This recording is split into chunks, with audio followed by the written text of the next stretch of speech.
Iran's nuclear program is an existential risk to Israel, to the region, and to Europe. Now, we've also heard from Germany's foreign minister. He said that EU negotiators told Iran last Friday in Geneva that there is a real prerequisite for resolving the conflict and that Iran should be willing to negotiate directly with the United States. Now, you did mention there Kaya Kallas. She did speak ahead of this meeting, calling for urgent de-escalation. She also had this to say. Ministers are very much focused on the diplomatic solution and also the concerns of retaliation and this war escalating are huge. Especially closing of the Strait of Hormuz by Iran is something that it would be extremely dangerous and not good for anybody. Now, the conflict in Ukraine is also being discussed. Some disagreement within the bloc over that. Both Hungary and Slovakia saying that they will not support an 18th sanctions package by the EU on Russia. And the heads of state are due to begin arriving at The Hague for this NATO summit, which begins on Tuesday. Do we expect to see President Trump there? Well, according to senior White House officials, he will be traveling from Washington tomorrow morning, Tuesday morning, to arrive here in The Hague later tomorrow night for a special dinner. But, Jamie, there are doubts among some here in The Hague that he will attend, and this could be based on what kind of response, or if any response, comes from Iran over these US strikes on their nuclear facilities. So certainly that is something that we are closely monitoring, but certainly these EU, these NATO allies, they're really trying to appease Mr. Trump and his push for an increase in defence spending. He wants it up from 2% to 5%, and we did hear from the NATO chief, Mark Rutte, a little earlier. He had a press conference and he said, this is a quantum leap. This is ambitious, historic, and fundamental to securing our future. Now, here, Jamie, in The Hague, there is a massive security operation ongoing. It's dubbed Orange Shield. There are fighter jets in the skies, helicopters in the skies, more than 27,000 Dutch police deployed, with huge parts of the city under lockdown. So certainly a massive presence here. It is very, very difficult to get around. We are seeing police absolutely everywhere and huge parts cordoned off. Now, alongside that, there have been a number of protests ahead of this meeting and this summit that will begin tomorrow. People blocking highways and police actually having to haul them away. But of course, we are here on the ground and we will continue to bring you all of these important updates. Sarah, thank you for that. Our correspondent Sarah Coates at The Hague. You're watching CGTN. Still ahead, we're in Vienna next as the nuclear watchdog holds an emergency meeting following the US strikes on Iran.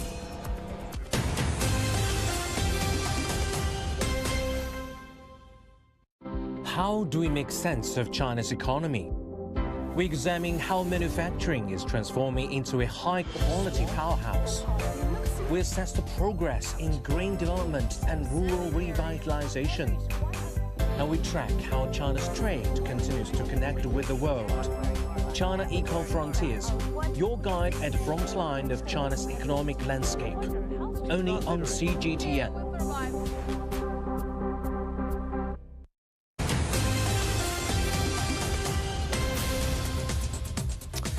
Hello, welcome back. A reminder of our top stories. Israel and Iran trade heavy attacks a day after the United States struck key Iranian nuclear sites. Tehran warns of a decisive response. President Trump floats the idea of regime change in Iran after the White House rules it out. And Russia's President Vladimir Putin says aggression against Iran is groundless as he welcomes the country's foreign minister to Moscow. The International Atomic Energy Agency is holding a crisis meeting in Vienna after the United States bombed those Iranian nuclear sites. The director of the IAEA said the US bombing of Iran's Fordow plant probably caused very significant damage, although it's too early to tell the extent of it. Let's talk to our correspondent, Johannes Pleshberger, who's in Vienna. Johannes, what's going on there? What's the latest you're hearing? Well, this emergency Iran meeting here at the IAEA has concluded, and what we're hearing is that nothing has been decided on here today. The only comment I've heard from one of the delegates was the sentence, conflicting views. So apparently, again, there was no majority among member states to issue any kind of joint statement or take any action regarding these US-Israeli attacks against Iranian nuclear facilities. One thing we did hear from IAEA Chief Rafael Grossi this morning was that the Fordo nuclear site in Iran has suffered, expectedly suffered, very significant damage during the US airstrikes. But it's difficult for the IAEA to assess the situation, to monitor the situation at these nuclear sites that have been targeted, because even though inspectors from the IAEA are in Iran on the ground, they do not have access to these nuclear sites as they are still being targeted. Just a few hours ago, reportedly, Israeli forces did attack access routes to the Fordo nuclear site, which makes it even more difficult in future for IAEA inspectors to reach this facility. But let's listen to what IAEA Chief Rafael Grossi said earlier this morning. Iran has informed the IAEA that there was no increase in off-site radiation levels at all 3 sites. The situation at the other sites remains as well what Iran is going to do here at the IAEA. The Iranian official here in Vienna said he is disappointed in the agency. He thinks even that the IAEA is no longer considered functioning by some member states. There are media reports that the Iranian parliament is considering a bill to suspend cooperation with the IAEA. This has not been confirmed by the Iranian official Reza Nashafi here in Vienna today, but we'll see after this meeting today that has brought nothing to light, as it seems so far, what Iran is going to do, and also whether the IAEA will act in the upcoming days. Johannes, thank you for that. Our correspondent, Johannes Pleshberger in Vienna. Well, let's talk next to Professor Maziar Ghiabi, who's director of the Center for Persian and Iranian Studies at the University of Exeter. Professor, welcome. So, Tehran warning of a decisive response. What form of retaliation might we expect from Iran?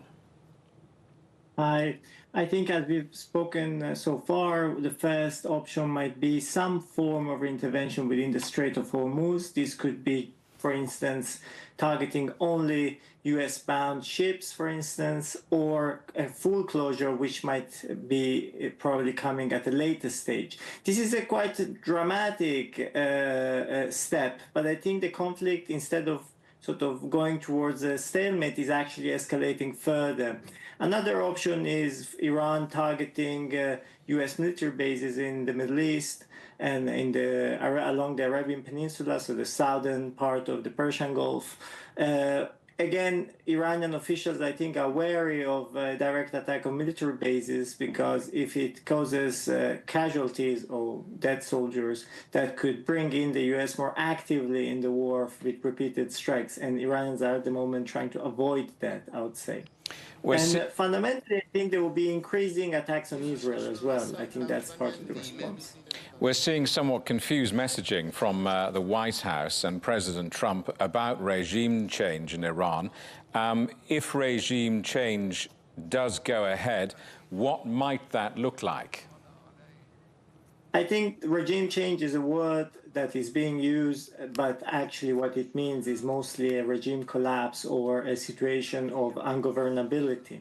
Along the lines that we've already seen in Libya and Syria in the past. This would mean a dysfunctioning remaining state, let's say the Islamic Republic, with localized insurgencies supported by foreign powers, particularly Israel and the United States, which have a long track history of supporting anti-Islamic Republic groups, both along Iran's borders, where minority population live, Baluchistan, Iraqi Kurdistan, and the Republic of Azerbaijan, which enjoys very good relationships with Israel. as well as internal opposition groups, and there's plenty of people who might not be happy with the Islamic Republic. So in a situation of ungovernability, we would be seeing something like that. And that's the worst of all outcomes, really, because it would mean a long, decade-long, we're talking, period of instability with a complete destruction of Iran's current infrastructure, scientific achievement, and lack of human security. Do you envisage any possible peaceful paths for de-escalation now? I would like to say yes, but I'm very pessimistic about it, because I see a strong positioning by Israel and the United States, in spite of the rhetoric being used, as you said, partly confusing and ambiguous. It seems that they have both decided that this conflict needs to be continued to the point of capitulation. The Iranian political elite is not ready to capitulate, and these people have been, fighting different battles for several decades. So the likely outcome for it is not a peaceful process, unless, incredible pressure from world superpowers, including China and Russia, could lead to a reasoning on the Middle Eastern front by the United States and Israel. Professor, good to see you. Thank you for that. Professor Maziar Ghiabi, the director of the Center for Persian and Iranian Studies at the University of Exeter. More Palestinians have reportedly been targeted by Israeli forces in Gaza while trying to get humanitarian aid. Doctors say at least 9 people were killed by an Israeli strike as they waited for trucks to arrive close to the Zikim crossing in Gaza. A house in Gaza City was also hit late on Sunday, killing 2 women and 2 men. Syria's health ministry says 25 people have been killed and dozens more injured in a suicide bombing at a church in Damascus. The explosion happened in Douala on the outskirts of the capital on Sunday as people were praying during Mass. It's the first suicide bombing in Damascus since Bashar al-Assad was toppled in December. At least 10 people have been killed in a drone and missile strike on Ukraine's capital, Kyiv. Officials said Monday's strikes targeted residential areas, hospitals, sports venues, and the entrance to a metro station being used as a bomb shelter were hit. Singapore's Prime Minister has met China's Premier Li Qiang in Beijing. It's the first time Lawrence Wong has visited China since becoming Prime Minister. The visit marks the 35th anniversary of China-Singapore diplomatic relations. Residents and tourists have been evacuated from the Greek island of Chios as wildfires rage for a second day. The fires have already caused widespread destruction and power cuts, with the authorities warning that strong winds are now causing them to spread. The headlines again. Israel and Iran trade heavy attacks a day after the United States struck key Iranian nuclear sites. Tehran warns of a decisive response. President Trump floats the idea of regime change in Iran after the White House rules it out. And China warns the global economy could be damaged as Iran threatens to block one of the world's most important shipping routes. And that is The World Today. Thank you for watching. We're back with more news at the top of this hour. For now, from all of the news team in London, it's goodbye.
on today's World Insight.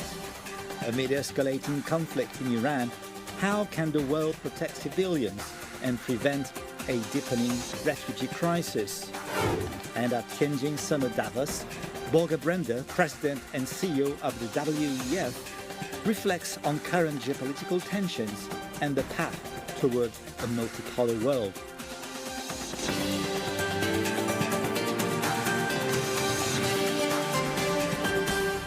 Welcome to World Insight with me, Tian Wei. The UN Security Council met on Sunday to discuss U.S. strikes on Iran's nuclear sites as China, Russia, and Pakistan proposed the body adopt a resolution calling for an immediate and unconditional ceasefire in the Middle East.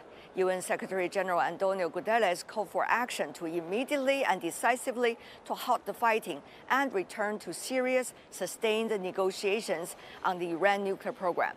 China and Russia have condemned the U.S. strikes.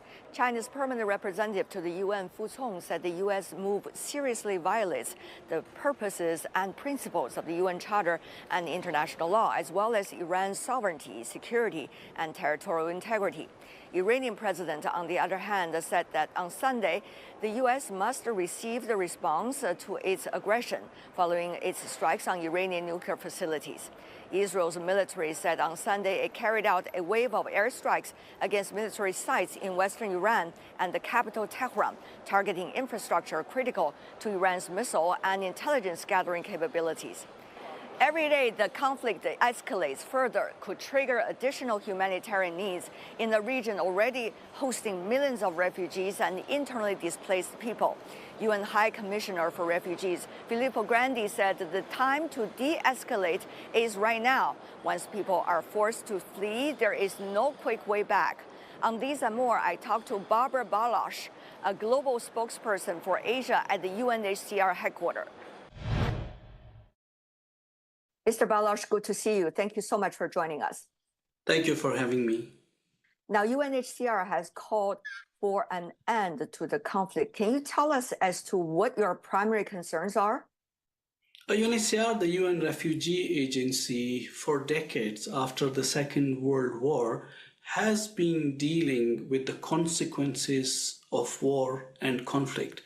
And we know what conflict does to ordinary people, and our fears in this dangerously spiraling conflict are based for the humanity, for civilians. So we at UNHCR, our High Commissioner Filippo Grandi has joined the UN Secretary General and other world leaders in asking for a de-escalation. This has been now going on for days, and already we have seen what this conflict has done on both sides, in Israel and Iran as well. That's why, for the suffering of humanity to stop, this has to de-escalate and peace be given a chance. What do you think from the experience of the UNHCR can be done at this moment by the two parties and also the international community? We have already seen that the conflict and continuing attacks have resulted in population movements on both sides. In Iran, we have seen, or there are reports of mass population movement outside of Tehran and other places. Some reports that they may be going towards international borders as well. In Israel, we have seen people seeking shelter. What needs to happen now is civilian population, civilian infrastructures should be spared. People should be given a chance, some respite, in a sense that this conflict does not escalate any further. And as my High Commissioner, UN High Commissioner for Refugees, Filippo Grandi said that the region has already seen enough of war, of loss, of destruction. We cannot allow, the world cannot allow and afford another refugee crisis now. I mean, just last week, we issued our global displacement figures. There's a report which we call the Global Trends Report that UNHCR issues every year. There we were saying that already people who have been forced out of their homes and country, that number is 122 million, which has doubled in the last 10 years. We do not need more human suffering in this world. One of the things about Iran that is very unique, it is a place that is already having 3.2 million refugees. By the way, a lot of them were originally coming from Afghanistan. It was also refugees coming from earlier military crises and also wars. So how do you see Iran's capability now to still handle these refugees while it itself is in a crisis in the war? Indeed, and the updated numbers as we issued last week is 3.5 million registered refugees. Iran also had a big chunk of Afghan population who are not registered. So Iran has been traditionally a very generous host country for refugees. The people of Iran have been really kind because let's not forget, most of these refugees who are Afghans, as you mentioned, are in the urban centers. Iranians have been sharing resources, their resources with them, their social infrastructure from education to health and everything else. With the Iranian population and the people of Iran, we are also worried about Afghans there because this is affecting them alike, like they're hosting communities. And we know about the situation inside Afghanistan right now. It has been a humanitarian crisis for many decades. Things are not settled down for mass return of refugees at this stage. In last few years, we have seen around 3 million Afghans that returned from Iran and Pakistan. Many went back under pressure, and we, UNHCR, which is an operational humanitarian agency having presence all around the region, we saw that returnees were struggling, the infrastructure was struggling, and also that the humanitarian response that we want to put in place is not the same. So we cannot expect Afghans to return and restart their lives in a way that it's not their own decision, and it's also a country that many young Afghans have not known. They were born while they were refugees in the neighboring countries and beyond. One after another, we see military conflict started. Well, the relevant parties are not necessarily playing responsible roles in the aftermath of it. And as we know, when it comes to conflicts and wars, it's not just about the military strikes toward each other, but rather the humanitarian crisis that followed. Now, how much role do you think those in conflict should play in terms of settling down the humanitarian crisis? And by the way, not to start it from the very beginning. That's what the ask is. It's very hard once a conflict starts, once mass movement starts, when people are forced out their homes because of a conflict, then to bring in peace. And we have seen that the world has struggled. The world has struggled big time.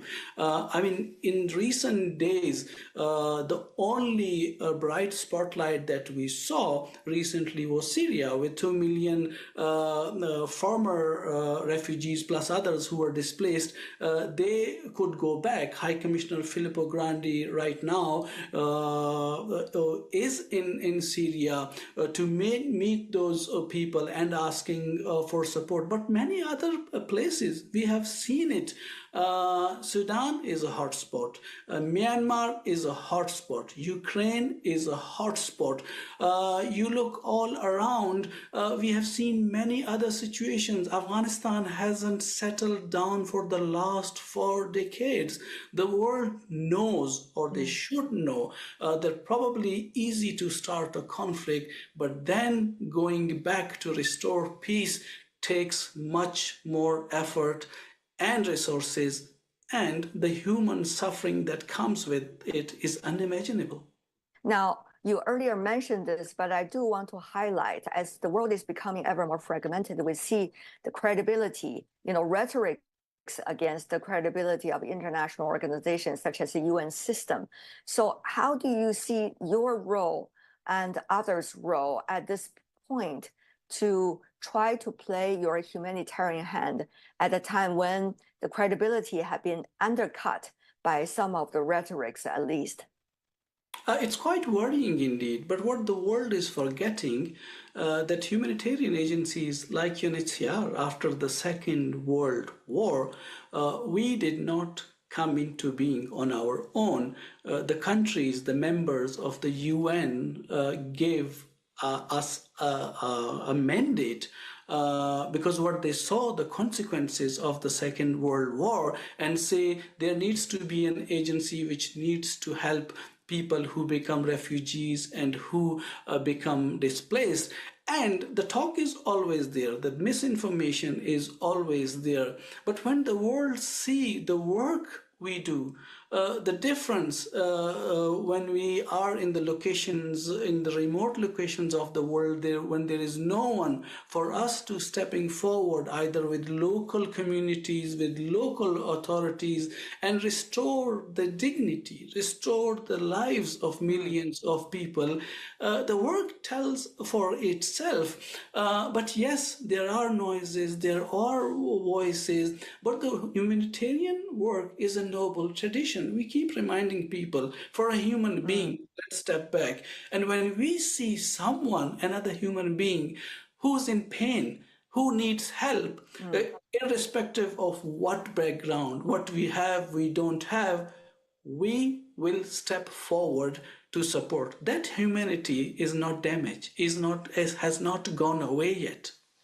We understand the latest news, sir. From the Chinese side, the foreign ministry spokesperson already spoken out condemning the bombing of the nuclear sites, which has been under the monitoring of IAEA, meanwhile calling on Israel to stop the firing and also the military actions. At the same time, try to make sure that civilians are secured and start negotiations for peace and dialogue as well. Now, how much do you think this call can be echoed in the international community, including among those in the UN system? It's a very welcome call. Let's hope sanity prevails. Let's hope people listen. And that's why we at UNHCR, we are a humanitarian organization. We don't have a political mandate. We deal with the consequences of the failure of the politics. So for us, we join every voice which says that the situation has to be de-escalated. All the best to your people on the ground, especially there on the site. Thank you so much. Thank you. Thank you for having me. You're watching World Insight. Coming up on our program, how is the world adapting to the shifting geopolitical complexity? I'll be talking to the president and CEO of the World Economic Forum on the eve of the Summer Davos. You might think you are better informed in an information age.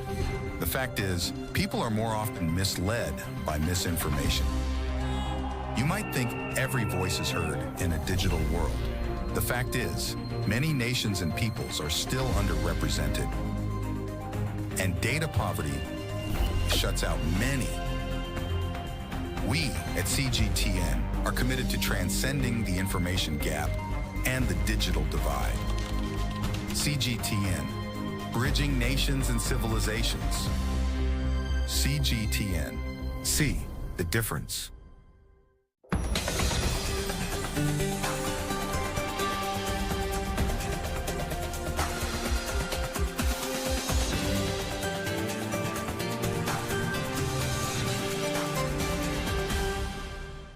watching World Insight. I'm Tian Wei. Now I'm in Tianjin on the eve of the Summer Davos, or annual meeting of the new champions. As the world gathers here in Tianjin for the 2025 Summer Davos World Economic Forum, the mood is marked by both urgency and uncertainty. Regional conflicts continue to disrupt global energy supplies and heighten geopolitical risks.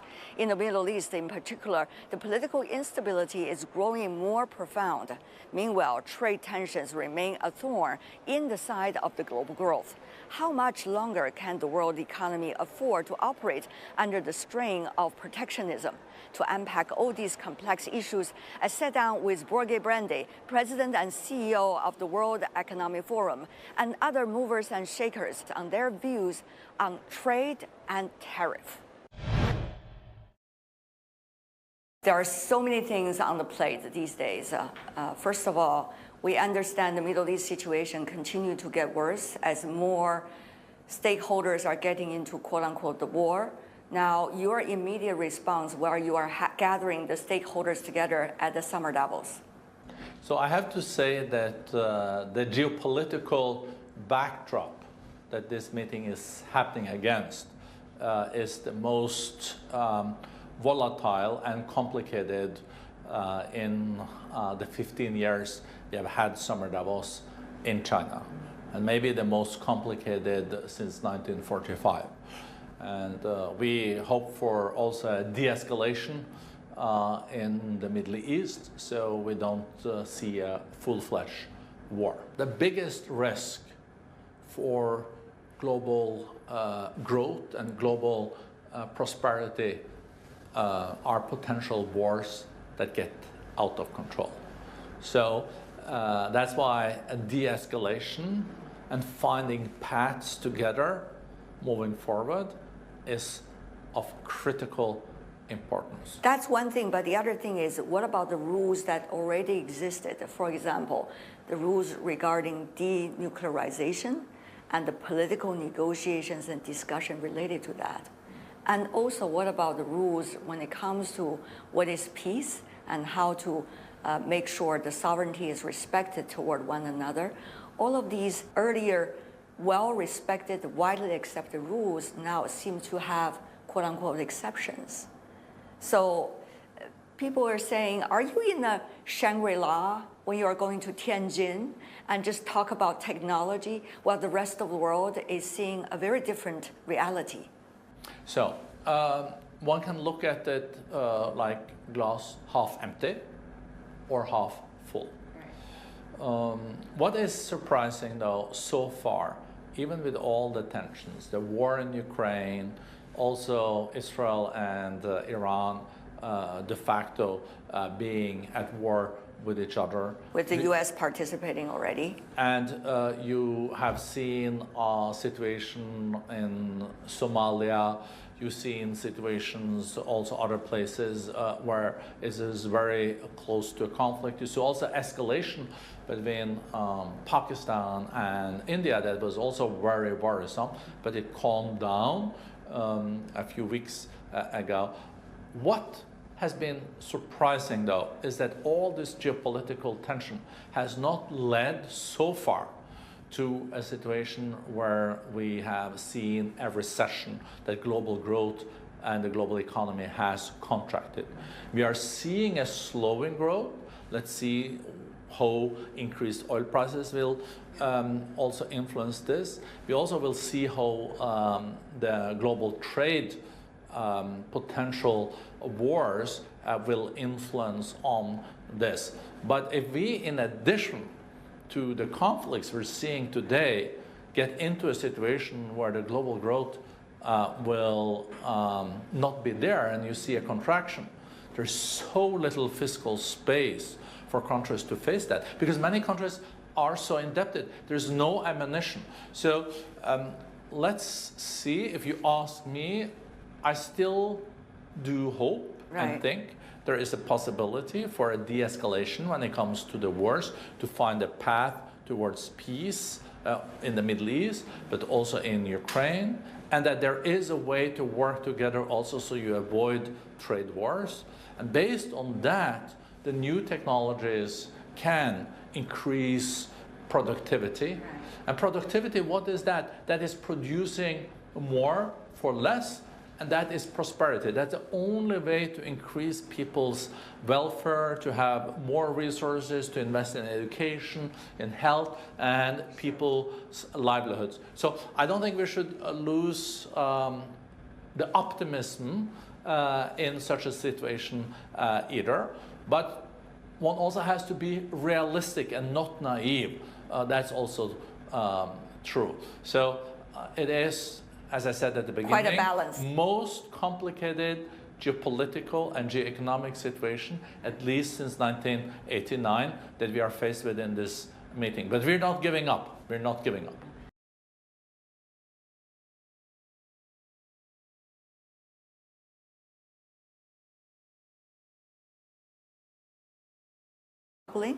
Is it characterized by AI transferring the world to a very different place? How would you characterize it? I think that for the short term, it looks like it is soft power being replaced by strong power. Short term, it also seems like there is a disorder and not more order. Medium term, I do hope that we can move into a more multipolarish world where you accept that there are more players than one or two players, but there are several nations that are being listened to. But this multipolarish world needs also then to have multilateralism. Needs to be some rules of the game. Remember when President Xi Jinping was in Davos in 2017, he strongly underlined the importance of also traffic rules when it comes to interaction between countries. So now we have Summer Davos. We're very privileged to have the Premier and the key ministers from China. And maybe we can meet in January, and we will be in a privileged position to even have even more senior Chinese participation.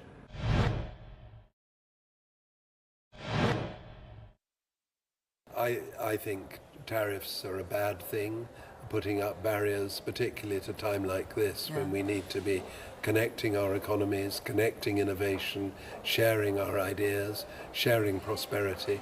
You know, as I said to Premier Li Qiang a couple of years ago, in the end, this isn't about the profits of a particular company. It's about the health and wealth and happiness of all our peoples. Right. And we all lose from tariff wars, trade wars. And we all gain when our leaders bring the barriers down. So we must hope very much that President Trump, perhaps listening to the markets, starts to see sense and negotiate a way out of this self-imposed damage that he's brought about. The UK, Sir Sher, you know, plays a very unique role, not only on the European continent, especially now between UK and the European Union, the latest interactions, and also the UK and China and Asia. So in your role, how would you be able to get the messages across efficiently to policymakers while at the same time get the right messages coming from your members? Well, we try to get the message across that this isn't binary, it isn't either or, it's both and. Yeah. And Britain's largest trading partner is the European Union. We've made progress there. Our second largest partner is the US. We've made some progress there, although it's not a binding agreement and there are concerns about it. And we now need to press on with the China side of the triangle. And that's what we're doing. That's partly why I'm here. We're hoping very much the British Prime Minister will come to China later in the year. It's not firm. But we have at last, after 5 difficult years, a government in London that believes in engagement with China. We've had 4 cabinet ministers here in the past few weeks Keir Starmer's had two very good conversations with President Xi. Yeah. So progress is being made. The areas we have in common, it's not just trade and investment, it's education, it's culture, it's people-to-people links. It's the 200 Chinese students at British universities, many of them studying maths and computer science and physics and subjects of great value to the world. Some suggest the earlier European approach, now I can only use this general word, has some confusions within it. For example, whether China is a competitor or a rivalry. All of these words are being used. So it makes people confused about which word is the word that we can use now on what relationship of this very complex and complicated interactions. Well, in my view, above all, it should be cooperation and engagement. But obviously there are areas and markets in which we compete. Germany has a very large car industry. China has a very large car industry. There will be competition. In the 1930s, you know, the American car industry was competing with the British car industry.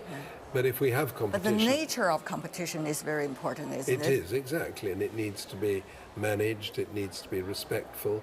Unfortunately, there are some countries, or one country in particular, at the moment that doesn't seem to believe in the rules. China was the only country that retaliated against the U.S. reciprocal tariff.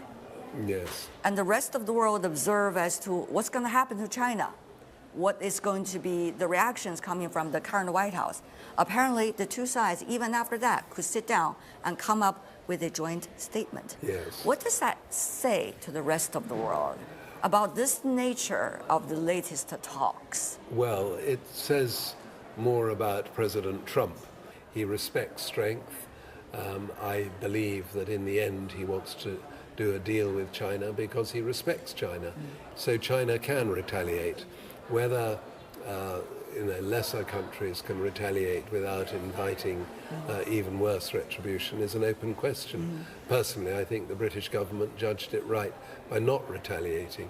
The European Union, as you know, is planning retaliation but hasn't yet announced it. So it's a very, very big challenge for statesmen everywhere. What does that say to you in the negotiation with China or in your future talks to China? Well, for the UK and China, it's a question of mutual respect, engagement, looking at where our mutual interest lies. And the good thing is we have complementary, not competing economies. We have strengths in financial and professional services, in pharmaceuticals, in luxury goods. You have enormous strengths in so many areas. We wouldn't get to net zero without China. You're a huge manufacturing power. You're a huge market for British goods. So with intelligent, careful statesmanship, we can reach an agreement from which both our companies and our peoples benefit. And that's all the time we have for today. If you'd like to know more, search World Insight or check out our YouTube channel. Follow us on X and Facebook. I'm Tian Wei, here in Tianjin at the annual meeting of the new champions. Tomorrow, our program will bring you more in-depth discussions on the sideline of this meeting. On behalf of my teams here in Tianjin and in Beijing, thanks for being with us. Bye for now.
Live from London, this is The World Today. Hello, I'm Juliette Mann. Welcome to the programme. Our top stories. Israel and Iran trade heavy attacks a day after the United States struck key Iranian nuclear sites. Tehran warns of a decisive response. President Trump floats the idea of regime change in Iran after the White House rules it out. Russia's President Vladimir Putin says aggression against Iran is groundless as he welcomes the country's foreign minister to Moscow.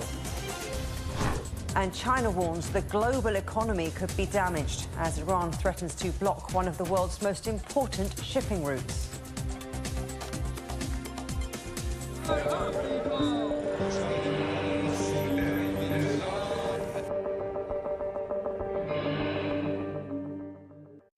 Iran's supreme leader says the punishment against Israel will continue in his first comment since the United States bombed 3 of Iran's nuclear facilities. Ayatollah Ali Khamenei did not mention the United States or President Trump, but Iran's army has threatened America with a decisive response. Israel has launched a new attack on Iran's Fordo nuclear site a day after it was damaged by US strikes. Tehran has also launched airstrikes on Israel, leaving thousands without power. Our correspondent Jonathan Regev is in Tel Aviv. Jonathan, both sides trading heavy air assaults with a wave of missiles and drones also being sent into Israel. Tell us more.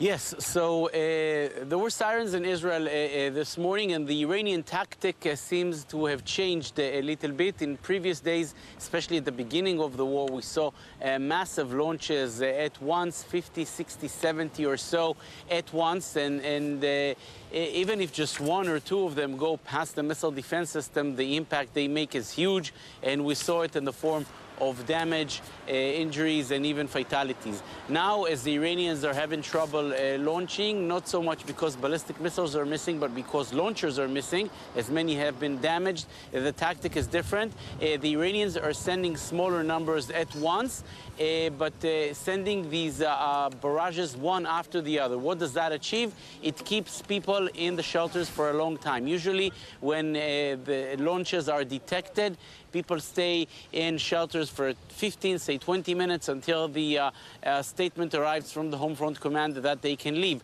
This morning, we saw a missile launch after a missile launch after a missile launch, and this means that people had to stay at home in their protected shelter. We're speaking of roughly 10:30 a.m. in the morning local time, for about an hour or so. You cannot go out to the street. Basically, everything is paralyzed for quite a long time. This is the upside for Iran, keeping Israelis in the shelter for a longer time. The downside is that when you send smaller numbers at once, 5 or 6 or even 10, then they're easier to detect and easier to intercept, and therefore it should probably not surprise us that we did not see this morning major damage. We did not see a large number of injuries, clearly not the damage that we've seen in previous days. Even yesterday, here in the Tel Aviv area, in other places, we saw greater damage than today. There are also drones and UAVs sent, but I think the Iranians have learned that this is problematic for them simply because drones and UAVs, they have to cover a very big distance coming from Iran. They fly rather slow, especially when compared with missiles, and they're easier to detect and easier to intercept. Out of 1,000 missiles or so that have been fired to Israel, only 1 made impact. Therefore, they are looking for better tactics for Iran to fire missiles at Israel. As far as the Israeli strikes in Iran, it is mainly in the past 24 hours symbols of government. A central prison in Iran where many of the regime's opponents were held was bombed today, and many prisoners were actually able to escape. And this perhaps could be a message to all of those who oppose the regime in Iran. This is your time to stand up, and there's a country, Israel in this case, behind you. The defense minister, Israel Katz, setting out a statement saying that this was no mistake. It was a deliberate attack on this prison in order for political opponents to flee in order for the Iranian opposition to gather power and perhaps try to oust the current regime. It has to be said that there are no signs of any of that about to happen anytime soon. Iran may perhaps be struggling with the Israeli strikes, with the American strikes, but it's not as if the regime is seems to be under any danger from inside. Israel also targeted the headquarters of the internal police. Again, another symbol of governance, and it is not surprising that Israel is putting a lot of focus on Tehran, on the capital, everything to show that Israel is after political symbols, after governance symbols in Iran, maybe signaling to the Iranian opposition, but as we mentioned, it is not happening yet. We're not seeing any major challenge for Iran when it comes to the regime change. It may be now one of the targets of the war for Israel, maybe even for the United States, although there are conflicting opinions on this sense. At least on the ground, it is not happening yet. Jonathan Regev in Tel Aviv, thank you very much. Ali Musaddin is from the Iranian Red Crescent Society. He spoke to CGTN about an attack near their building in Tehran. Maybe 2 hours ago, I was in the building of the Iranian Red Crescent Society in the 8th floor in the Humanitarian Department, International Humanitarian Law Department of the Iranian Red Crescent Society. And I had 3 very massive and heavy sounds of blasts. And subsequently, I saw many of my co-workers and colleagues started evacuating from that area. And it was a very, very harsh circumstance at the time that I personally witnessed. And I thought maybe even our building was about to be targeted by Israel. President Trump has talked about the possibility of regime change in Iran in a post on social media. Currently, that contradicts the messaging from other senior White House officials. Our correspondent Nick Harper is in Washington. Nick, what did Donald Trump say? Well, Juliet, Donald Trump even floating the possibility of regime change is very much breaking with the messaging that we're hearing from the rest of his White House team. His vice president, his secretary of state, his defense secretary, all of them have very much been trying to underline the fact that those airstrikes at the weekend were limited in scope. And essentially that was the end of the US plan when it comes to Iran. It's certainly not trying to achieve regime change.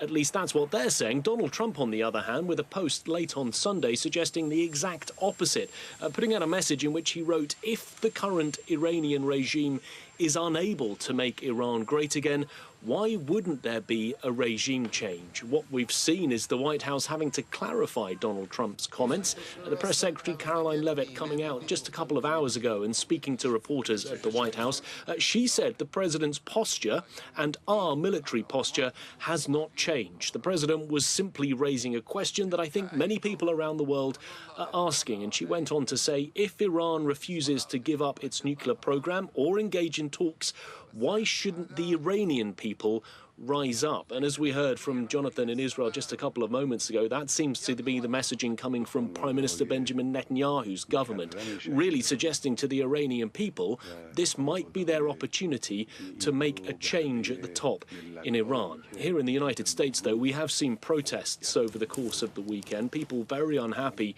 with that unilateral action from the US president carrying out those airstrikes without the approval of the US Congress. Some people were shouting and holding banners calling Donald Trump a war criminal, suggesting that he had violated not just the UN Charter, but international law and the US Constitution.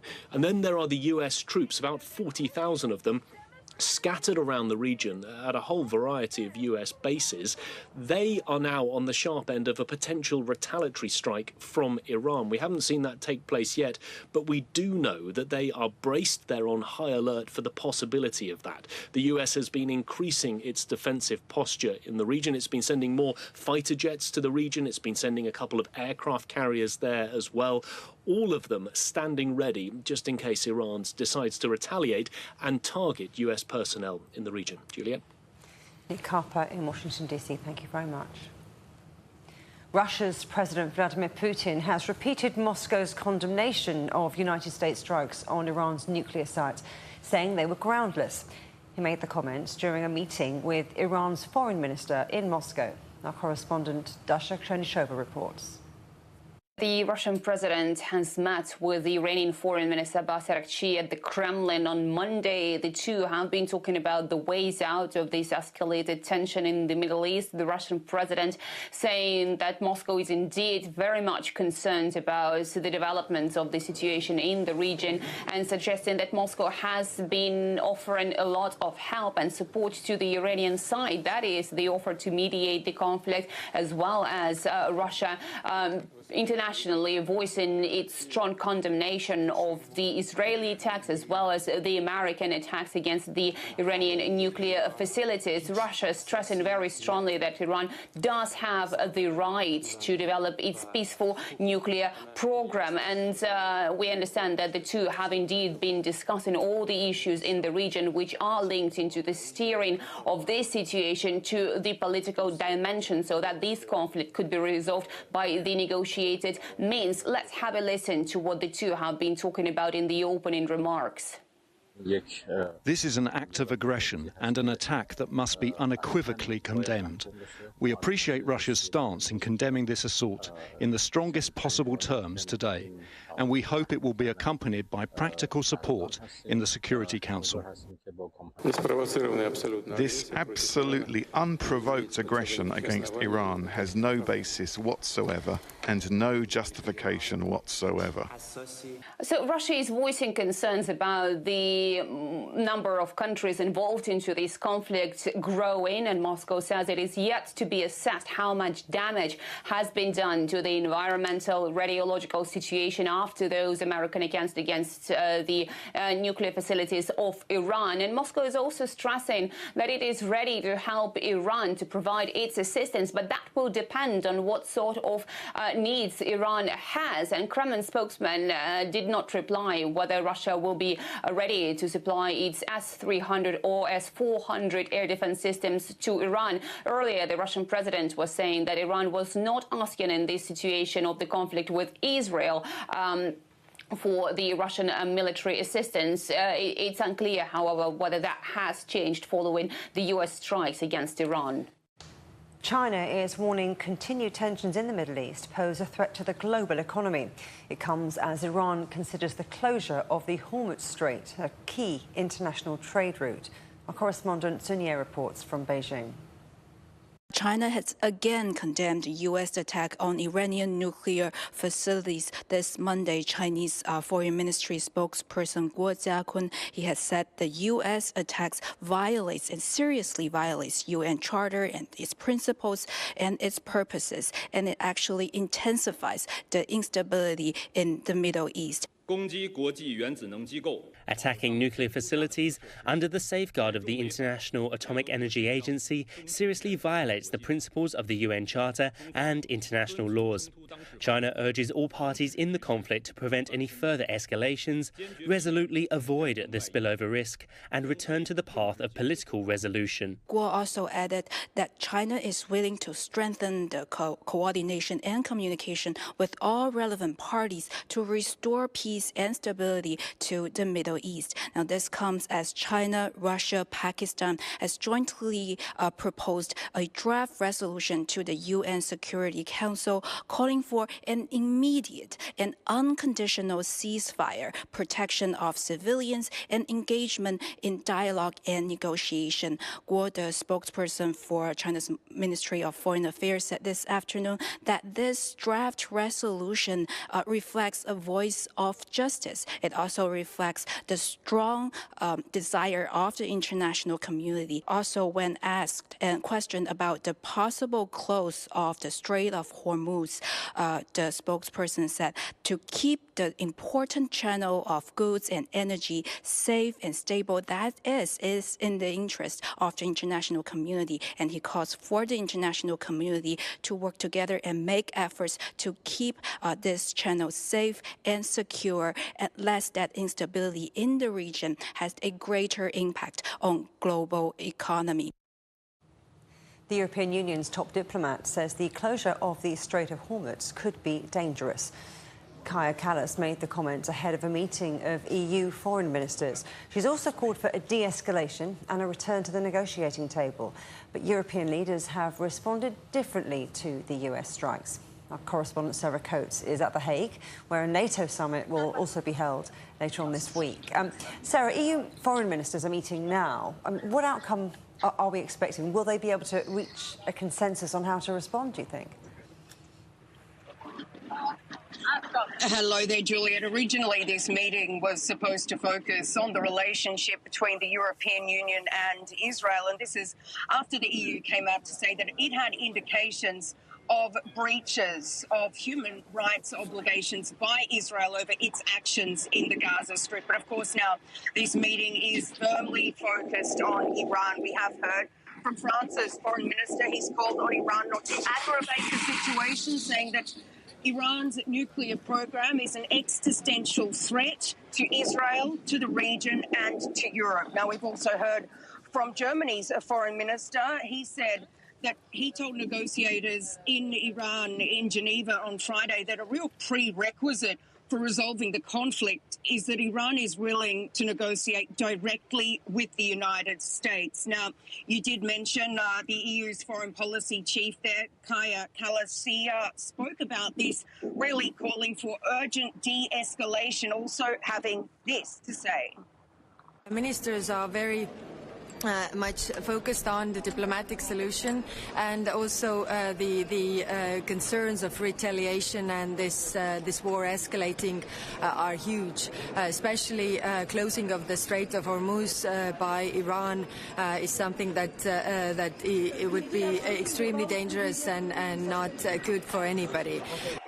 Now, the conflict in Ukraine is also something that's being spoken about at this meeting, with both Hungary and Slovakia coming out to say that they will not support an 18th round of sanctions on Russia put forward by the EU.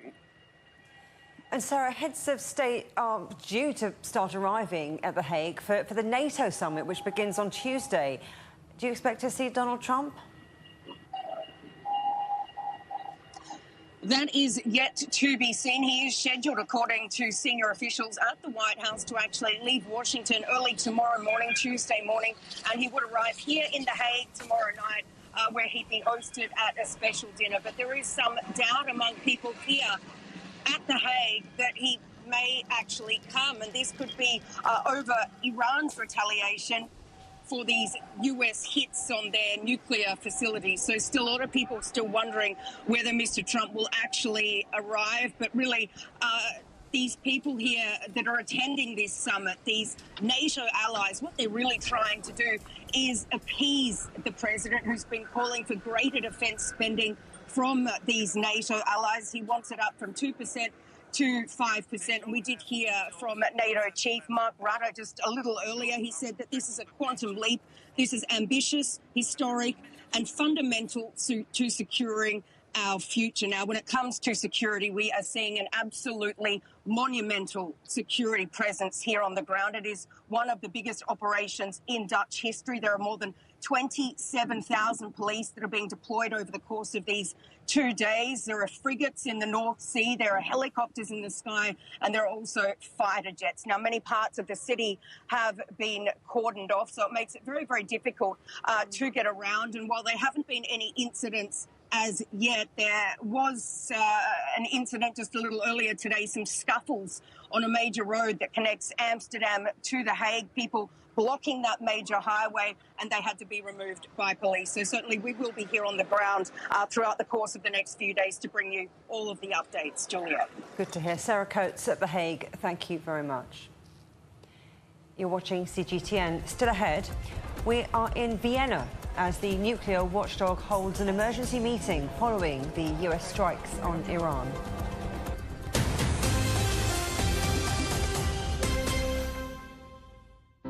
How do we make sense of China's economy? We examine how manufacturing is transforming into a high-quality powerhouse. We assess the progress in green development and rural revitalization.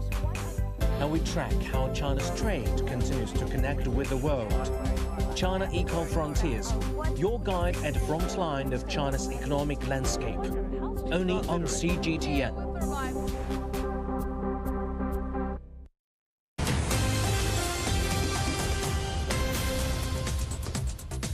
Welcome back. A reminder of our top stories. Israel and Iran trade heavy attacks a day after the United States struck key Iranian nuclear sites. Tehran warns of a decisive response. President Trump floats the idea of regime change in Iran after the White House rules it out. Russia's President Vladimir Putin says aggression against Iran is groundless as he welcomes the country's foreign minister to Moscow. The International Atomic Energy Agency has held an emergency meeting in Vienna after the US bombed Iranian nuclear sites. The director of the IAEA said the US bombing of Iran's Fordo plant probably caused very significant damage, though it's too early to tell the extent of it. Our correspondent Johannes Pleshberger is in Vienna. Hi there, Johannes. So what else has the IAEA been saying about the state of these Iranian nuclear sites? Well, it's actually a bit difficult for the IAEA to assess the exact situation at these nuclear facilities in Iran that have been targeted by Israeli and US forces, even though the IAEA inspectors are on the ground, as the IAEA told us here in Vienna today. They do not have access to these nuclear facilities simply because they're still being targeted. Just a few hours ago, reportedly, Israeli forces struck access routes to the Fordo nuclear site in Iran. And this Fordo nuclear site is also a site that has suffered, as expected, very significant damage, as the IAEA's chief Rafael Grossi told us today. So basically, the IAEA is relying on information coming from Iranian officials in order to assess what's going on at these nuclear facilities. Let's listen to what Rafael Grossi told us earlier this morning. Iran has informed the IAEA that there was no increase in off-site radiation levels at all 3 sites. The situation at the other sites remain as I have described in my past updates. So while IAEA Chief Rafael Grossi is calling for all parties to cease attacks in order to make inspectors return to these facilities and assess the situation, Iran is saying that the IAEA failed to prevent these attacks. It failed to take actions. Just earlier, the Iranian mission to the IAEA here in Vienna said on Twitter that not only the US and Israel will bear consequences for these attacks, but also the IAEA Director General Rafael Grossi and other European nations will bear consequences for what is happening in Iran. So Iran is disappointed, even angry. Reza Najafi, the Iranian ambassador to the IAEA, also told us today that the IAEA is no longer considered functioning by some member states, he claims. This meeting today did not, nothing really came out of this meeting except for that they've discussed at length on what is going on, the state of the nuclear facilities. But we've heard from a source inside this meeting that there have been conflicting views. So no majority, it seems, was found to issue an official statement here in Vienna. Johannes Pleshberger in Vienna, thank you very much. Professor Maziar Ghiabi is the director of the Centre for Persian and Iranian Studies at the University of Exeter. He told Jamie Owen what Iranian retaliation might look like. I think, as we've spoken so far, the first option might be some form of intervention within the Strait of Hormuz. This could be, for instance, targeting only US-bound ships, for instance, or a full closure, which might be probably coming at a later stage. This is a quite dramatic step, but I think the conflict, instead of sort of going towards a stalemate, is actually escalating further. Another option is Iran targeting US military bases in the Middle East and along the Arabian Peninsula, so the southern part of the Persian Gulf, Again, Iranian officials, I think, are wary of direct attack on military bases because if it causes casualties or dead soldiers, that could bring in the U.S. more actively in the war with repeated strikes. And Iranians are at the moment trying to avoid that, I would say. Fundamentally, I think there will be increasing attacks on Israel as well. I think that's part of the response. We're seeing somewhat confused messaging from the White House and President Trump about regime change in Iran. If regime change does go ahead, what might that look like? I think regime change is a word that is being used, but actually what it means is mostly a regime collapse or a situation of ungovernability. Along the lines that we've already seen in Libya and Syria in the past. This would mean a dysfunctioning remaining state, let's say the Islamic Republic, with localized insurgencies supported by foreign powers, particularly Israel and the United States, which have a long track history of supporting anti-Islamic Republic groups, both along Iran's borders, where minority population live, Baluchistan, Iraqi Kurdistan, and the Republic of Azerbaijan, which enjoys very good relationships with Israel, as well as internal opposition groups, and there's plenty of people who might not be happy with the Islamic Republic. So in a situation of ungovernability, we would be seeing something like that. And that's the worst of all outcomes, really, because it would mean a long, decade-long, we're talking, period of instability with, a complete destruction of Iran's current infrastructure, scientific achievement, and lack of human security. Do you envisage any possible peaceful paths for de-escalation now? I would like to say yes, but I'm very pessimistic about it because I see a strong positioning by Israel and the United States in spite of the rhetoric being used, as you said, partly confusing and ambiguous. It seems that they are both decided that this conflict needs to be continued to the point of capitulation. The Iranian political elite is not ready to capitulate, and these people have been, fighting different battles for several decades. So the likely outcome for it is not a peaceful process, unless, incredible pressure from world superpowers, including China and Russia, could lead to a reasoning on the Middle Eastern front by the United States and Israel. The headlines again. Israel and Iran trade heavy attacks a day after the United States struck key Iranian nuclear sites. Tehran warns of a decisive response. President Trump floats the idea of regime change in Iran after the White House rules it out. And China warns the global economy could be damaged as Iran threatens to block one of the world's most important shipping routes. And that's the world today. Thanks for watching. We're back with more news at the top of the hour. For now, from all the team here in London, goodbye.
on The Vibe.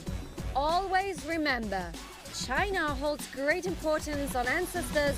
We head to Gansu province to learn more about a special ceremony. You're invited to the show. Head to Aranya for a theatre festival that dazzles with global productions. Lights up! The curtain has closed on the 27th Shanghai International Film Festival. Check out some of the highlights. Village Unity. We head to Jian to discover how rural transformation is helping to spur the economy.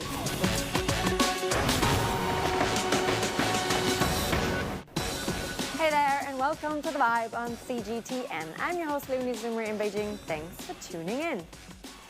Here at The Vibe, we're your go-to destination for all things art and culture every weekday. The 2025 memorial ceremony of Fuji was held at Fuxi Temple in Tian Wei, Gansu. Renowned as the cradle of Chinese civilization, recognized as a national intangible cultural heritage, the event highlighted how this age-old ritual continues to serve as a bridge between China's ancestral wisdom and modern global dialogue. Caroline Wu has the story.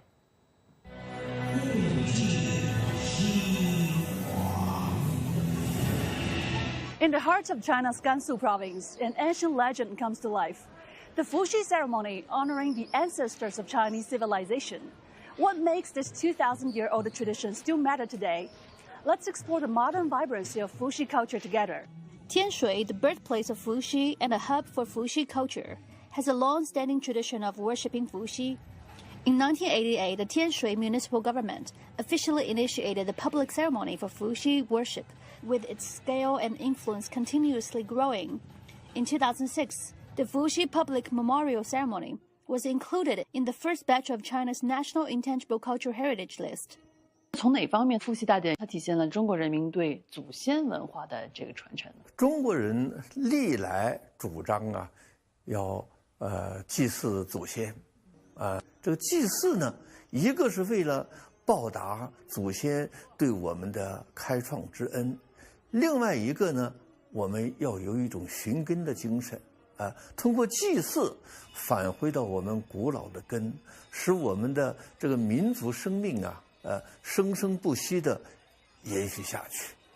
As scholars expound on the profound cultural connotations of Fuxi, it's clear that this ancient culture not only roots in Chinese traditions, but also extends its influence globally. 伏羲它的一些主要的文化意涵就是天下意识，国与国之间。 那么，不同的利益团体之间，我们更在强调的应当是求同存异、共同发展。由伏羲所代表的这样一种天下意识，现在的表达形式就是习仲勋所讲到的人类命运共同体。我们都生存在这一个共同的世界上，大家呢都为了这一个彼此的利益可以呢求同存异，可以共同发展。这恰恰是伏羲文化可能对现代这个人类。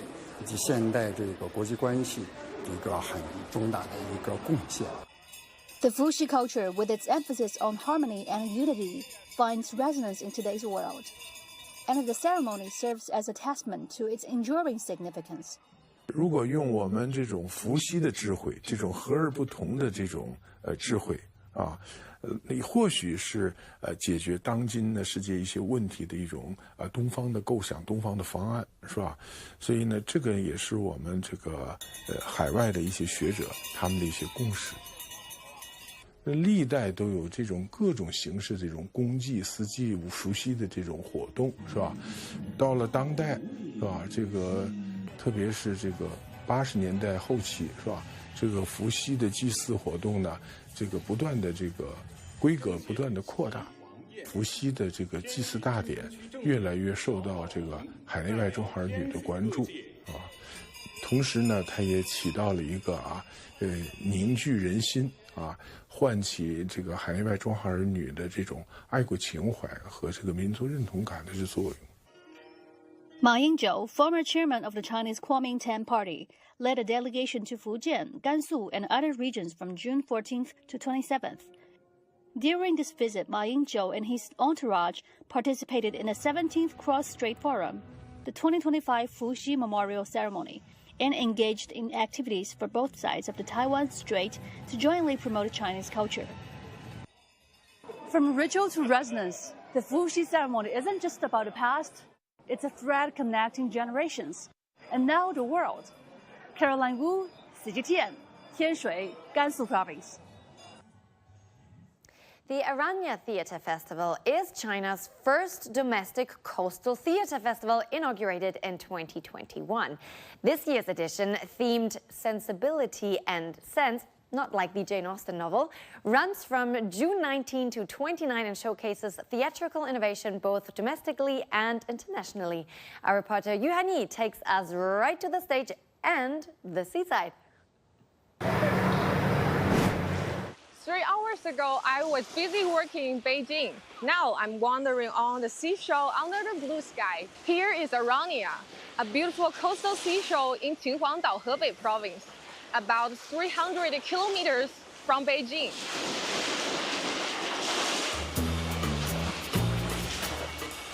Its stunning landscape and unique artistic atmosphere have welcomed millions of visitors every year. However, what brings me here is the annual Aranya Theatre Festival. This year's festival offers a sweeping panorama of theatrical innovation, comprising of 40 directors and 94 performances from 29 productions, both at home and abroad. Audiences can enjoy a variety of performances here, including dance theater, drama theater, puppet theater, and more. At the opening ceremony, artistic director Meng Jinhui elaborated further on this year's theme, Sensibility and Sense. The theme captures our dilemma between empathy and incomprehensibility, with theater flourishing amidst this tension. These performances respond in various ways to our strange, beautiful world and the approaching future. We believe that theater will continue to explore the essence of humanity's future and ultimately the answer that lies within ourselves. The four arts elements integrate local architecture, seaside scenery, blending artistic thought into everyday life and responding to reality through art. I have always felt that theatre and the seaside share a natural harmony. When we enter a coastal town like this, your theatrical journey is already underway. I hope everyone can surround themselves with the daily joys that theatre brings.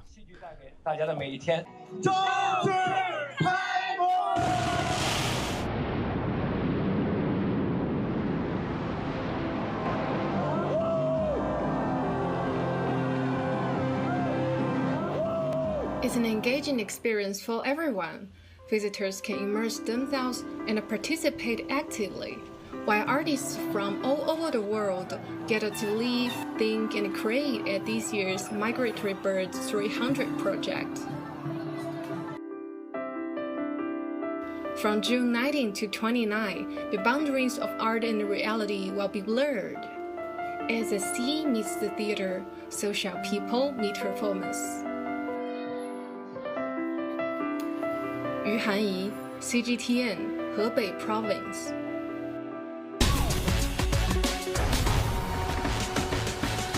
Coming up next, lights up. The curtain has closed on the 27th Shanghai International Film Festival. Check out some of the highlights. How are small towns in China striving for longevity? Come to Jian to check out more.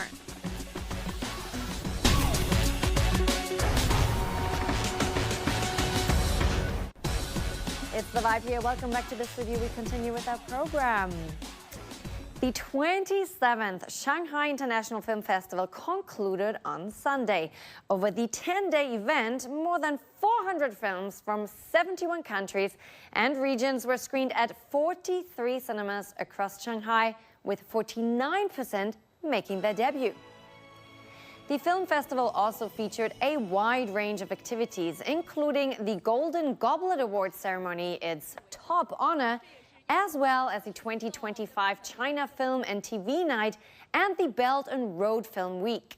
By blending film with consumer experiences, the festival creates a unique film plus consumption effect, boosting foot traffic, enriching local activities, and opening new avenues for the commercialization of the creative industry. Statistics show that the festival generated an economic benefit of approximately 5 billion yuan across various sectors, including transportation, accommodation, catering, tourism, and retail. Filmmakers from more than 20 countries and regions came together during the Belt and Road Week of the Shanghai International Film Festival.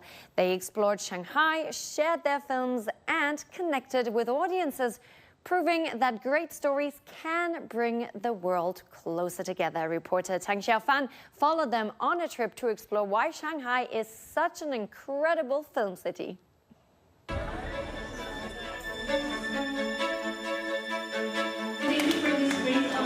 I'm deeply honored and moved to be The film festival's magic went far beyond cinema when more than 40 overseas filmmakers gathered in Shanghai for the Belt and Road Film Week. It became a vibrant celebration of cultural exchange. To share films, to share experiences, to share possibilities for the future. I got to meet so many amazing filmmakers, so many great actors, and I get to see China. To keep an open heart, to keep an open mind in order to receive different cultures. It's always very touching to see how your work that is set in a completely different place and culture causes emotions in an audience that is so far away. Beyond the screen, how did these global filmmakers connect with the soul of Shanghai?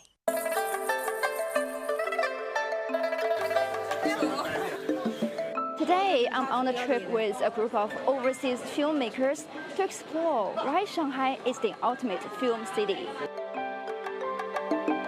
First up are some pingtan performances while sipping Chinese tea and eating pastries at Xinchang ancient town. It's really interesting to see how the old instrument sounds, and the singers, they have so beautiful voices, so it's really nice to be here. It's my first time in China, so it's everything is amazing. Basically, I'm just curious about it. Experience the charm of water towns. I finally feel like I'm in China, you know, the real taste of China. I'm never going to forget this trip. And make traditional Chinese medicine sachets. Why do you put it here? Oh, I just saw someone that did it and I found it cute, so I did it myself. In general, I get this feeling of warmth being here, you know? To go to the depths of Chinese culture really moves me. I don't know, it touches me. Most of these filmmakers were visiting China for the first time. Both the historic ancient town and the Southeast Asian market, featuring foods, handicrafts, and performances, made a strong impression. It's great to see you guys again in the summer, the best time here in Shanghai, Pudong. Their Shanghai visit was part of the Belt and Road Film Week, a showcase of 15 films during the Shanghai International Film Festival. Over the past week, more than 2,000 moviegoers voted for their favorite works. Mexico's film Corina received the Audience Choice Award, while Romania's Traffic and China's The Shore of Life earned the Audience Commendation honors. In the screening, it was amazing how the audience connected to the film, even though it's in Spanish, of course. They were so welcoming. Their heart was open. Their minds were open. They received the film in a very loving way. And it was beautiful to being able to be here and to talk with them and to connect with the audience. You really notice that people love film. It was amazing to find out that all the screenings for my film were sold out, which in Europe doesn't happen. So, yeah, it was quite lovely. Quite a big present for me from the Chinese audience. Tonight's gala marks the finale of the Belt and Road Film Week, but people's passion for films continues to burn. So what does film festivals like this mean for global filmmakers? Let's hear what they have to say. It's always, when you travel with a film, You make friends from, other directors from all around the world. It's a funny community.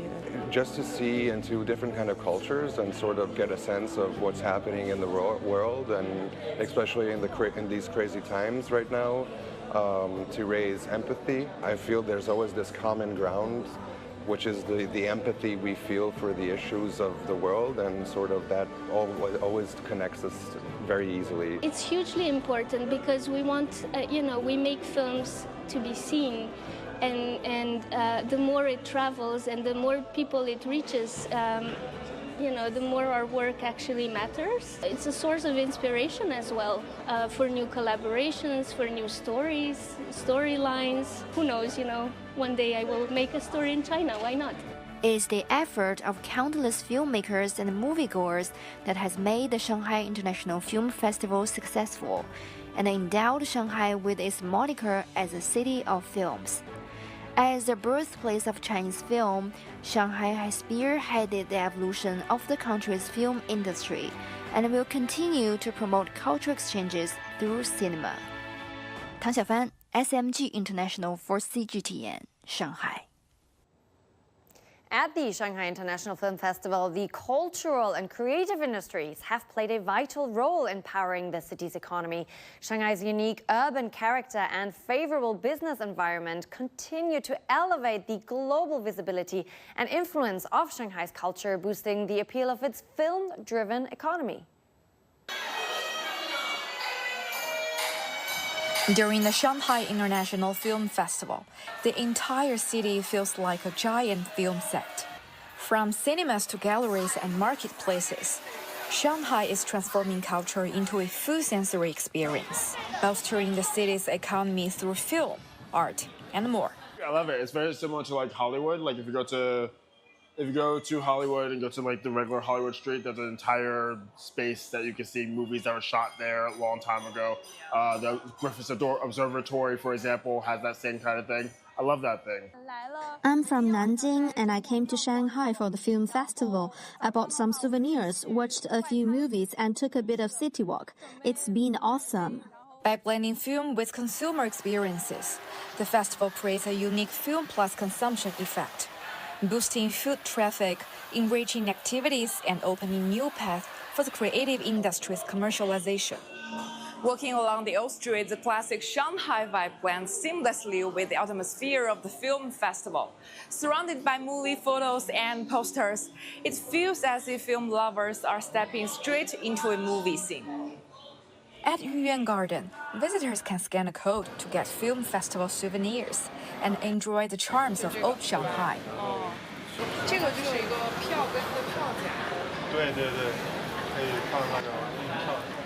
The city brings together resources citywide, from top museums to cultural landmarks, and nearly 160 daily performances, building a strong vibe that drives consumer activity. The film festival serves as the central thread.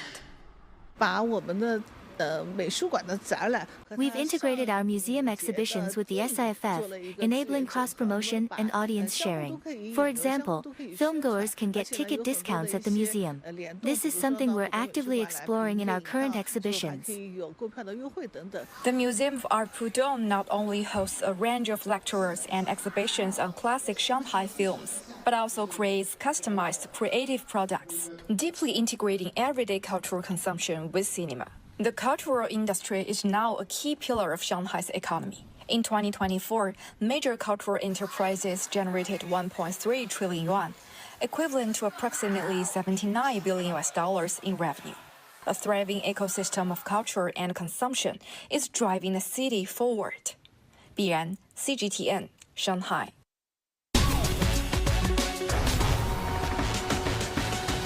Still to come. Nothing is stronger than a mother's will, and a group of them have headed into the Indonesian rainforest to protect it.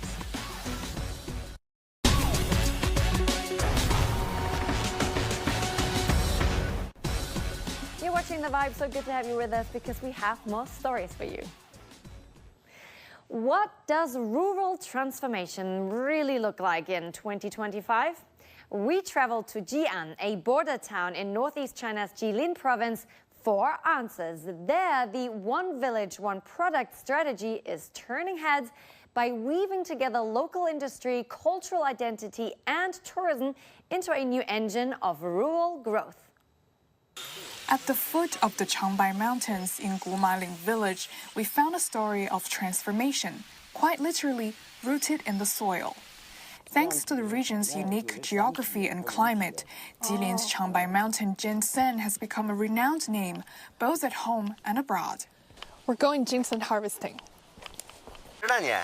Our guide Li Chengjun is the lead ginseng harvester here. With expert eyes, he spotted a plant that's been growing quietly for more than 2 decades. As its tradition, he tied a red string around the stem, a symbolic act rooted in the belief that ginseng has spirit, and without a marker, it may vanish without a trace. Armed with specialized tools and years of experience, we dug carefully and were rewarded with a rare find. The land's owner Hou Jun tells us the tourists can now try their hands at harvesting too. 我们从事林下三生种植这个行业已经有30多年。 We've been cultivating and processing wild simulated ginseng for nearly 30 years. But only last year did we shift our model, building a cultivation base that combines harvesting with tourism. During peak season, we can welcome thousands of visitors a day, and our revenue has increased more than tenfold. We followed National Highway G331 to Wangjiang village, where the transformation feels almost futuristic. This village is creating a vibrant border tourism economy while preserving the nature beauty of the area. Right here by the river, we found a stargazing guest house, a compact stay that has it all: a bathroom, shower, air conditioning, and a fold-out bed. At night, you can lie down and watch the stars. Hike by day, stargaze by night, the back-to-nature experience has become a massive attraction for tourists. 今天休息，带着家人来这儿玩。 I brought my family to this beautiful spot between the mountains and rivers, where we could admire the neighboring country's landscape from up close. At night, we stargaze from bed, with only the sound of the river around us. They've turned fields into scenic walkways and old farmhouses into boutique guest houses. The villages aren't disappearing, they're being reimagined and redefined. Li Shuang, CGTN, Jian, Jilin Province. In the heart of Indonesia's last great rainforest, a group of mothers is patrolling the jungle to protect endangered wildlife and defend their land. Together, they hike deep into the Lusa ecosystem, one of the most biodiverse places on Earth, to stop illegal loggers, document forest health, and fight for the future of generations to come. Deep in the rainforest of northern Sumatra, this group of mothers is doing something extraordinary. They're becoming forest rangers. They're called the Chandana Group, and they patrol the Lusa ecosystem, one of the world's most important rainforests. Their mission is to stop illegal logging, protect biodiversity, and secure water supplies for their villages. In 2006, there was a flash flood. That was our motivation to take care of the forest so that it would not happen again. We plant and maintain these trees so flooding is not as bad as before. Betty proudly calls herself a guardian of the forest. She often patrols these areas with her husband, Saryadi. And just like Betty, the women here juggle multiple jobs and care for their families. Some of them the sole provider, but they still find time to patrol the jungle. We are always so motivated and in high spirits because even though we are old, we want to be an inspiration to young people. We want to show them we can do it, so why can't you? This is for the future, for our children and grandchildren, not just us. If this forest is damaged, our future will be affected. The air, the water, the land, everything is connected. This is not just for us here, it is for all of you too. Ralia's connection to the forest began when she was just a little girl, and it never faded. Today, she leads this group of mothers with Betty. No matter how steep or rocky, Ralia will always show up. Each patrol can take hours, sometimes all day. It is so important for women to guard the forest. They are illegal loggers around here. Forest encroachers, and when those loggers meet other men, they fight. Their egos are threatened. But when they come face to face with us, with much play soften. That is the advantage of women guarding the forest. One of the most important tasks that they do is document the forest, what's new, what's changing, and what's dying. These documents are then shared with local NGOs to help them do further conservation work. It is truly amazing how these women are so passionate about saving wildlife and protecting the forest. When I spoke to them, a lot of them say that they identify as a mother and a forest protector. They almost see the forest as their children. They say that if the children are our future, why wouldn't they protect the forest? Why wouldn't they want to protect this land that they're on, this ecosystem? They also speak about the urgent need to protect the big four: elephants, rhinos, tigers, and orangutans, species that are increasingly endangered and depend on this ecosystem to survive. For Sariadi, the only man on this team, this mission is personal. If we don't protect these animals, how will our children, our grandchildren, understand what is a rhinoceros, what is a tiger, what is an elephant, what is an orangutan? They will only know it in pictures. Wildlife must be protected for this reason, because they are almost extinct in the looser ecosystem area. What Sariadi says is right. This isn't just about protecting animals or trees. It's about what we choose to pass down. And here in Aceh, these mothers are choosing to pass down a forest for our future generations. Okay, that's a wrap. It's been 6 hours in the forest. Now it's time for these women to go back to their families. And all I can say is I have so much respect for the work that they're doing. They are so brave and incredibly inspiring. And when they return home, they're not done. There are children to feed and husbands to care for. These mothers continue to lead against all odds, most of the time unpaid and under-equipped. But for them, protecting the forest is not just a duty, it's an act of love. Sulkina Aluwalia, CGTN, Aceh. What a great story to end on, because with that, we wrap up today's edition of The Vibe. But before we go, we leave you with some beautiful scenery from across the country. I'm Leonie Zoomer from the capital. Thanks for watching. Stay cultured, stay curious, and stay tuned for more news coming up on CGTN.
Live from London, this is Global Business.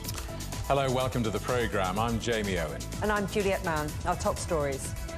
Israel and Iran trade heavy attacks a day after the United States struck key Iranian nuclear sites. Tehran warns of a decisive response. Iran's parliament votes to shut down the Strait of Hormuz. China warns of potentially huge global consequences for the movement of oil. China and Singapore should work together to safeguard global supply chains. The message from Premier Li Qiang. Germany returns to growth led by the manufacturing sector, but wider Eurozone economic growth stalls. I hand over the keys of Olympic House to Mrs. Kirsty Coventry, the 10th President of the International Olympic Committee. And passing on the presidency, Kirsty Coventry becomes the first woman and African in world sport's top job.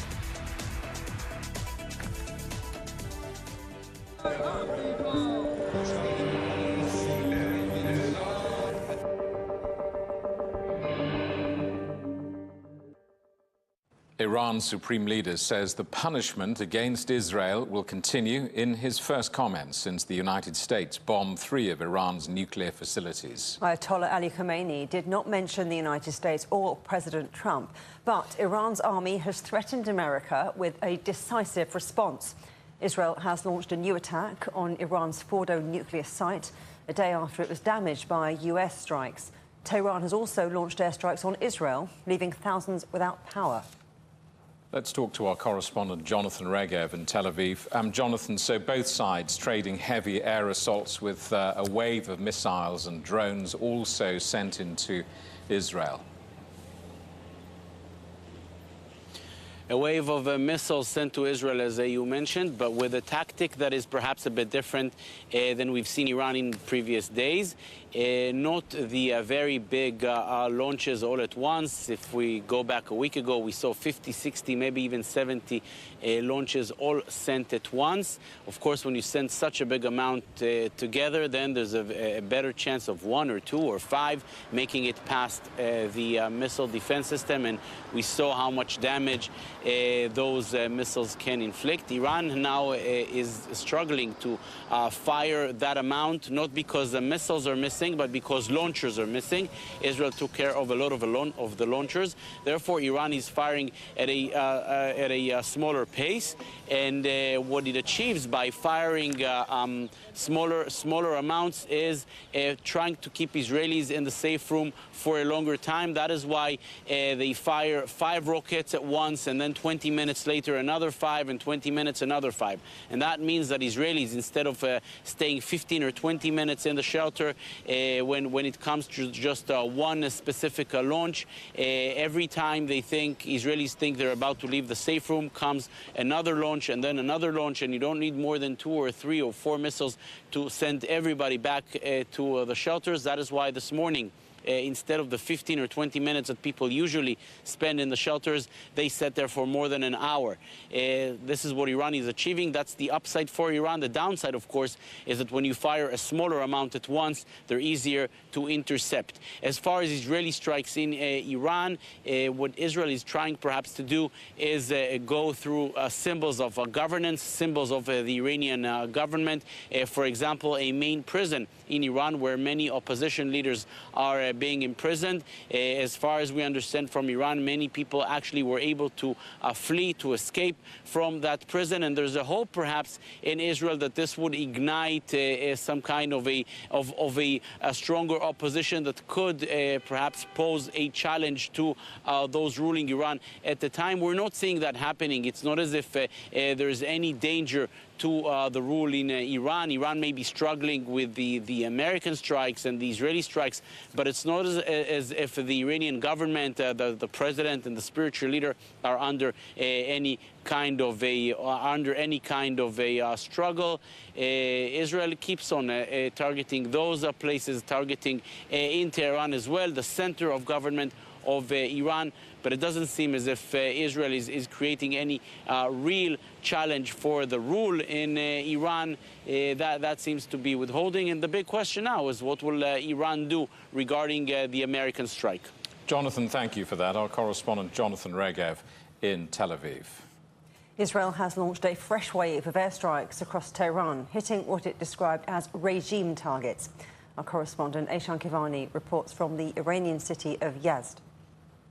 Multiple locations in Tehran have been hit by more Israeli strikes, including near the Red Crescent building. Paramedics and firefighters were among those hit. Iran's air defense primarily focused on intercepting Israeli micro-air vehicles. Officials say a second Israeli F-35 was intercepted with its pilot captured near Tabriz. On Sunday, attacks in Yazd killed 9 IRGC staff and injured several others. More than 400 people have been killed since Israeli operations began more than a week ago, including women and children. In response, Iran's armed forces attacked targets across Israel using a hybrid operation involving solid and liquid fuel ballistic missiles and drones. Iranian forces claim increased missile accuracy for greater destructive impact. Iran's army has also warned the U.S. of a decisive response for the attacks on its nuclear facilities. Parliament is now considering suspending cooperation with the nuclear watchdog, the IAEA, over what it terms the agency's unprofessional conduct. Ehsan Kevani, CGTN, Yazd. Well, President Trump has talked about the possibility of regime change in Iran in a post on social media. Currently, that contradicts the messaging from other senior White House officials. Let's talk to our correspondent, Nick Harper, in Washington. Nick, this is slightly confusing. What exactly did President Trump say? Yeah, Jamie and Juliet, this is a very different message coming from the president himself compared to what the rest of his White House team are saying, because J.D. Vance, the vice president, the Secretary of State, the Secretary of Defense, all of them have spent the last 36 hours or so trying to push this idea that the US is not looking for regime change in Iran. They are saying that the US carried out these strikes, they were limited in scope, and that essentially is the end of the matter. Donald Trump, though, on social media late on Sunday, suggested really the exact opposite, breaking with his team and floating this possibility of regime change. He wrote on social media, if the current Iranian regime is unable to make Iran great again, why wouldn't there be a regime change? Now, what we have seen during the course of the morning here in Washington is really the White House seeming to scramble to try and get out in front of the press and clarify what the president meant by that message. His White House press secretary, Caroline Leavitt, went on to suggest that really he was not looking for regime change. Rather, he was raising a question that she said many people around the world are asking.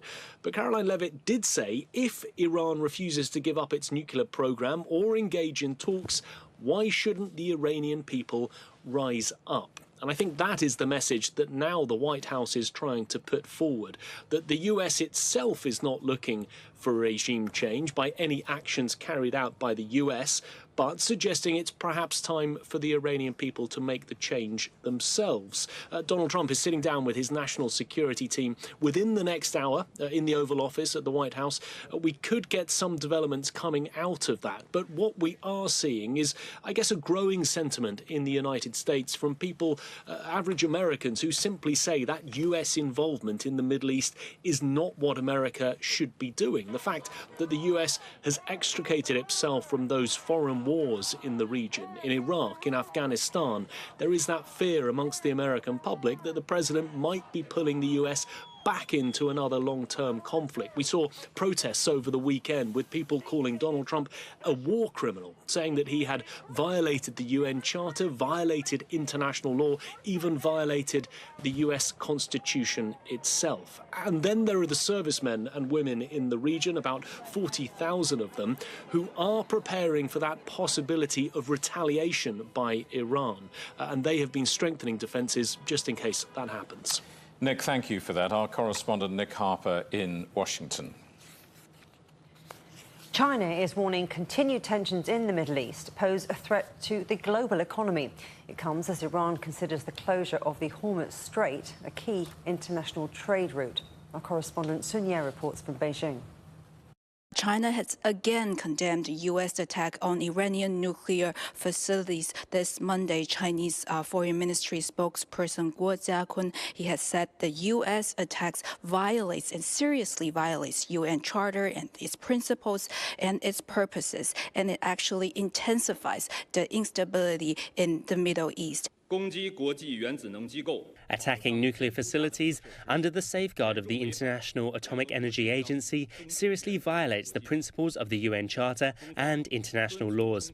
China urges all parties in the conflict to prevent any further escalations, resolutely avoid the spillover risk, and return to the path of political resolution. Guo also added that China is willing to strengthen the coordination and communication with all relevant parties to restore peace and stability to the Middle East. Now, this comes as China, Russia, Pakistan has jointly proposed a draft resolution to the UN Security Council calling for an immediate and unconditional ceasefire, protection of civilians, and engagement in dialogue and negotiation. Guo, the spokesperson for China's Ministry of Foreign Affairs, said this afternoon that this draft resolution reflects a voice of justice. It also reflects the strong desire of the international community. Also, when asked and questioned about the possible close of the Strait of Hormuz, the spokesperson said to keep the important channel of goods and energy safe and stable, that is in the interest of the international community. And he calls for the international community to work together and make efforts to keep this channel safe and secure, lest that instability in the region has a greater impact on global economy. The European Union's top diplomat says the closure of the Strait of Hormuz would be extremely dangerous and not good for anyone. Kaja Kallas made the comments as EU foreign ministers met in Brussels. Following the meeting, she said ministers called for all sides to step back, saying that extended war benefits no one. Our correspondent Sarah Coates is at The Hague, where a NATO summit will also be held this week. Sarah, EU foreign ministers have wrapped up their meeting. Considering the noises that were coming out that they didn't seem to be all on the same page, what more have they said?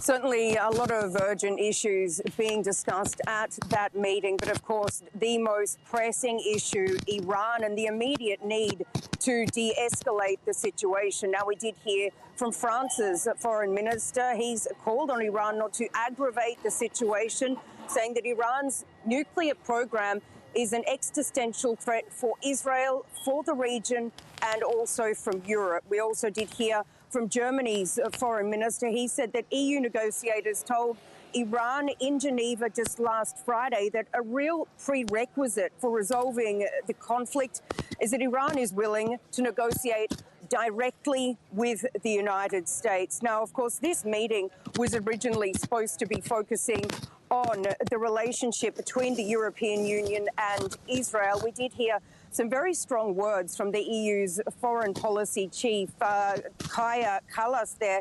She said that the EU will push to improve the situation in Gaza after a very clear review. She also added that ministers held a very extensive discussion on that, adding, "We will contact Israel and look at how we can improve the situation." Now, the conflict in Ukraine also discussed.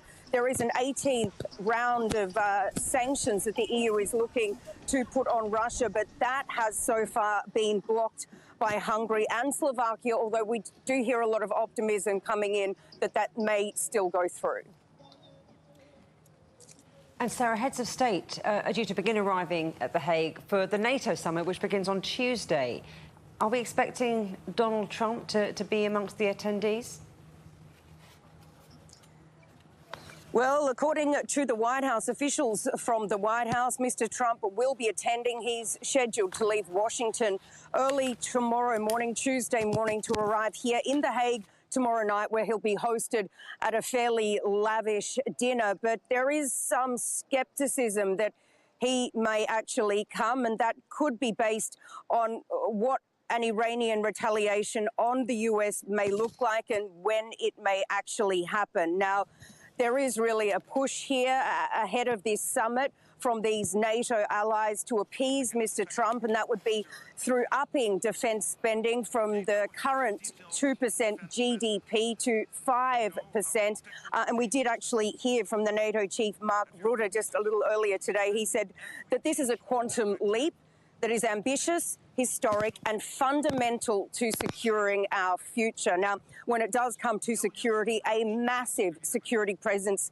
here in The Hague. We're hearing helicopters flying above, fighter jets flying above, more than 27,000 Dutch police officers deployed over the coming 2 days to really ensure that this is a safe event. Now, big parts of the city have been blocked off around the World Forum. That is where this summit will actually be held. There's 5 kilometres worth of fencing to ensure that nobody gets in. Now, also a number of roads coming into the city have been blocked up. But a little earlier today, there were some scuffles. There were some activists who actually sat down on the road and had to be removed by police. Sarah Coates at The Hague. Thank you very much. Oil prices hit a 5-month high before erasing most gains on Monday following those United States strikes on Iranian nuclear sites. Let's talk to our correspondent in New York, Mitch McCann. Mitch, what are the markets doing now? Hi, Jamie. Well, look, Donald Trump has called for the US to increase its oil production in response to what's happening at the moment. On Monday, as you mentioned, the price of Brent crude, which is seen as the international oil benchmark, it rose as high as $81.40 a barrel on the London ICE Futures Exchange. But as you mentioned, it then fell in the hours that followed. Now, prices have been rising since this conflict began on the 13th of June, amid fears it could disrupt oil supply from the region and concerns that Iran could retaliate by closing the Strait of Hormuz, though, or through which around a fifth of the world's oil supply currently flows. Now, as I mentioned, Mr. Trump has signalled he would like to see an increase in oil production from the US. He wrote online to the Department of Energy, drill, baby, drill, and he added, and I mean now. Now, there's been some commentary from analysts at S&P Global. They wrote in a note that they do not believe the situation will cause an international oil shortage.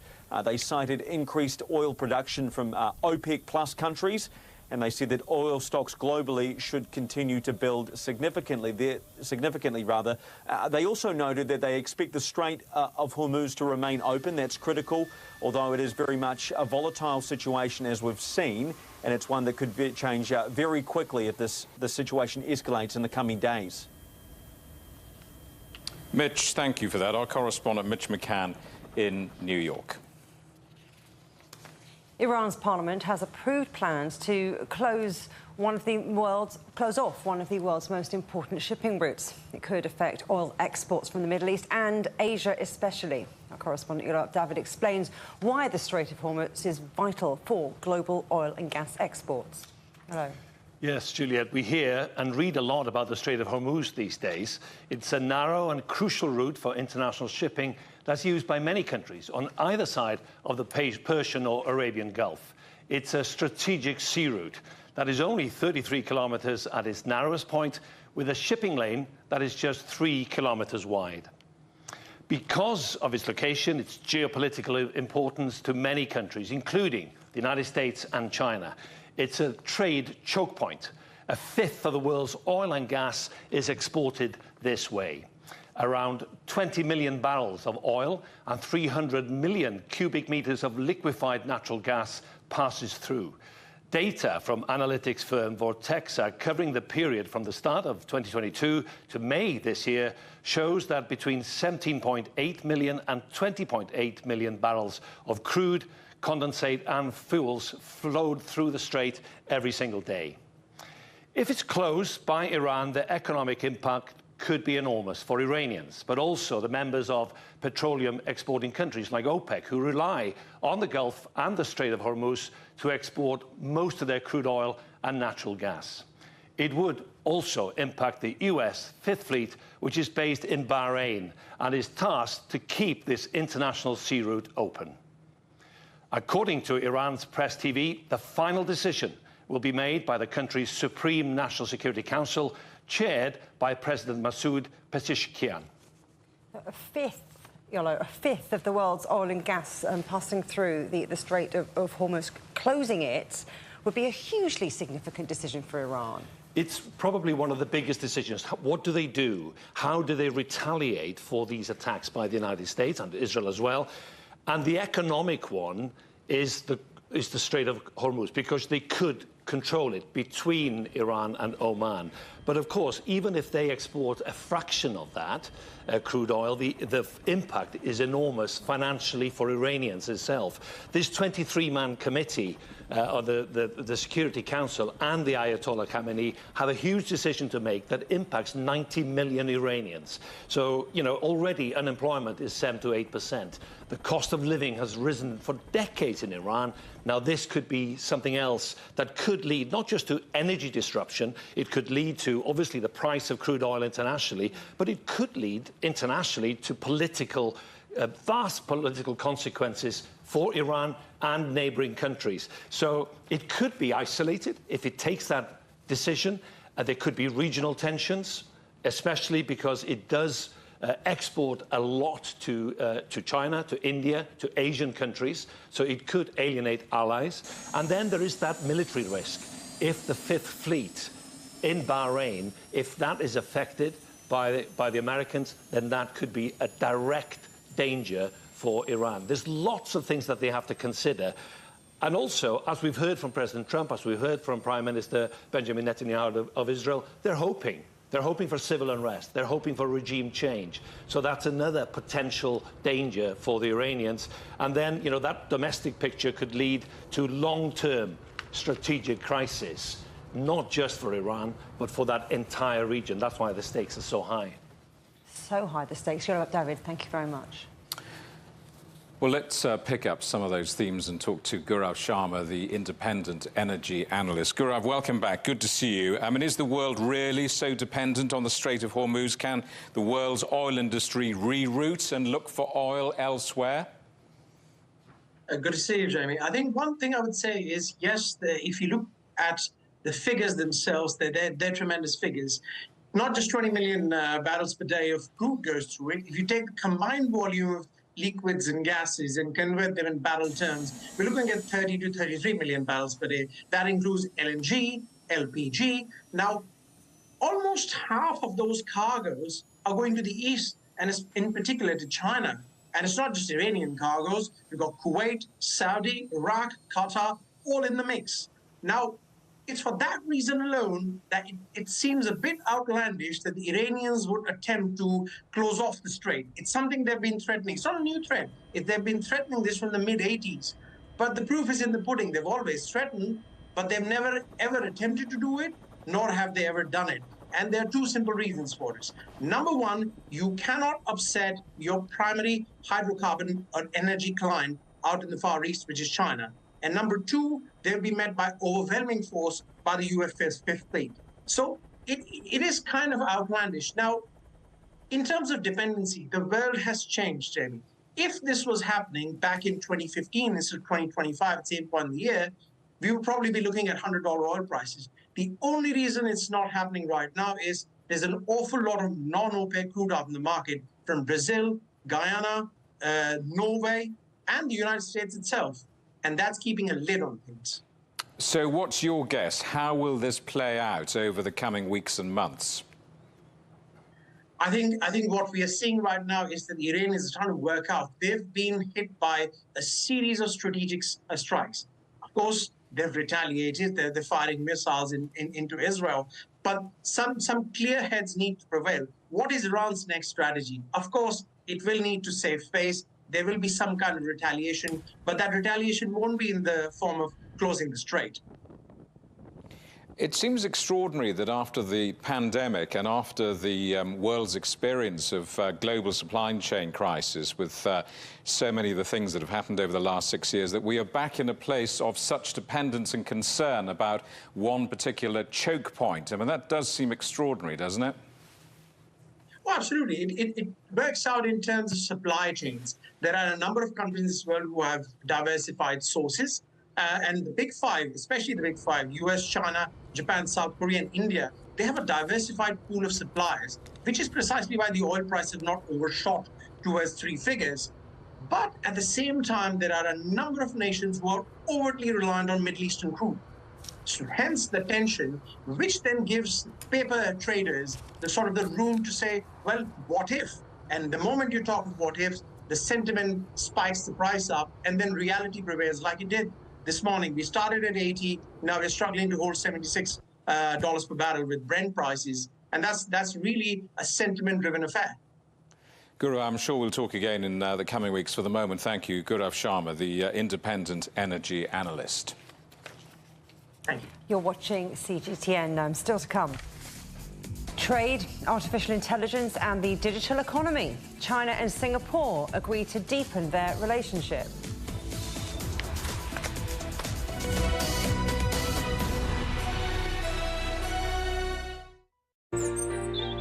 Ever wondered what's the difference between a bear and a bull market? Where are the cash cows? And who are the lame ducks? And what exactly are black swans? Grey rhinos? And unicorn companies? Make sense of it all with Global Business, only on CGTN. I think it should be more global cooperation. I would like to hear more the voice of the developing countries. Globalization has lifted more than 1 billion people out of poverty. The green transition has to happen. It's a necessity. For China and the United States are important powers in the world. What unites us is much more than what divides us. And I believe China is committed to this agenda. Join me, Juliet Mann, to set the agenda at these times every weekend on CGTN.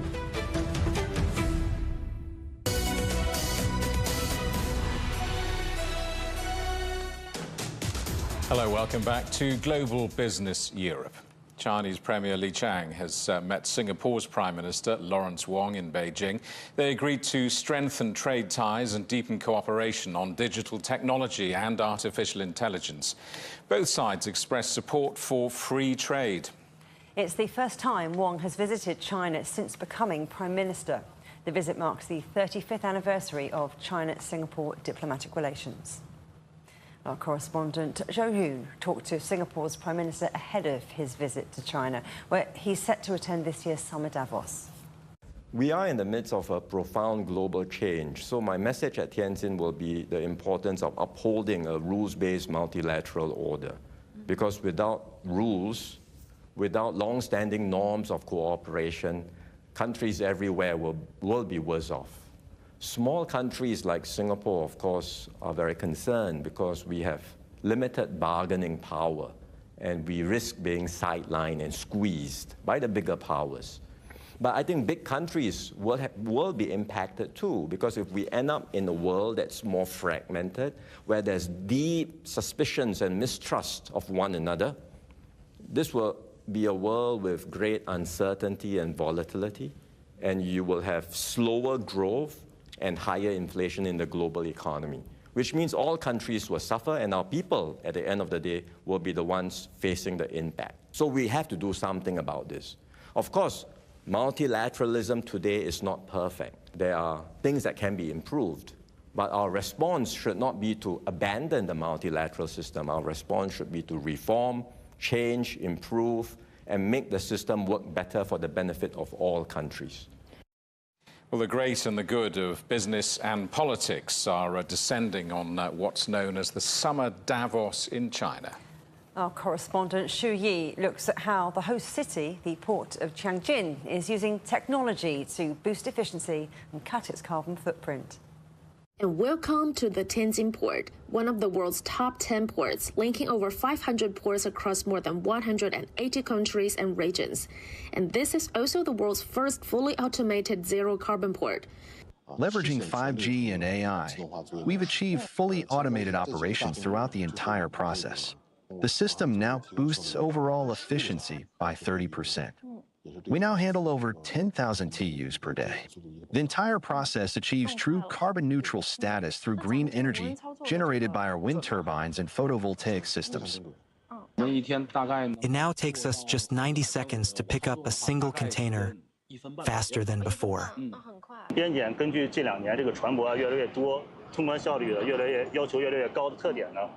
With growing numbers of international vessels calling at Tianjin Port in recent years, we've streamlined operations to achieve higher clearance efficiency. Today, ships commence cargo operations immediately upon arrival and depart promptly upon completion, saving approximately 1 to 2 hours in port clearance time per vessel. And faster cargo operations mean international ships spend less time in port, getting goods to global markets quicker than ever before. The turnaround time is very important for the ship because the more we stay in the port, the less money we make. We have to take the cargo as soon as possible and discharge on the other side as soon as possible, so that we keep making money for the company. This megaport, handling over 500 million tons of cargo annually, has established a global logistics artery bridging Asia and Europe. Xu Yi, CGTN, Tianjin.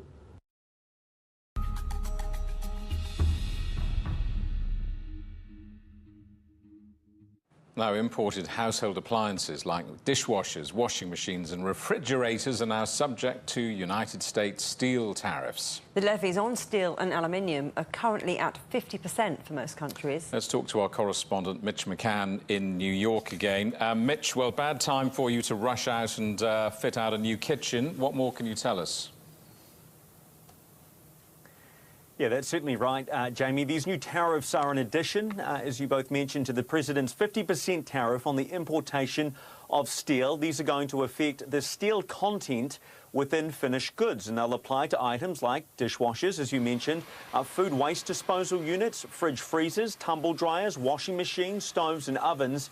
And they're going to be at a rate of 50%. Now, this is part of Donald Trump's broader plan to boost steel and aluminium production here in the US, with Donald Trump claiming that he's saved the steel industry.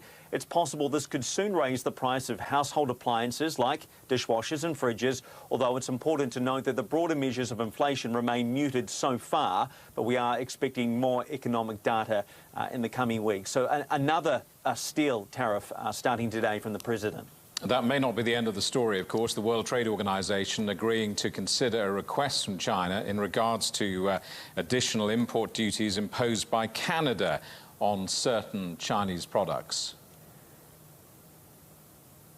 Yeah, that's right. The World Trade Organization's dispute settlement body, it's agreed to establish 2 separate panels to examine complaints brought by China and also Canada. One panel is going to investigate Canadian taxes on Chinese imports, including on electric vehicles, steel and aluminium products. And the second will focus on Canada's complaint about additional import duties imposed by China on its agricultural and fisheries exports. Now, this follows a tit-for-tat trade dispute between the two countries for some time now. In March, China announced a 100% tariff on Canadian canola oil cake. Oh. I'm terribly sorry. I think we've lost the line there to Mitch McCann in New York. We may try and return to him a little later, but for the moment, we'll move on with the rest of today's news.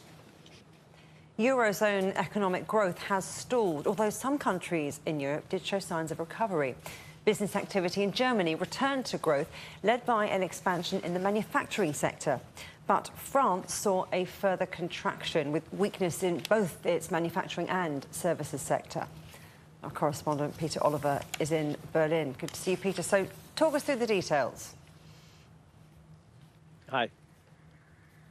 Yes, for once in what seems like an awfully long time, we're talking about positive news coming out of Germany when it comes to the economy. This time it's the PMI numbers. That's a gauge of how positive people are feeling in manufacturing and services ahead of the coming month. Now, for June, that stood at 50.4. That's up for the first time in the positive for 4 months. Anything above 50, that's considered growth.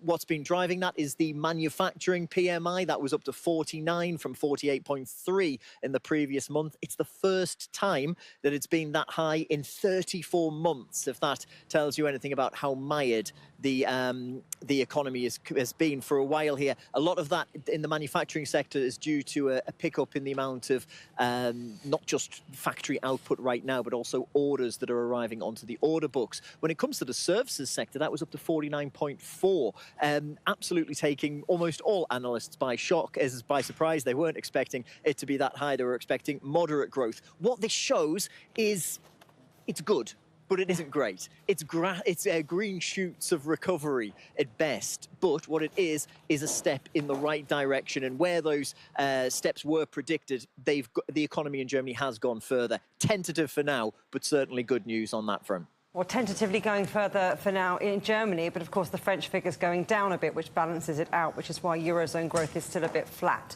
Let's talk about something else, Peter, because we've heard also from Chancellor Friedrich Merz on Germany's defence spending, as well as on his thoughts on how trade deal negotiations are going with the US. Tell us more. Well, Friedrich Merz seems to have set this up that defence will be how his chancellorship is defined. He's expected to give a very big speech on Tuesday in the Bundestag before heading to the NATO summit that takes place in Brussels. He's going to hammer home the 5% target is a Germany target of GDP. That's 5% of GDP going towards defence.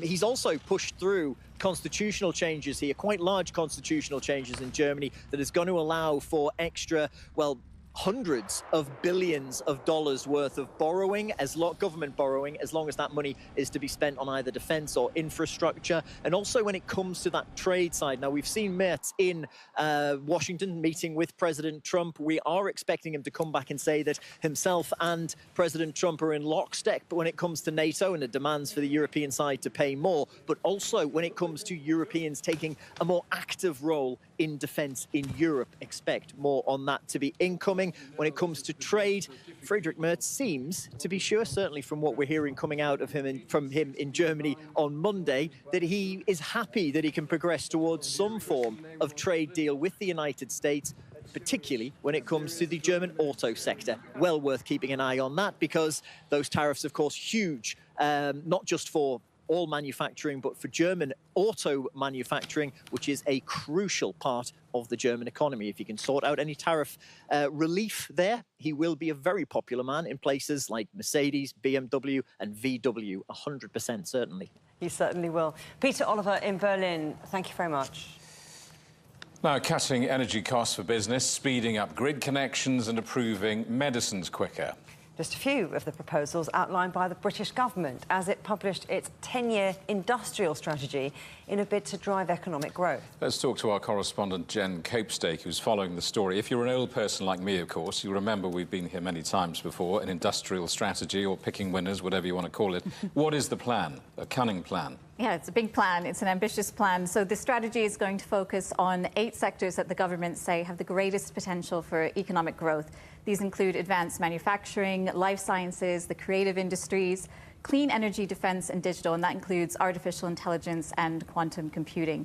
So these sectors are going to benefit, they say, from targeted support, which includes cheaper energy, skills investment in workers and trade access. So electricity costs are really a headline issue here. The UK has some of the highest energy costs in the developed world.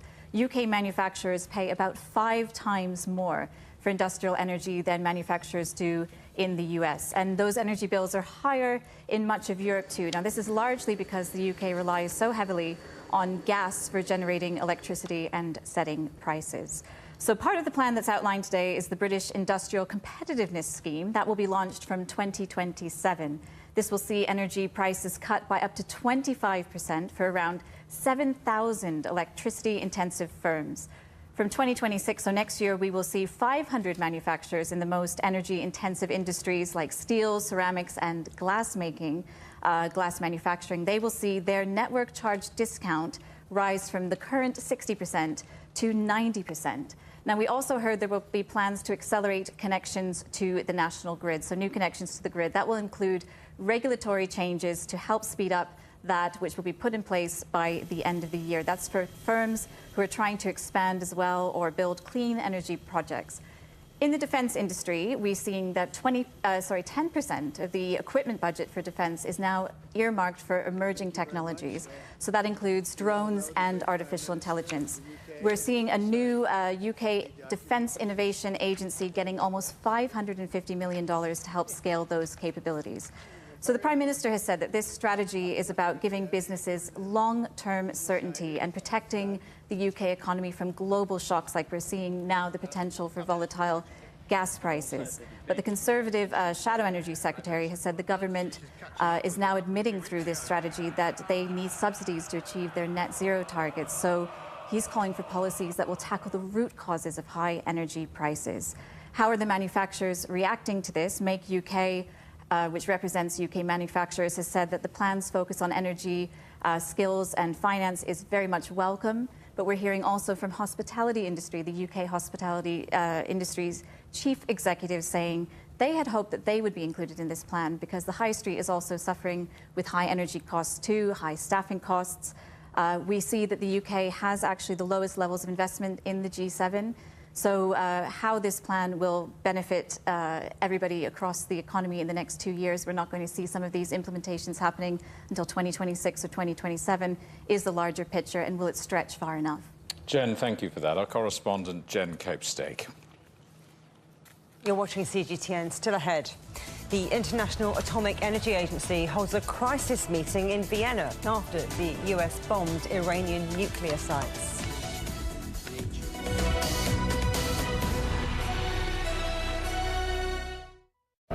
What do we mean when we talk about the difference?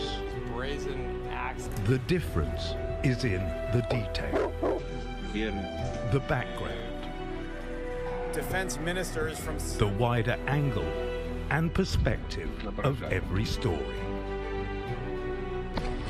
wherever the story may be. CGTN. See the difference.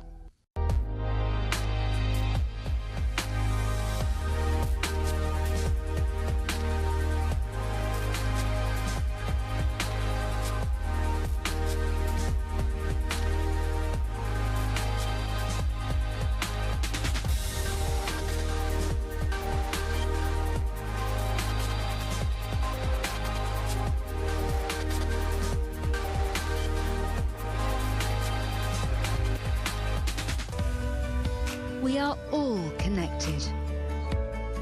Across borders, across continents, connected by ideas, a shared humanity. Stay connected.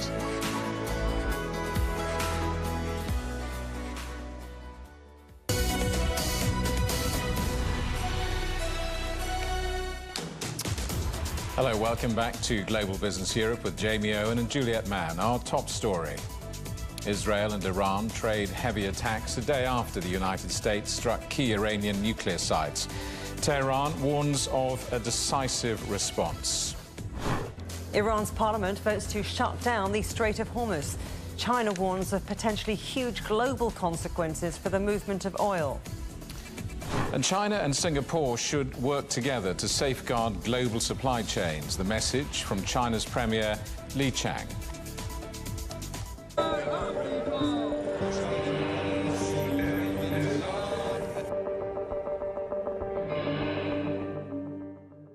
The International Atomic Energy Agency is holding a crisis meeting in Vienna after the US bombed Iranian nuclear sites. The director of the IAEA said the United States bombing of Iran's Fordo plant probably caused very significant damage, though it's too early to tell the extent of it. Our correspondent Johannes Plessberger is in Vienna. Johannes, what is the latest you're hearing?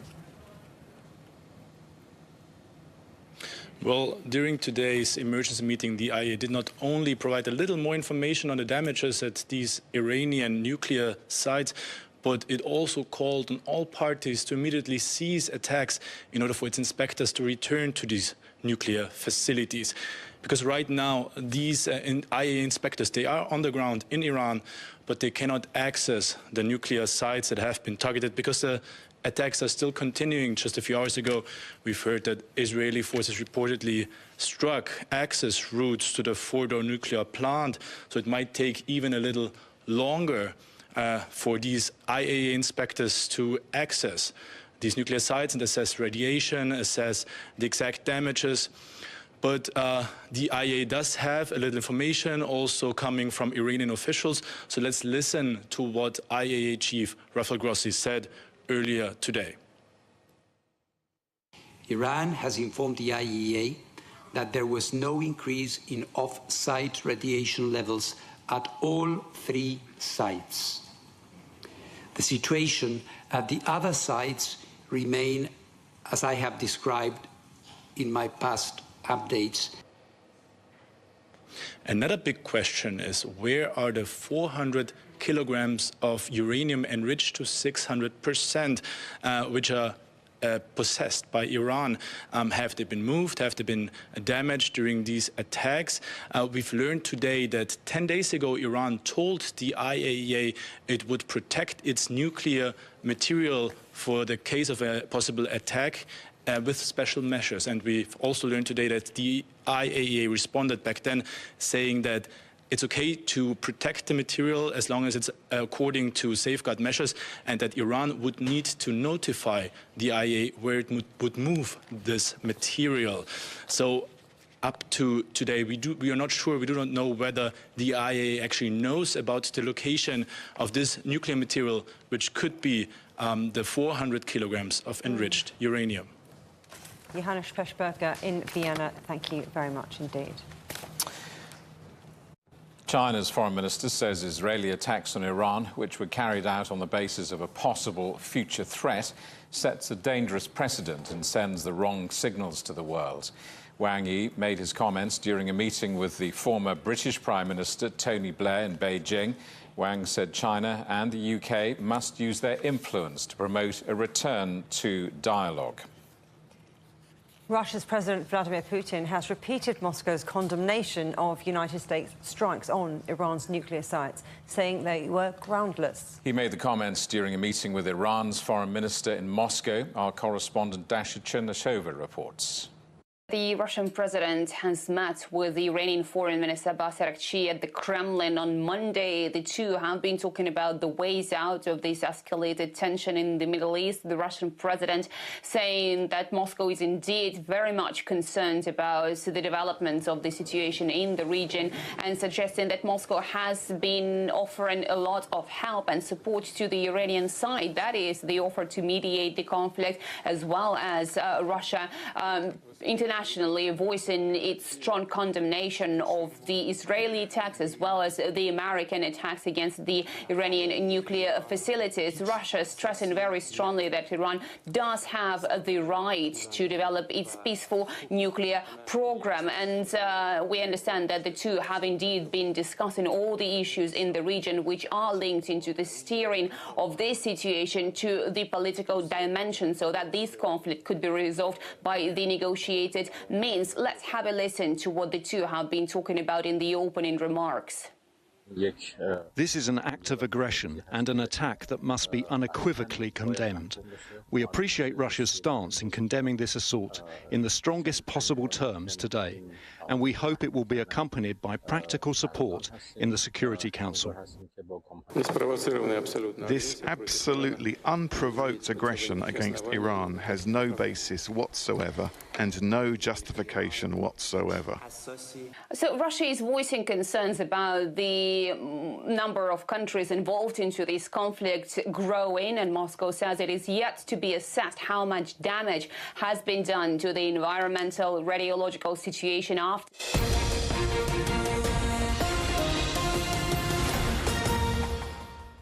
Well, we're just going to break into that report to bring you some breaking news in the last few moments. We are hearing reports of several explosions which have been heard in the Qatari capital of Doha. Axios is reporting that 6 missiles have been launched by Iran towards US air bases there.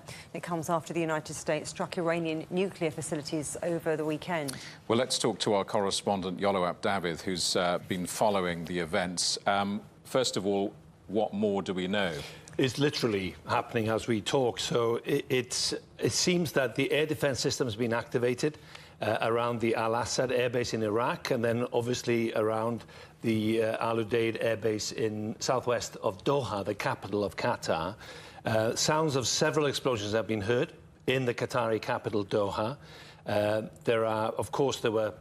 People were afraid of threats, potential threats, after the United States had attacked those Iranian nuclear sites. But now that maximum alert status has obviously been alerting people, and people are going towards bunkers and trying to stay safe.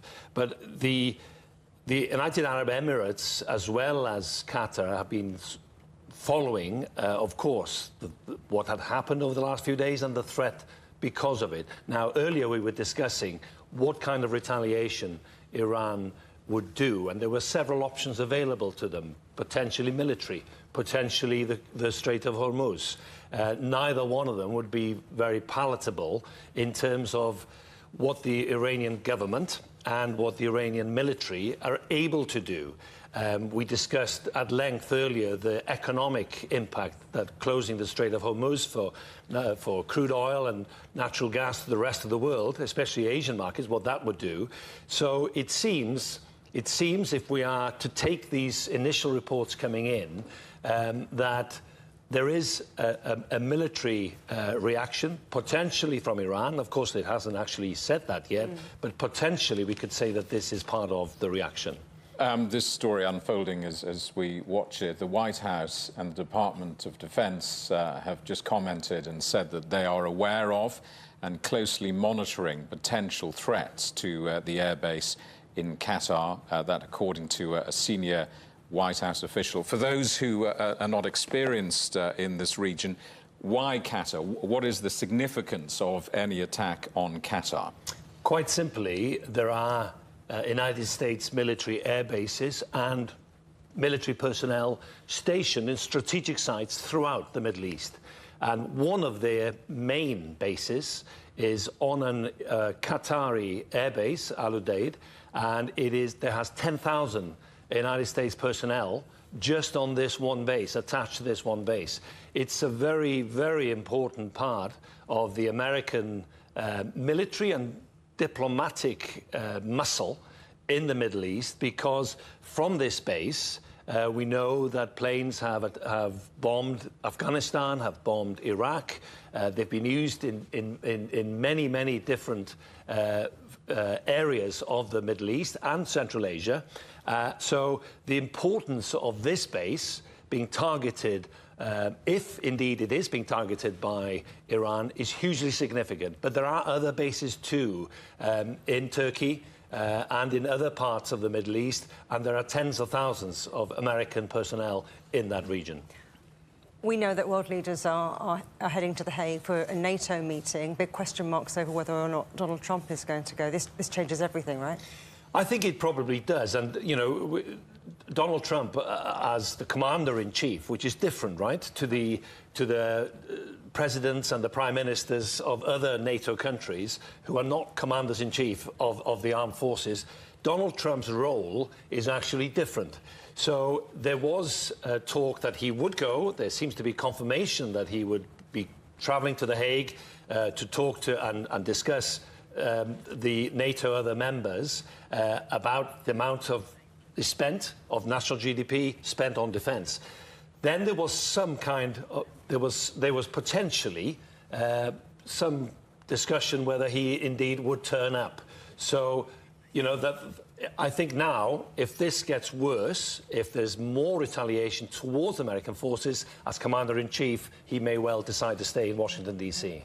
This is the Middle East's largest United States base. It's said to house around 10,000 troops. I mean, perhaps there couldn't be a more visible example of an attack on a U.S. asset in the region. And quite probably, regardless of whether it's in Qatar or in Bahrain, where the U.S. Fifth Fleet is stationed, or even Kuwait or any other country that Iran usually would have decent relations with, it doesn't really matter. What matters is that they wanted to send a signal to the United States after the attacks on the Iranian nuclear facilities. And also, just a quick scan when I was looking online at this base, you know, it keeps on in terms of its why it's there.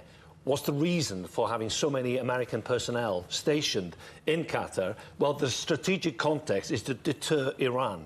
And that's exactly what they say. The risks from Iran, and the reason is there, is to deter extremists. And they see, the Americans and other NATO countries would see that Iran has sponsored what they would see as terrorist groups in other countries. Yola, stay with us, because we're going to have more on this during the next half hour or so. And let's just confirm, while if you're just joining us, that Iran's Tasnim agency is saying that a missile operation called Annunciation of Victory has been launched against United States bases in Iraq and Qatar. This continuing story here live on CGTN. Well, Mark Canstian is a retired US Marine colonel and senior advisor at Washington Center for Strategic and International Studies. Great to have you on the program again. Now, of course, you thought you were coming on the program to talk about what Iran might do next. Now we know. What do you think's happening? Well, Iran has done this before. That is, used its missile forces to retaliate against the United States. It did this when General Soleimani was killed. So it's no surprise that this is what they're doing in response. Al-Udd, the air base in Qatar, is indeed a large U.S. facility in the area. It also has the U.S. Air Operations Center for the Middle East there. So it's quite prominent. There's also another large facility that houses equipment, not quite as interesting as a target, I think, but it might get struck also. Wouldn't be surprised if the Iranians went after al-Assad again, which they've done in the past. So this is not unexpected. 6 missiles is pretty modest. We'll see what they continue to do.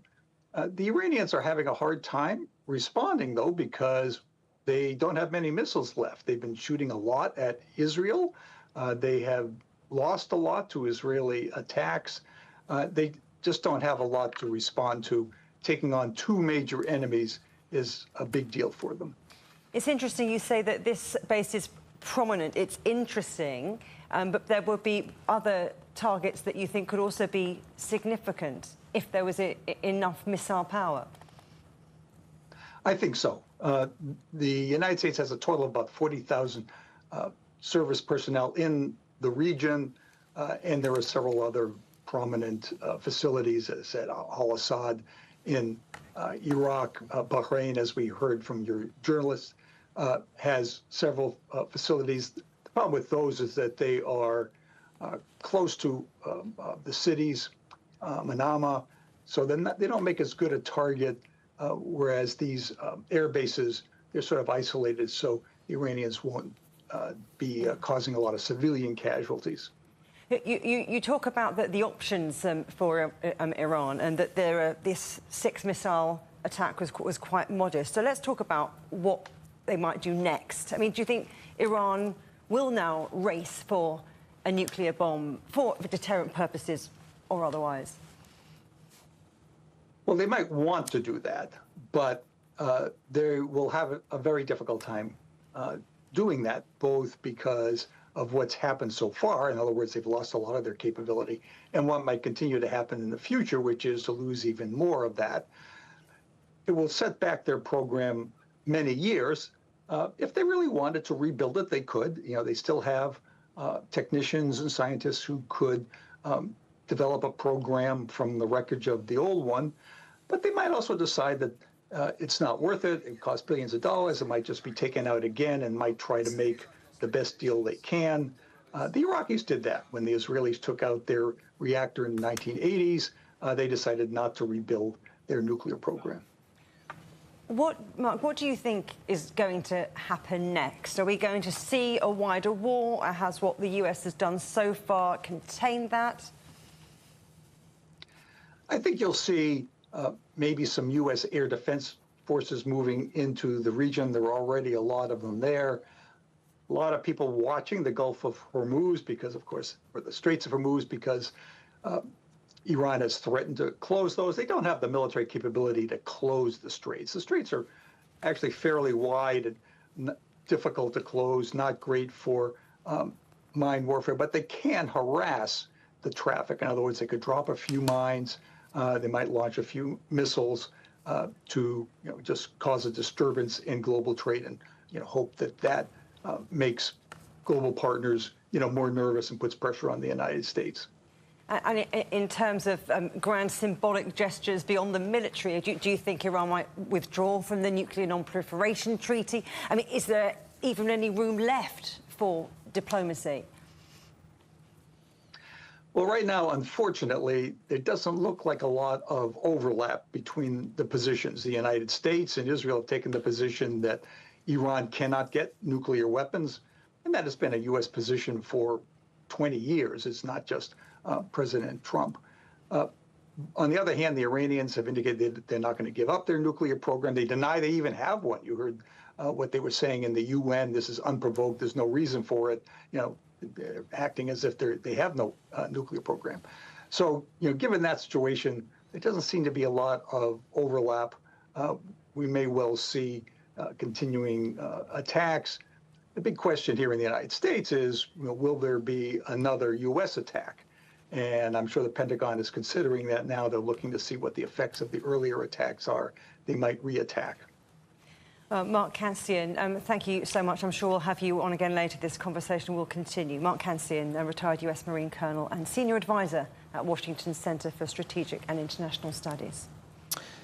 You're watching CGTN live from London, where it's just gone 1700 GMT, and we bring you breaking news of the explosions reported over Qatar as Iran attacks United States base there. We're seeing live pictures of Doha, and we'll stay on those pictures as we take you to the voice of Nick Harper, who joins us from Washington.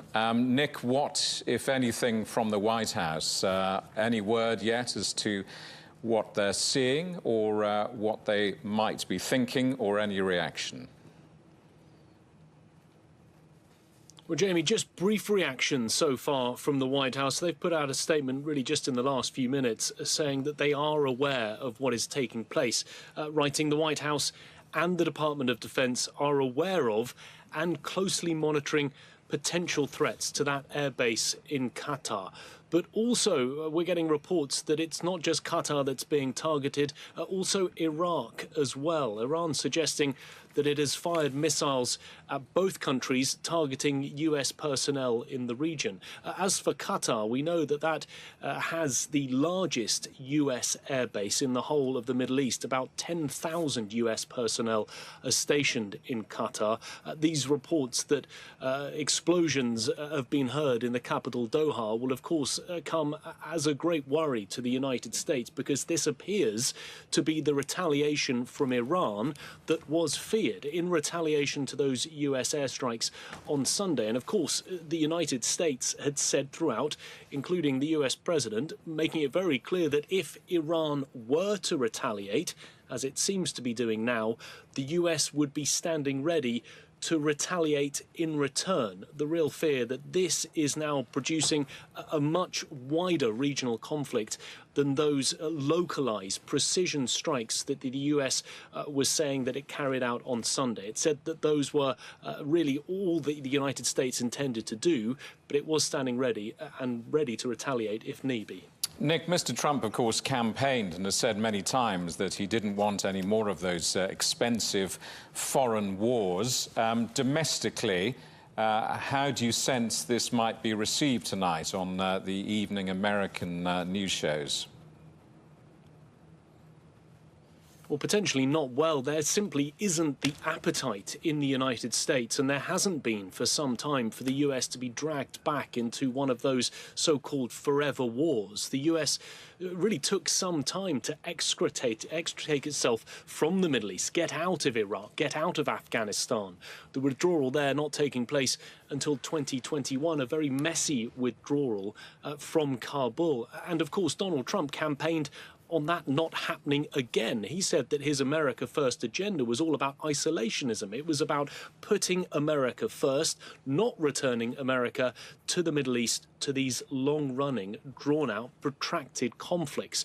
And because of that, we have seen much public sentiment, including from polling that was done just last week, showing that the US public did not have the appetite to return to the Middle East. And even there has been this schism within his own party, within the MAGA, Make America Great Again, part of the Republican Party. Some of them telling the president that they did not want airstrikes and are now fearful as to what may take place in the coming days and weeks. It has produced that division within his own base, and I think that's quite extraordinary. There hasn't been a moment up until now, during the 5 months or so since the start of his second presidency, that has produced a schism within his own base in the way that the issue of Iran and the Middle East has now done.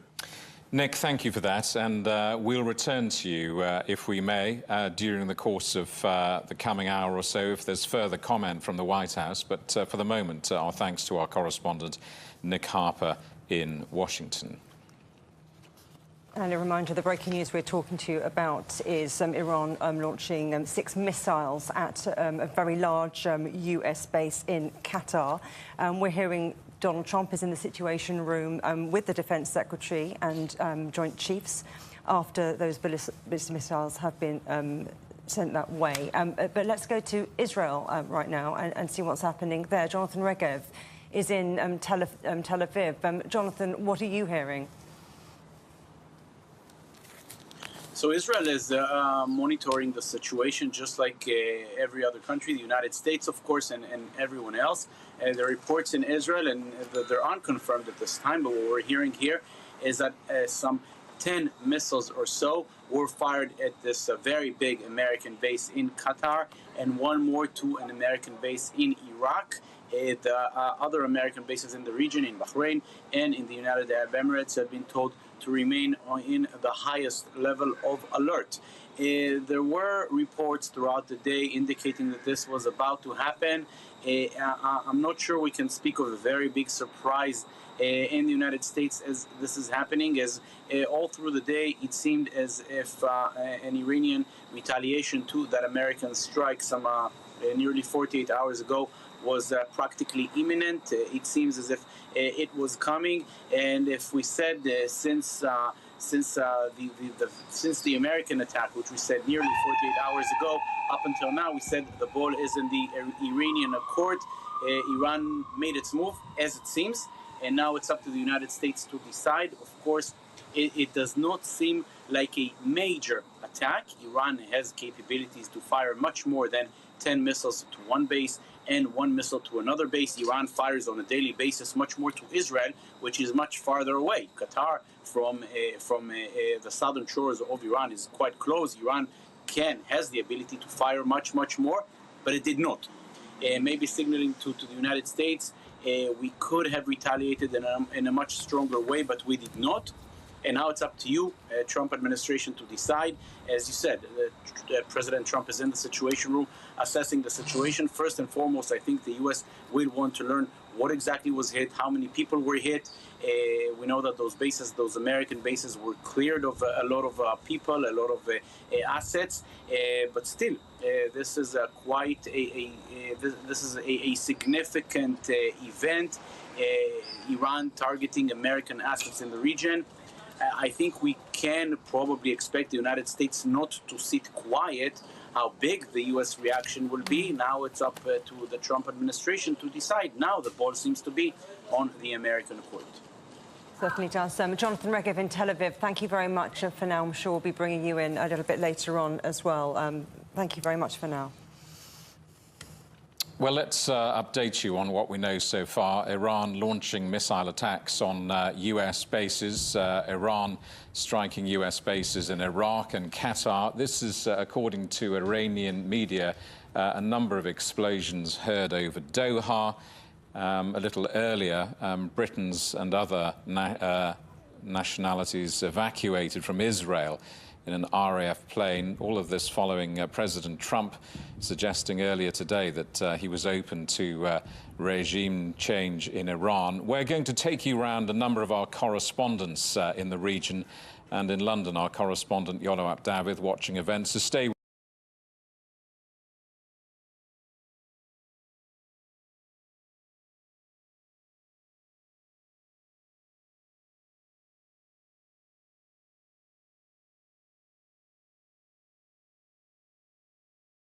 Well, look, the region's been on a knife edge really for the last few weeks as the world's been watching the strikes on Iran by Israel and then Iran's retaliation. So, you know, we do know that Iran has the capability to reach some of these American bases in the Gulf, and there are a lot of them. There are 19 bases, and Iran did say very clearly that if they were to be attacked any further, that American bases in the region would be a potential target for them.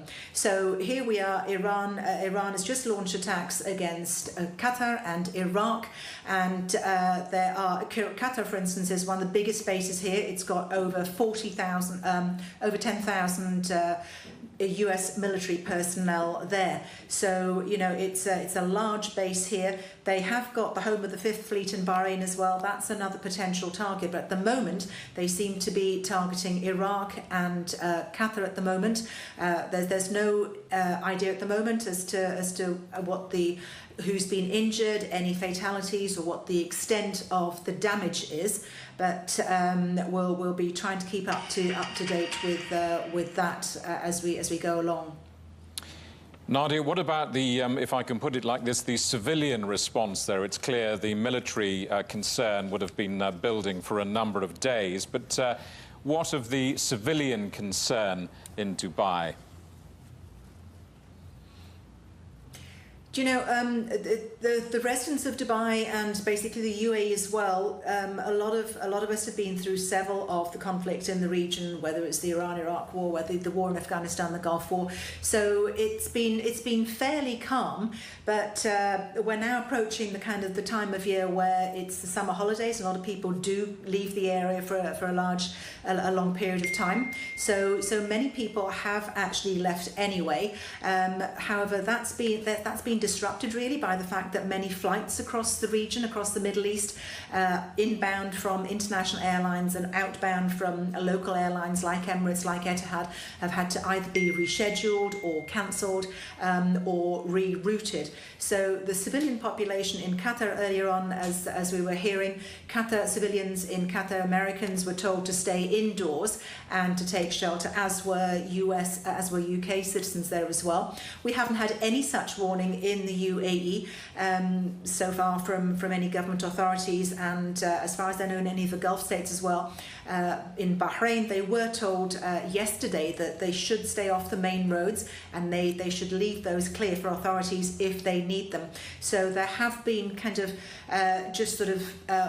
some warnings to the population just to be careful and to take shelter indoors.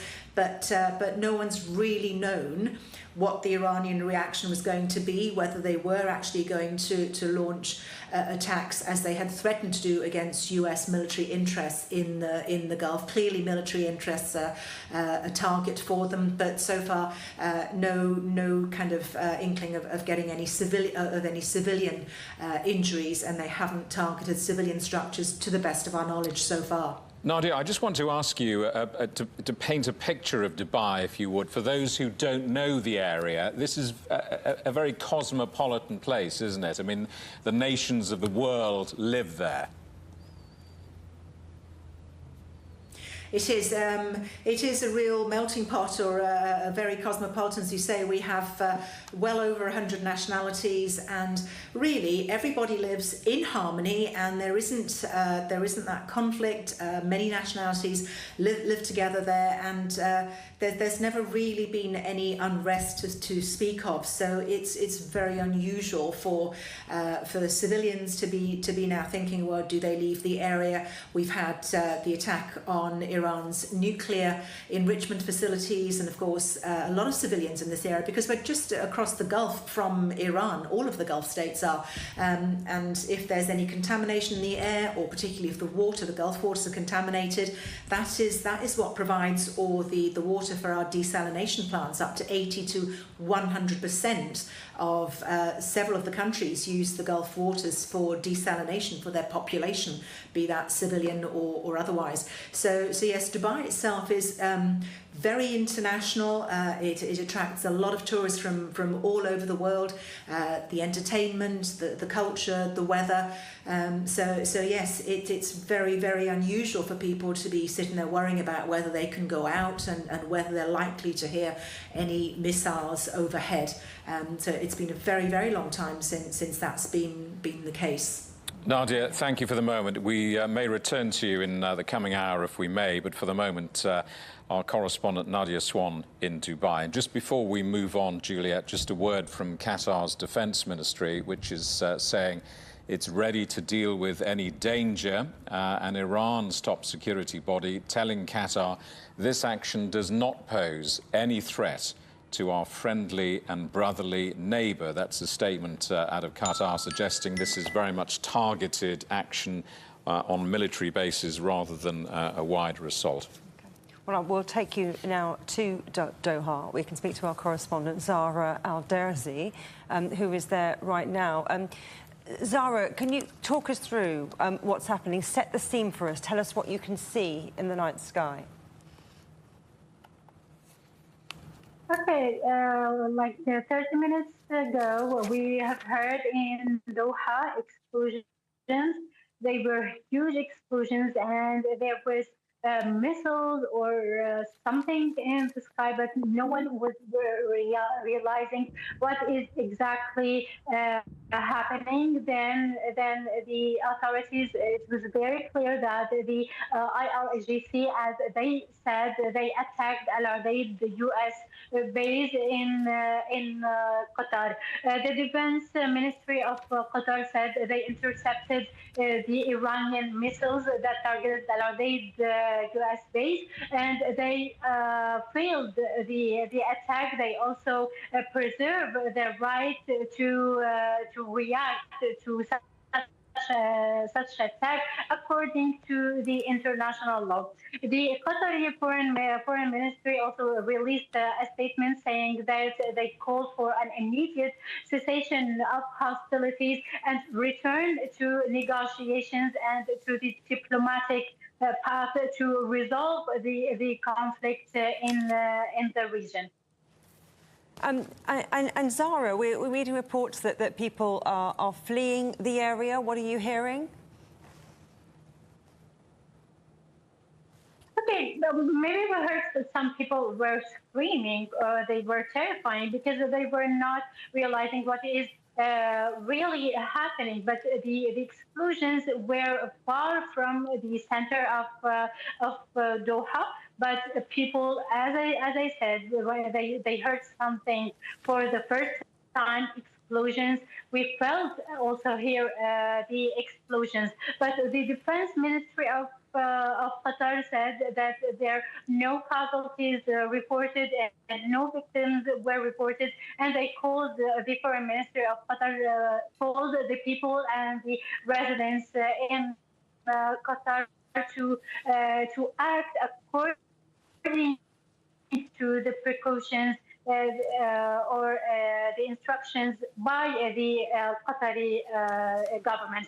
But earlier, the U.S. embassy in Qatar said launched a warning for the residents in Qatar to shelter in their places.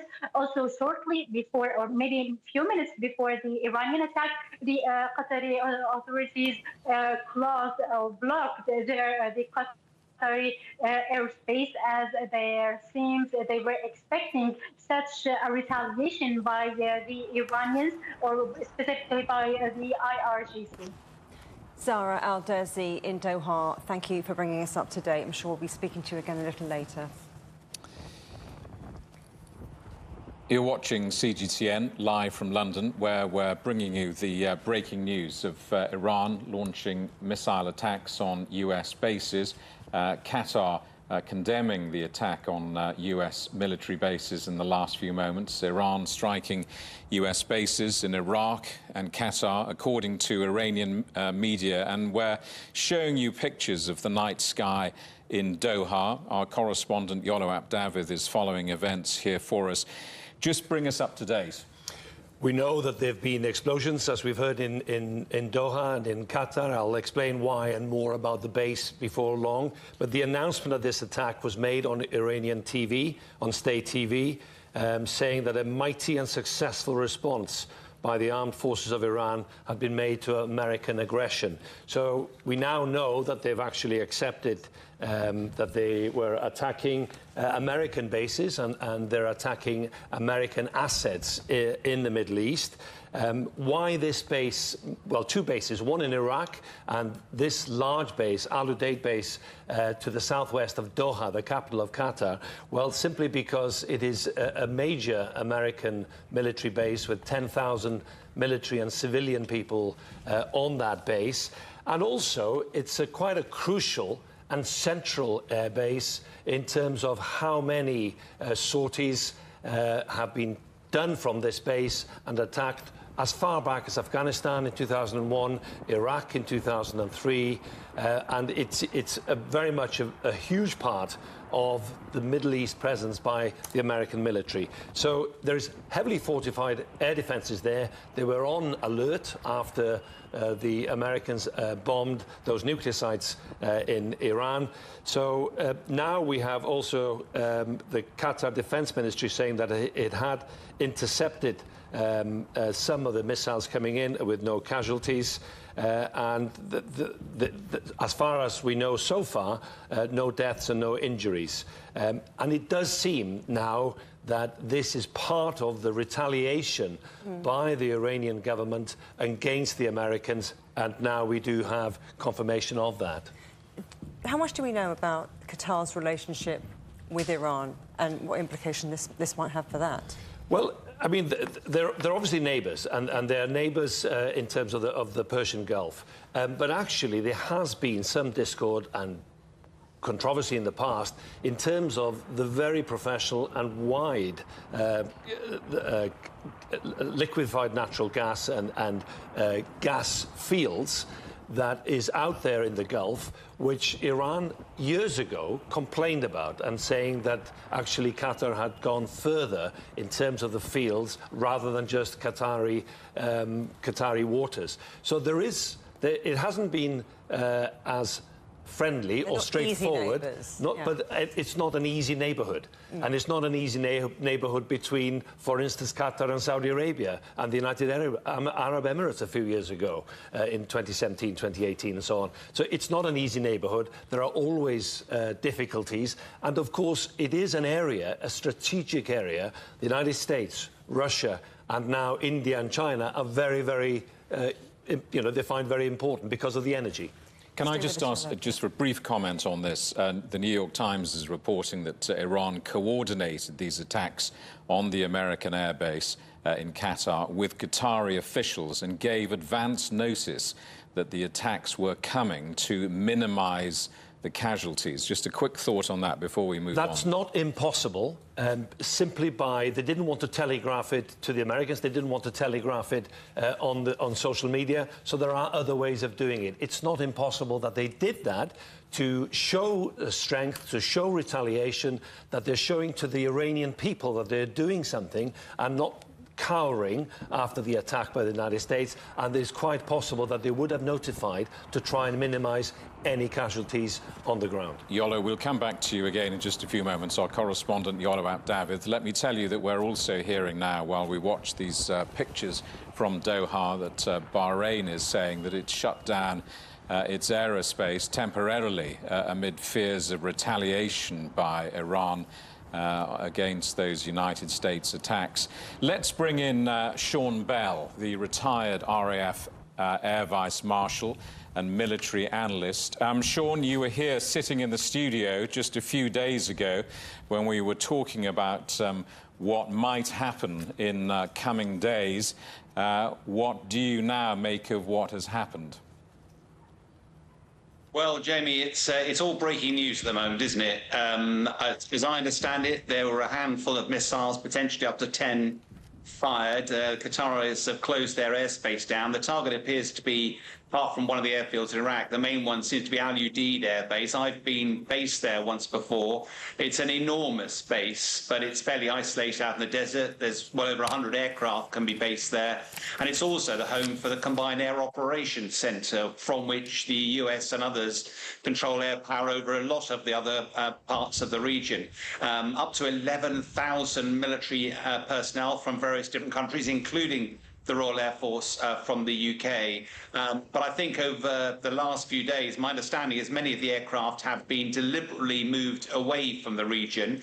It doesn't mean there aren't personnel on the ground, but I think what we were always expecting is some sort of reaction from Iran. I think what your previous correspondent was talking about is probably the most likely. What we're seeing here is Iran, for a domestic audience, needs to be demonstrating that it's fighting back, that it's not cowering, and it's prepared to take on America.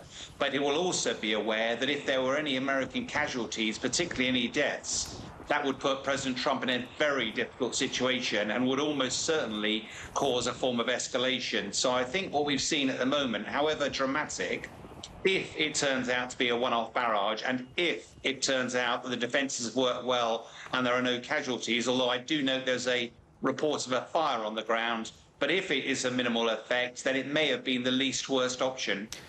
From a military perspective, what is the significance of this airbase? I think any of the air bases in the region project power, particularly when you're talking one the size and scale of Al Udeid.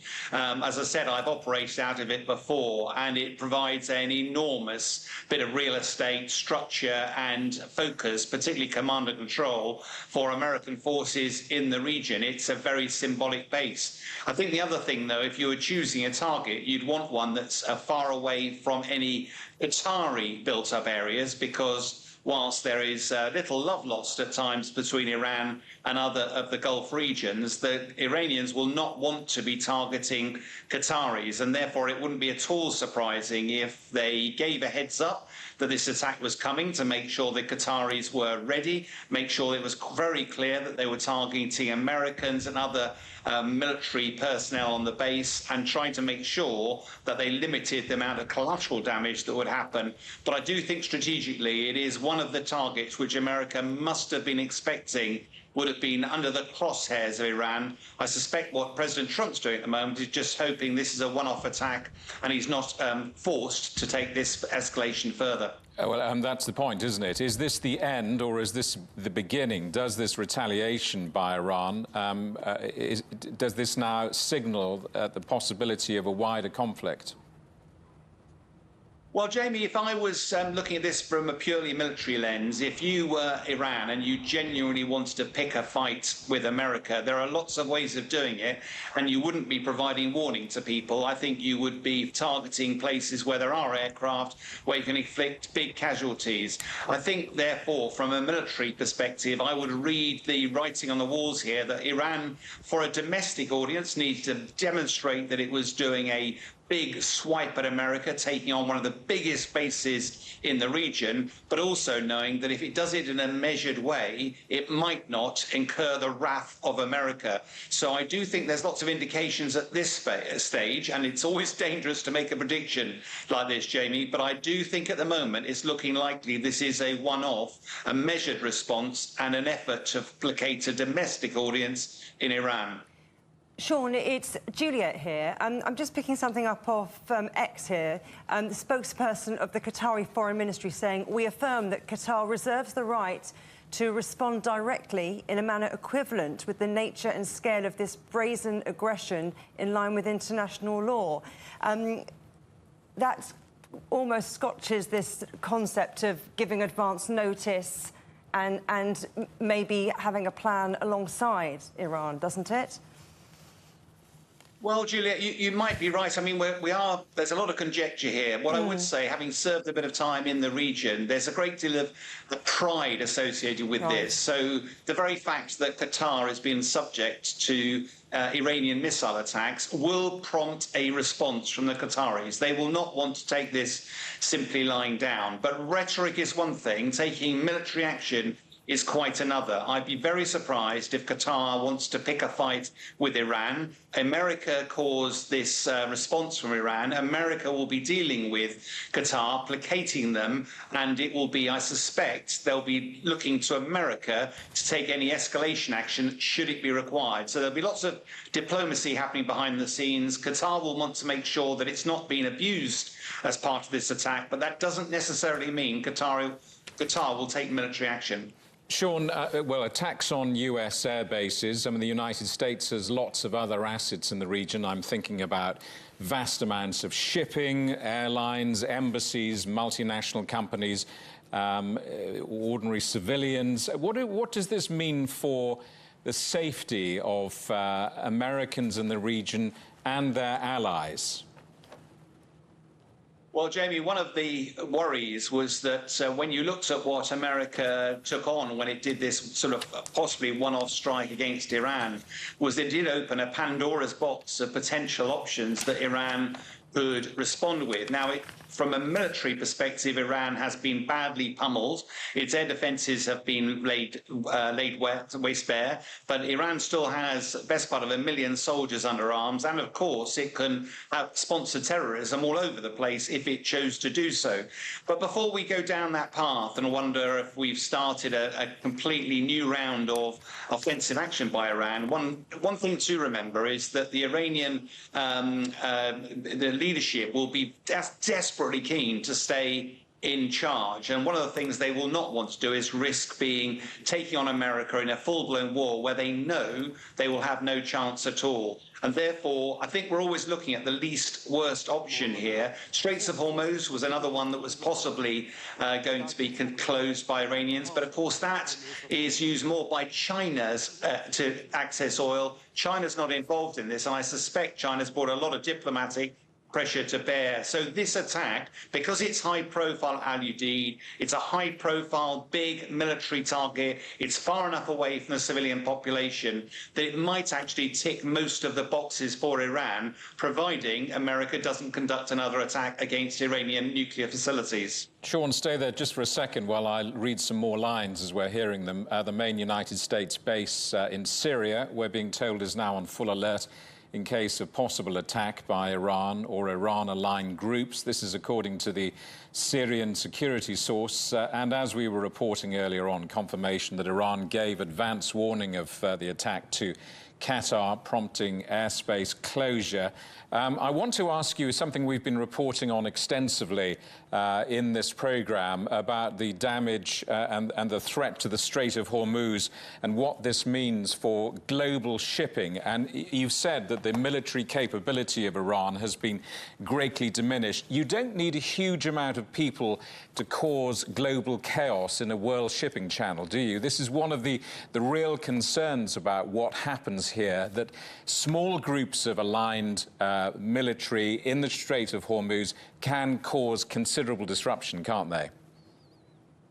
You're absolutely right, Jamie. And I think one of the issues here is that it's one thing what Iran may want, but it also sort of semi-controls a lot of proxy groups. You know, Hezbollah, Hamas, and the Houthis are just some examples of them. But to imagine that they are all wildly aligned to Iran would be wrong. Some of them have their own objectives, and if they see a sense of weakness, then they can attack. And therefore, you're quite right. There's a number of these groups that could use this opportunity to try to make a name for themselves and take action.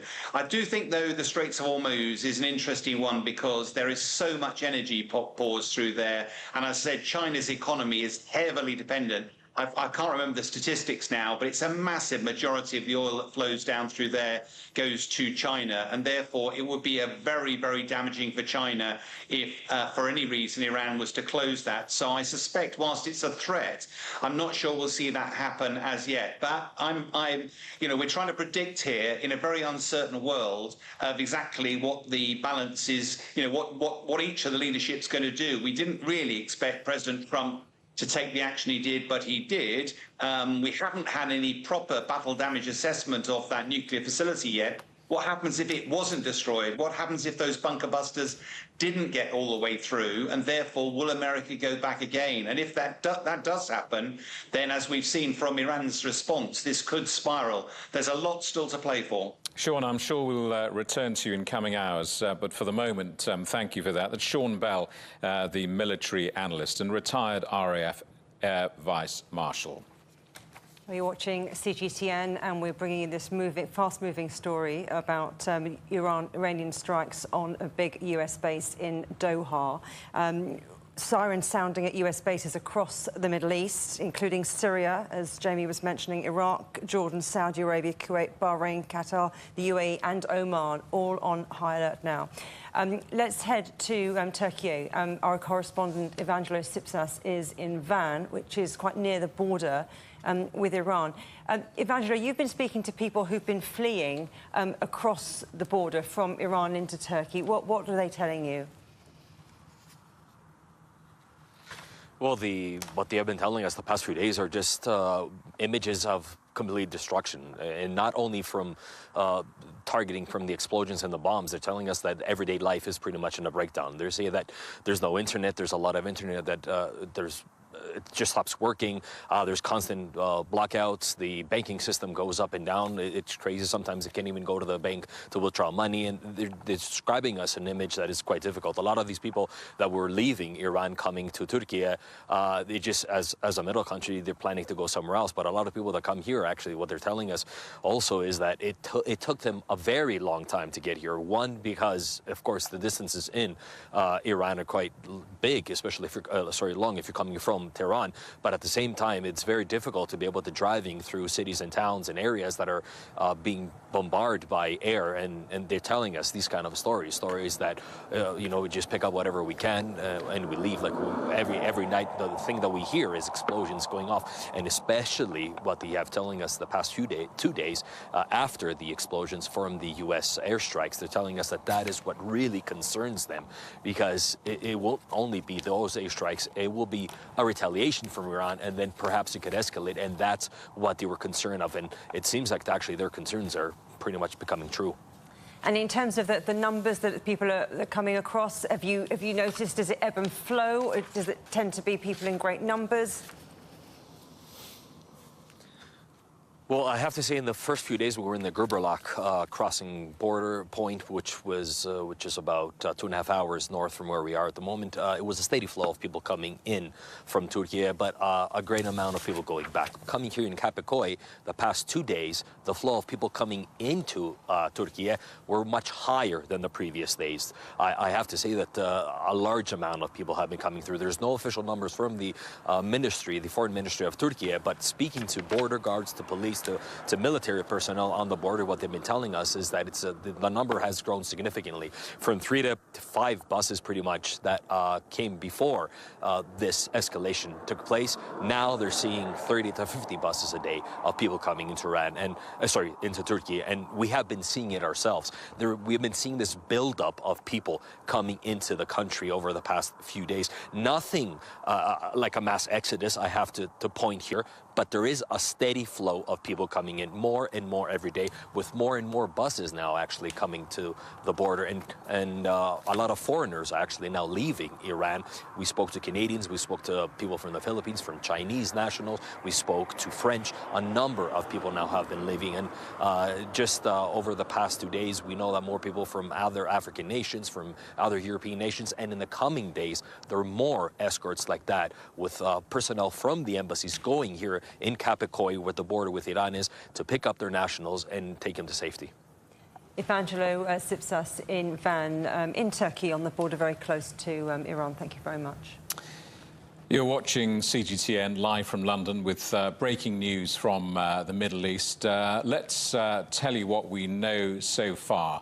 Iran has confirmed that it's carried out attacks on United States air bases in Qatar.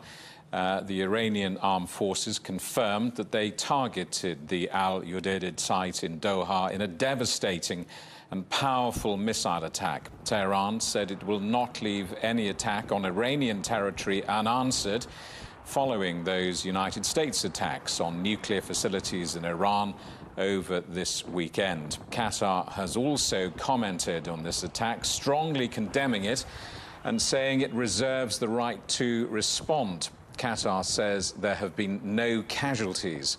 Iranian state media says this operation is called Annunciation of Victory, and that it targeted United States air bases in both Qatar and Iraq. It follows reports that air defense systems were activated in the Ain al-Assad air base in Iraq. The main United States base in Syria is also on full alert. We are just hearing that there have been closures of airspace and disruption to airlines. Kuwait Airways telling us in the last few moments that departure flights have been suspended due to obvious regional development. Let me also tell you that the Iranian capital air defences have activated to face hostile targets. This is being reported by an Iranian news network. Let's bring in our correspondent, Yolo Abdavid. You've been watching the wires from around the world. What are you hearing? Well, as well as Kuwait, with its closed airspace, the same is true in Bahrain, the United Arab Emirates. So already civilian flights in this region are being disrupted, quite obviously. And that's going to have repercussions, I think, for several days, potentially, for people travelling in this region. It does seem that the Iranians notified the Qataris in advance to try and minimise the amount of damage. And there is also a line coming out of Iran saying that they were trying to fire as many missiles towards American bases in Iraq and in Qatar, the amount that actually was used by the Americans when they bombed those nuclear sites. Well, if that is the case, then we know that the Americans used 175 bombs and missiles towards those specific nuclear sites in Iran. So I'm not sure whether that suggests that quite a few of these missiles have been shot down before they reach their targets, or indeed whether there's more to come. That's quite vague. But it does seem that the Iranians are obviously confirming that they have fired these missiles, and now we are seeing the fallout of that, referring to what we've heard already. Potentially, this could be the retaliation that the Americans themselves have been waiting for, and the retaliation that all those bases in the Middle East, and probably the neighbours of Iran in Bahrain, in Kuwait, in Qatar, Saudi Arabia and so on, that they were waiting for, should there have been an official response. And now we have seen this response from Iran. There's no indication yet whether there's more to come.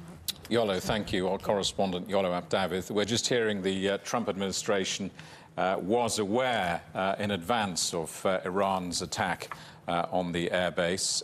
That's from a reporter on X. Let's now take you to Egypt and Cairo, where we can talk to our correspondent, Adel Al-Marouki.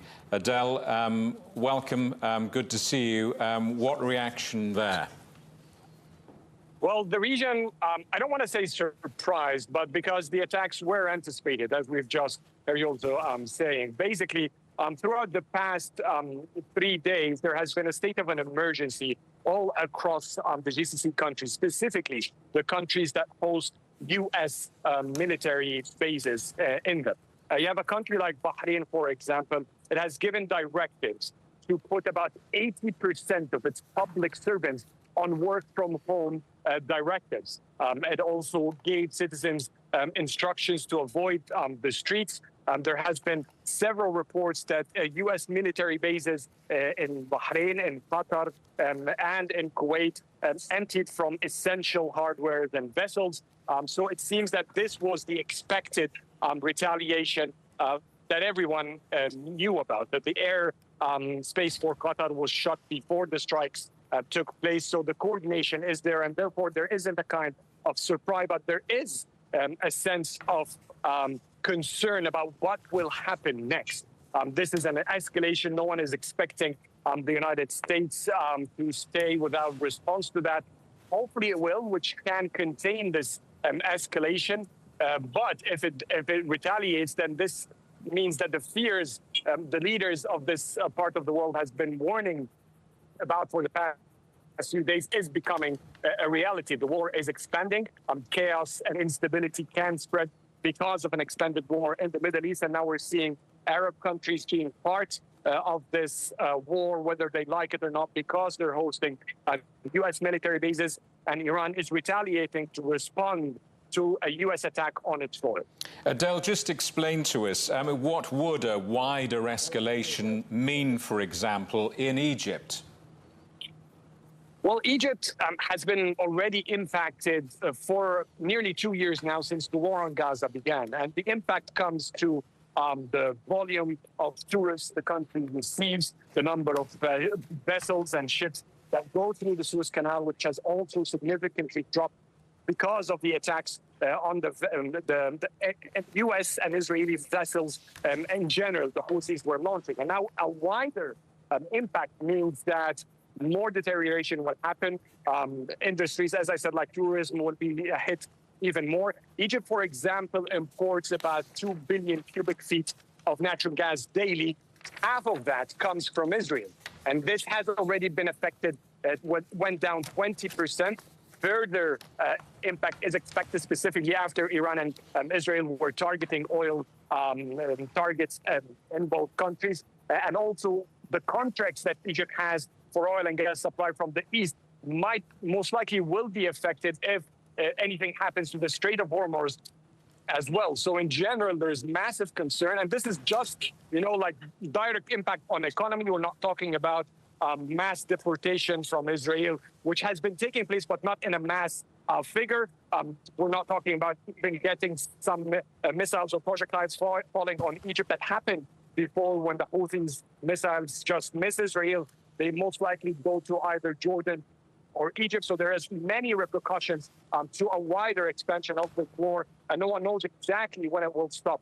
That's why leaders of this part of the world have been calling for restraint. They want the international community to assist instead of watching this crisis being fueled and getting wider, while very minimum interaction besides statements. Europe, for example, is not doing anything to help out. The United Nations is not doing anything to help out contain this widening and growing war.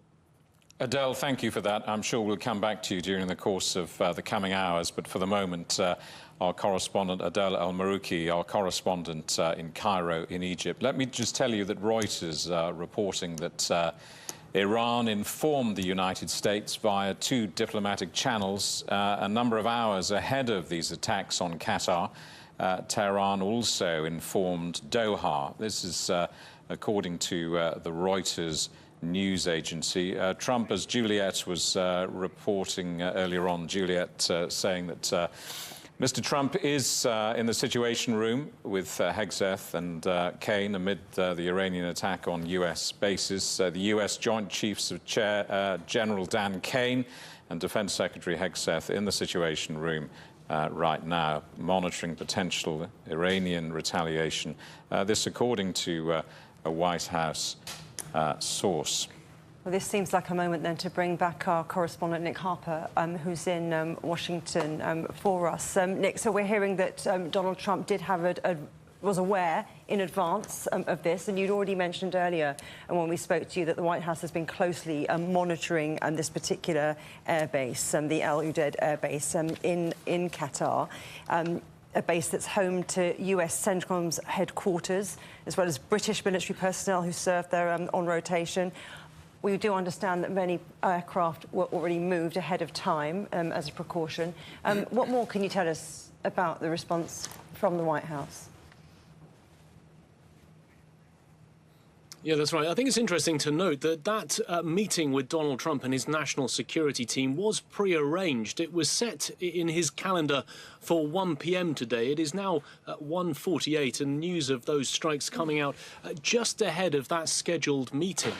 Now, it's unclear if they knew in advance to be able to set the meeting to time it with the strikes, or whether it just so happened that they had already arranged last night that there would be this meeting in the middle of the day, perhaps to catch up on exactly where things stood. But the timing of these things at the moment certainly seems very coincidental. The White House has said that they are closely monitoring this situation as it's unfolding in the Middle East, and I'm sure that as Donald Trump is there with his top team in the White House, they will be very closely monitoring this, but also trying to work out what comes next. Because as we've been hearing there from the other correspondents, the fear is, what will the US do to respond to this attack? If we think back just 24 hours, Donald Trump on social media was promising that if there was any retaliation from Iran, it would be met with far greater force than we saw on Saturday night when the US carried out those strikes against 3 nuclear facilities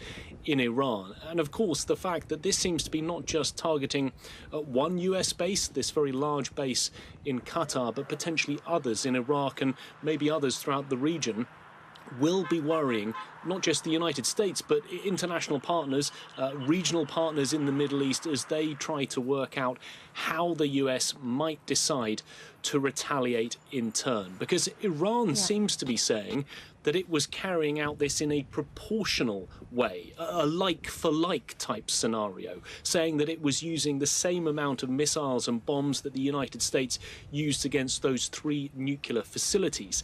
And by signalling that, I think it's trying to say that its response is now limited in scope, in the hope that the United States might not respond. The fact that Iran has targeted US bases away from civilian populations and gave the US advance warning perhaps signals that it wanted to be able to show that it was responding in kind, but it's hoping that the US now doesn't escalate this even further. It's interesting you talk about responding in kind then, when we think about to our earlier conversations this afternoon about how Donald Trump was hinting at regime change if Iran was to be great again, sort of aping that Make America Great Again line. That was contrary, as you were reporting, to the line coming out from other White House officials. Has there been any movement on that conversation, Nick? No further clarification or suggestion that that is where the United States now stands on the position of regime change, because throughout all of this, the position appeared to be that the US was not looking for regime change in Iran. I mean, if you think back to decades of US diplomacy, foreign policy when it comes to Iran, of course the United States would want to see the supreme leader removed, want to see a leadership replaced, a leadership that would not be chanting death to the United States whenever we have this sort of interaction between the two countries. But the US was saying and signalling with these attacks against the nuclear facilities that it was attacking not Iran itself. It wasn't looking for regime change, but it was instead attacking the nuclear facilities, because the United States' position on all of this has been that Iran cannot ever have a nuclear weapon. Of course, Iran has always said that its nuclear facilities, its enrichment of uranium, is for civilian, peaceful purposes. But then with Donald Trump suggesting on social media late on Sunday that regime change might be something on his mind, and then the White House having to scramble this morning, putting the press secretary out in front of reporters to say rather the president was just raising a question that perhaps many people around the world were thinking about. I think all of that has worried many international observers, really worried them about what's at the root cause of the US decision to take action over the weekend. Is it regime change, even though the US has said throughout it is not, or is it simply to get those nuclear facilities? Certainly raising concerns, and perhaps the White House will need to clarify even further what is on the president's mind in the coming hours. Nick Harper in Washington, D.C., thank you very much. We're just hearing that there are no US casualties reported after Iran attacked the airbase with short and medium-range missiles, that from 2 US officials. Let's see what Qatar is saying. This is Qatar's foreign ministry just released this statement saying, we consider this a flagrant violation of the sovereignty of the state of Qatar, its airspace, international law and the United Nations Charter. We affirm that Qatar reserves the right to respond directly in a manner equivalent with the nature and scale of this brazen aggression in line with international law. The statement goes on to say that its air defences thwarted this attack and that the base had been evacuated with no injuries or fatalities resulting from the strike. It also calls for de-escalation and warns that such escalatory military actions will undermine security and stability in the region. That statement just out in the last few moments. Let's take you to our correspondent in Iran, Sepir Sarimi in Tehran. Welcome back. The Iranian capital being targeted now. What's the story there? Of course, it's good to be finally back because I haven't had a stable connection in the last 24 hours. So good to be back. I have to tell you that right now the reports are saying that I also heard some explosions in Tehran. As I have told you many times, I live in west of Tehran. I also heard the explosions in the sky. And now we can see that Tehran is being hit by Israeli forces. As you know, about an hour ago, Iran hit some targets in Qatar, an American base, and now Israel is attacking Tehran. So I think some of the most complex events in history of mankind are unfolding at an unprecedented pace. How does it feel to be in the middle of it? I mean, do you feel a sense of fear? Is there a sense of elation? Is this the beginning or the end of something, do you sense?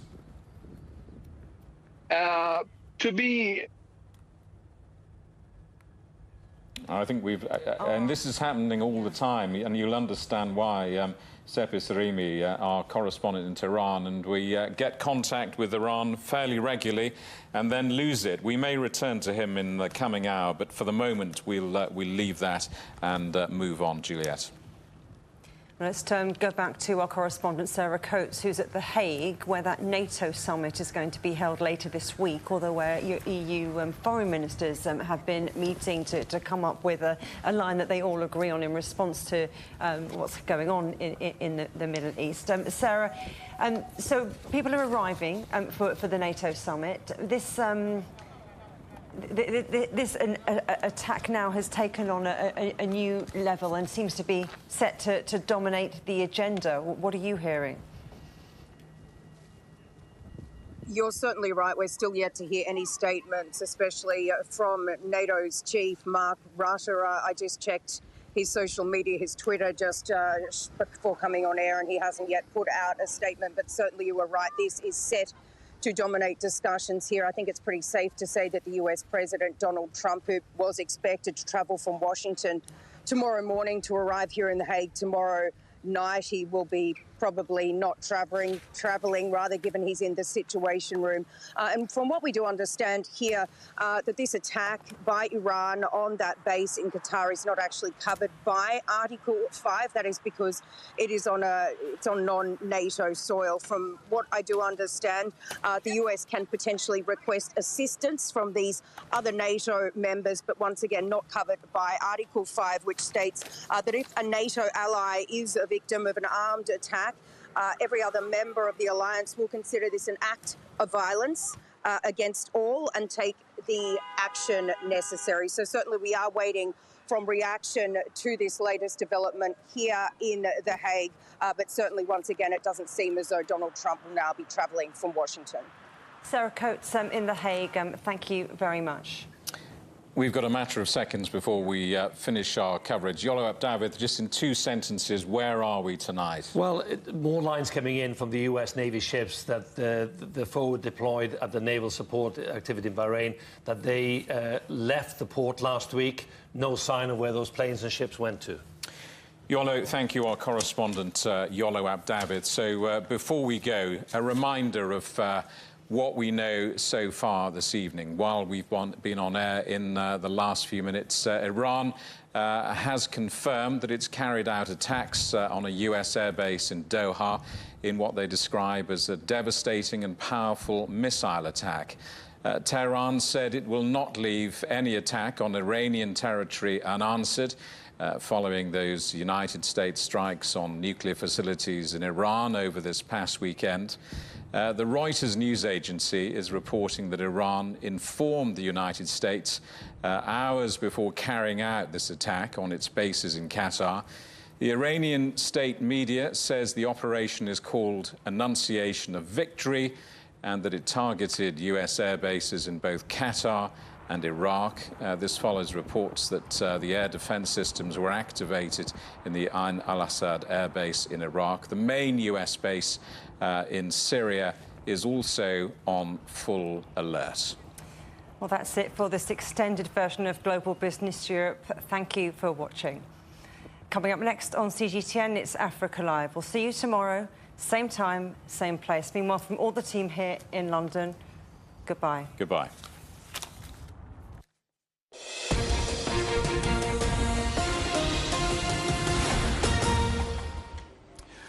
Hello everyone, Ramanyang here in the studio in Nairobi as we continue our coverage of the ongoing crisis in the Middle East at the moment. Now, to bring you up to speed with the latest developments at the moment, explosions have been heard in the Qatari capital, Doha. An American media outlet, Axios, while quoting Israeli officials, said that Iran has launched 6 missiles towards US bases in Qatar. Now, in the meantime, air defense systems have been activated at the Al-Assad airbase in Iraq, according to military sources as well, who were speaking to Reuters. Now, a little earlier, Qatar suspended air traffic in the country. And it's not the only one in the region that's done that, as we understand it, in the last couple of hours as well. Bahrain and Kuwait also reportedly have shut down their airspace after Iran essentially started to carry out what it describes as retaliation for US strikes on its nuclear site over the weekend. The US Embassy in Qatar earlier today told its citizens to shelter in place until further notice. The United Kingdom issued a comparable warning, recommending the same for UK citizens in the country. Now, Qatar does host the largest US airbase in the region. It's home to roughly 10,000 troops. Now we have our correspondent Zara Elderzi reporting live from Doha in Qatar at the moment. Zara, let's start with what's happening at the moment in Doha. What's the latest and what has the experience been like over the last 2 hours? Okay, I will start from the latest. There are no more explosions are being heard in Doha as the Iranian retaliation attack seems to be ended against Al Udeid Air Base, which is located in southwest of Doha, and it is considered as the largest U.S. military installation in the Middle East, hosting over 10,000 American personnel alongside with Qatari and British forces. Also, the explosions were heard loudly in Doha. Of course, some people were terrified as they seem to be hearing such explosions for the first time. We saw some of the Qatari missiles intercepting the Iranian attack, as the Qatar Ministry of Defense confirmed that all the 6 Iranian missiles were successfully intercepted by its air defense system. And they reported that no casualties or marital damages were reported. The ministry also noted that partial evacuation procedures have been carried out days earlier as a precaution, and that Qatari armed forces remain on full alert to ensure national safety and sovereignty.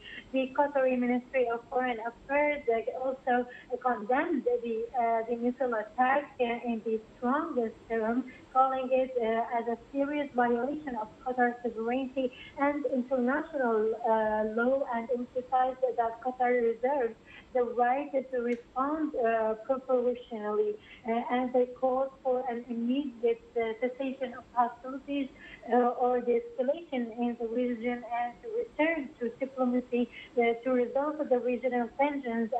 Qatar has been actively engaging with international partners to go back to the negotiations between the Iranians and the U.S. in private negotiations. Indeed, and just looking at the exact same statement that you're talking about there from Dr. Majed Al-Ansari, spokesperson for the Foreign Ministry, he's also pointing out that the state of Qatar was one of the first to warn against the dangers of Israeli escalation in the region. So what are we hearing from countries in the region so far? Because this seems to have just escalated progressively over the last 10 days. Yes, the UAE, the Kuwaiti authorities suspended the air traffic due to the recent developments. Also, Bahrain also closed or blocked its airspace, in case of an unexpected Iranian attack against the U.S. bases in Bahrain and Kuwait, and also in Iraq. But the authorities in Gulf states were expecting such an attack against the U.S. Military bases in the region, and also maybe the expectations were rising following the U.S. attack on the nuclear facilities in Iran, and especially Al-Udeid, as I said, is the largest U.S. base in the region, and it's like a central command, and it plays a critical role in overseeing military operations across the Gulf and Iraq and Syria, reaching to Afghanistan. So maybe it was the most expected to Al-Udeid base to be attacked by the Iranians. But of course, the tensions are still rising, and the Qatari authorities, as I said, they are calling for a cessation of hostilities to end back to negotiations to de-escalate the conflict in the region. Indeed. We'll see how this plays out. Zara El-Dazi joining us there live, of course, from Doha. Let's cross over to Washington, D.C. Nick Harper is standing by to give us a perspective from Washington. Nick, we heard those warnings from governments in the United States and the UK telling their citizens in Qatar to essentially shelter in place. So evidently this attack was expected. But what's the reaction now that we've seen these missile attacks at the Al-Udeid Air Base in Qatar? That's right, Rama. This one seems to have been expected and anticipated by the United States. We're being told that Iran essentially gave the US a heads up a couple of hours before it targeted that US base in Qatar, a base that holds about 10,000 US troops, the largest troop contingent based anywhere in the Middle East. They had the heads up that there was an attack that was imminent, and as you mentioned, both the British and the US government warned its citizens in the region, especially in Qatar, that they should shelter in place. We know that at this hour, Donald Trump and his national security team are huddled in the Situation Room, monitoring the situation.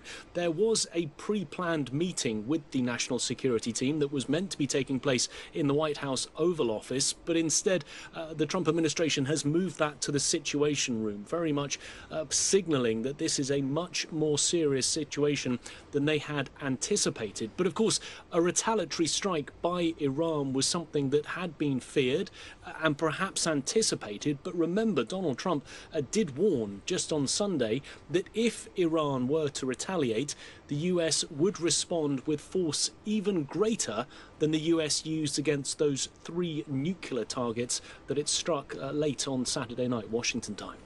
Indeed. And what sort of American reaction really can we expect here? We know they have carrier battle groups somewhere, of course, close to the Persian Gulf. But beyond that, what are the response options that Washington has?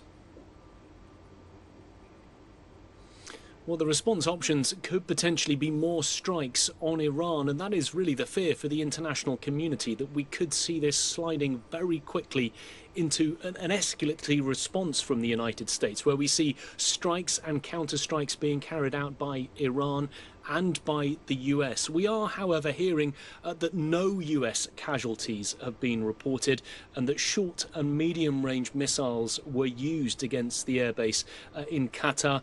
We're also being told that no other airbase has been targeted, a US military official saying it is just that one in Qatar. Also, Iran saying that it is using the same number of missiles that it saw the US use against those nuclear facilities, which I think is Tehran's way of trying to signal that this is a like-for-like response. They are carrying out a proportional response with a limited scope, in the hope that the United States does not then respond in kind. With that advance warning to the United States, that has obviously been able to limit the potential for fatalities or casualties, none recorded.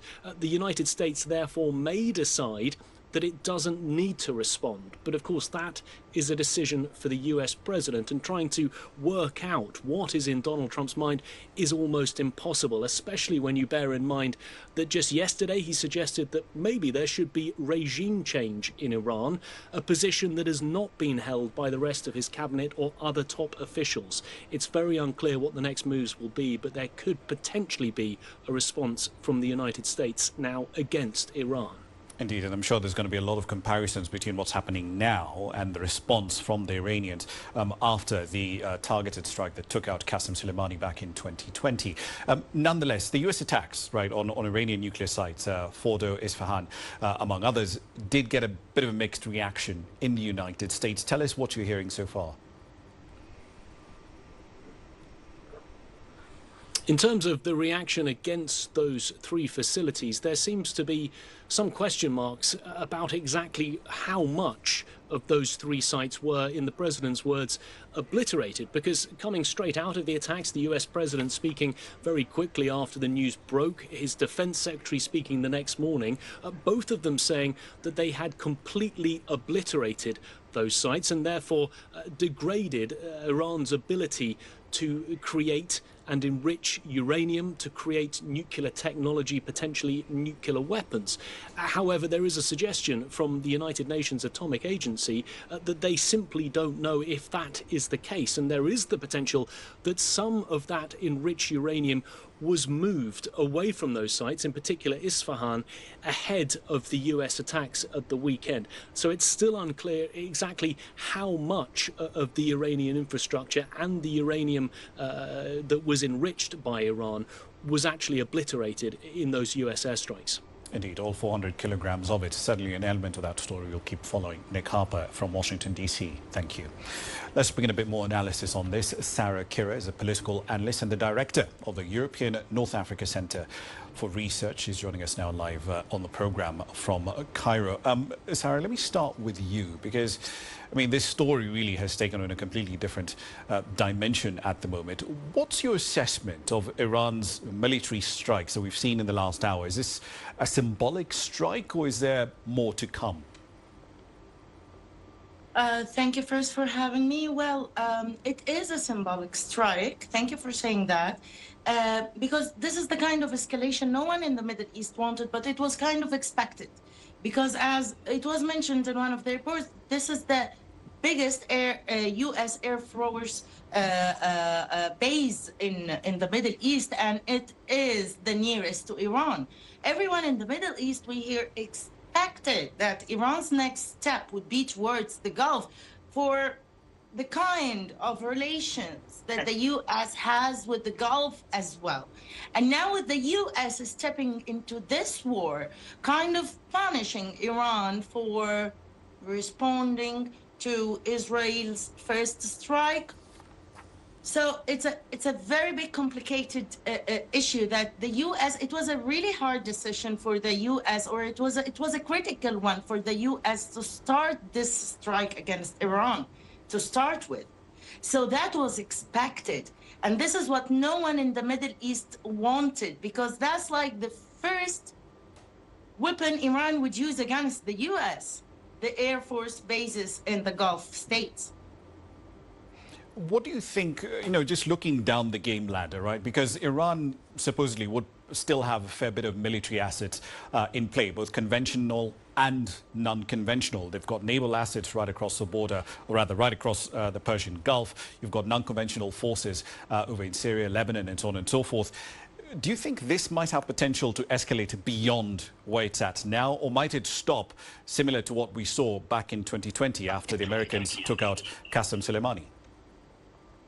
Okay, the thing is, now Iran doesn't have the same force. Let's agree that yes, Israel succeeded in taking out Hezbollah, Bashar's regime. Well, Houthis still not, but Gaza is a dead issue for Israel already. Hamas is already taken out. So if we're talking about the proxy armies, little armies and little militias of Iran in the region, Israel started with that, okay? So now it has gone from a regional war, just regional or proxy wars. Israel has started with what we call the arms of Iran in the region, okay? They have cut that out, and now it has turned into a regional power, a regional conflict. That's why there has been silence from superpowers, and now with the U.S. stepping in, it has given the chance for more Iran's use of their allies, of their more arms to use, like the horns, closing horns, obstacling world trade. Okay, that's one thing. Second, attacking the bases in Qatar, jeopardizing the Gulf security. That's another weapon Iran is using as well. So it hasn't run out of options as we see now. Indeed. Speaking of Iran. Of course. How are the Americans likely to respond, right, given the potential of sustained threats? Let's say, for example, the Iranians may go in their threat and say, well, we're going to make it very difficult for commercial traffic to go through the Strait of Hormuz, which carries about 20% of global oil traffic. Is that a meaningful threat? And if so, what are the Americans' options to respond? It is a very meaningful, well, it will give the U.S. another reason to hit Iran harder, let's say, but actually, yes, it would be like, it will have negative consequence on everyone. Closing the Hormuz Strait, it will have negative consequence on everyone, not only in the region, in the world, because as you said, 20% of petrol and gas passes by there. So it's one, yes, they have threatened already, and this is how this war is taking gradually, is moving into being more and more dangerous to the whole world. We're not only talking about the Middle East now. Everyone will have a price to pay. That's why, speaking of any UN resolution with the US veto, so does the US want to turn it into World War III? Still, the US, of course, is more powerful, and it has changed all the power dimensions in this conflict when they stepped in. Indeed. So now escalation, yes, seems like it would be even more. Indeed. We'll see how this plays out down the escalation ladder there. Sarah Kerr, political analyst and director of the European North Africa Centre for Research in Cairo. Thank you. Now, just to bring you up to speed with the developments that we're seeing at the moment on that question around oil prices, there's a curious reaction from the market. Brent crude futures, for example, down around 6%, and that decline has been accelerating in the last half hour. So certainly something we'll be keeping a very close eye on, just to get a sense of what the energy markets are thinking. In the meantime, let's bring in Jonathan Regev, joining us live from Tel Aviv. Jonathan, what are you hearing from the Israeli side, given what we've heard in the last 2 hours, right? Iran launching a missile attack, several missiles launched at the Al Udeid air base in Qatar. So what we're hearing here in Israel, this is not official information, not a governmental statement or anything, but what has been circulating here is that, as was mentioned in other places as well, this was pretty much a coordinated attack, meaning Iran made sure that the United States knows that this is about to happen. This gave the Americans the time, the chance to clear all of the personnel from the base in Qatar. This is why we should not be surprised to hear that there are no American casualties. We're speaking of some 10 missiles or so fired at Qatar. Iran has the ability to fire much more than that. Every day, Iran fires 20, 30, 40 missiles at Israel, which is considerably farther than Qatar. Meaning Iran could have engaged in an operation in a retaliation that is far bigger, but chose not to. And not only that, it also chose to alert Qatar that it would happen, making sure that the Qataris would alert the Americans. Therefore, everybody was aware of this. What's the Iranian interest here? On the one hand, not to escalate things with the United States too much. I think Iran is well aware of the American capabilities, well aware that if Donald Trump decides, he literally has the capability to destroy Iran. But on the other hand, the Iranian government, the Iranian army cannot stay in a position where the American bombers came in, bombed 3 nuclear sites, went out, and leave that without a retaliation. Iran needs to send a message that it is retaliating, that it is striking back, and therefore that is what it did. Iran can now say, we have retaliated against the American attack, and the United States could perhaps contain this, saying that this was a small attack, no American casualties. It reminds a bit of the Iranian response back in 2020, the previous Trump administration, after the killing of the former head of the Revolutionary Guards, Qasem Soleimani. Again, back then, Iran hitting American bases in Iraq, but making sure the Americans were aware well ahead of time. And this could perhaps serve both sides. Iran could say that it retaliated. The United States can say that it will contain the attack because it was a smaller scale attack. And Donald Trump, I don't know what he will say, but he can say that Iran did not retaliate in the way that it wanted to retaliate due to the fear of the American strength. It seems as if it's benefiting both sides. These are the feelings here in Israel. It has not been said officially so far, but this is what has been said here in Israel and elsewhere.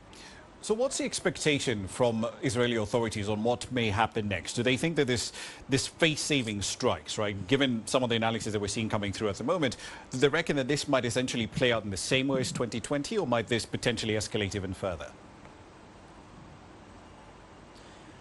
I think what the notion is, and again, this is not official, but the notion is that the fact that Iran chose to retaliate, but chose to retaliate in a way that will not escalate things, could perhaps show that things will not escalate. They play out, as you put it, as it did back in 2020, towards the end of this back and forth.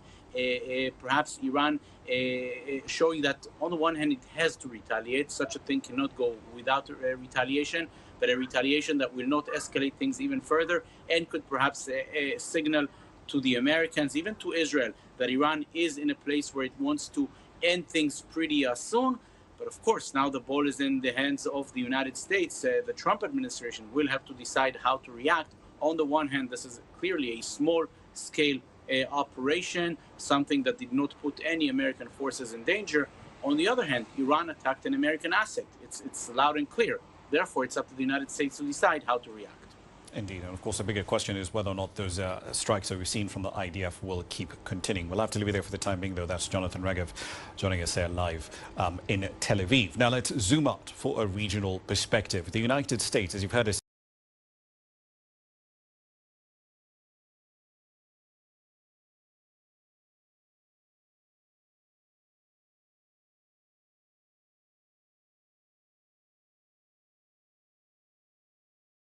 The largest U.S. military base in the Middle East is Al Udeid Air Base in Qatar. It's the forward headquarters for the U.S. Central Command with about 10,000 soldiers. Bahrain hosts the headquarters of the U.S. Navy's Fifth Fleet at the Naval Support Activity, Bahrain. It covers the Gulf, Red Sea, Arabian Sea and parts of the Indian Ocean. In Kuwait, the U.S. has a large military presence, including Ali Al Salem Air Base. Camp Arifjan is the forward headquarters of the U.S. Army Central, and Camp Buring was used as a staging post for U.S. Army units deploying into Iraq and Syria in the past. The Al Dhafra Air Base in the United Arab Emirates is a critical U.S. Air Force base shared with the UAE Air Force. U.S. aircraft carriers and other U.S. Navy vessels are regularly hosted at Dubai's Jebel Ali port. In Iraq, the U.S. military is housed at Ain al-Assad Air Base, while Abil Air Base in the semi-autonomous Kurdistan region of northern Iraq serves as a hub for U.S. and coalition forces. Robin Nagila, CGTN. All right, then let's bring you more analysis on this developing story. Khodr Zarour is a professor of political science and international relations at North Carolina State University, joining us from North Carolina in the United States at the moment. Just before I get to you, Professor, looking at what's happening with the oil markets, oil prices essentially down 6.5% in the last half hour or so. The market's reading of this seems to be that Iran's response is essentially a symbolic one. Is that a position you'd agree with?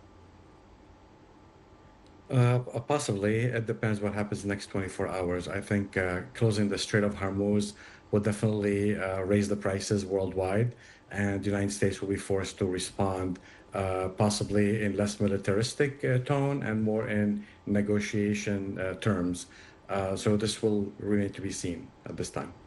What's the incentive at this point, do you think, for Iran to essentially get back to the negotiating table with the Americans? Because they could probably argue that, look, we went into the JCPOA in good faith. The Americans pulled out in 2018.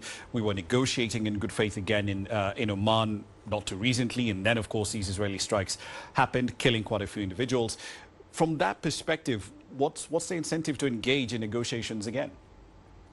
I think the Israeli bombings have to cease immediately if many negotiations are about to restart. Without that, I don't think the Iranians have any incentive to join any peace talks unless, again, the Israeli bombing ceases immediately. And do you think that the Americans would now lean on the Israeli government, on Bibi Netanyahu, and tell him this has to stop? I think if we want to contain the spread of aggression in the region into a major regional war, I think there is no chance, but no other choice but for the U.S. administration to push the Israeli government to pull back.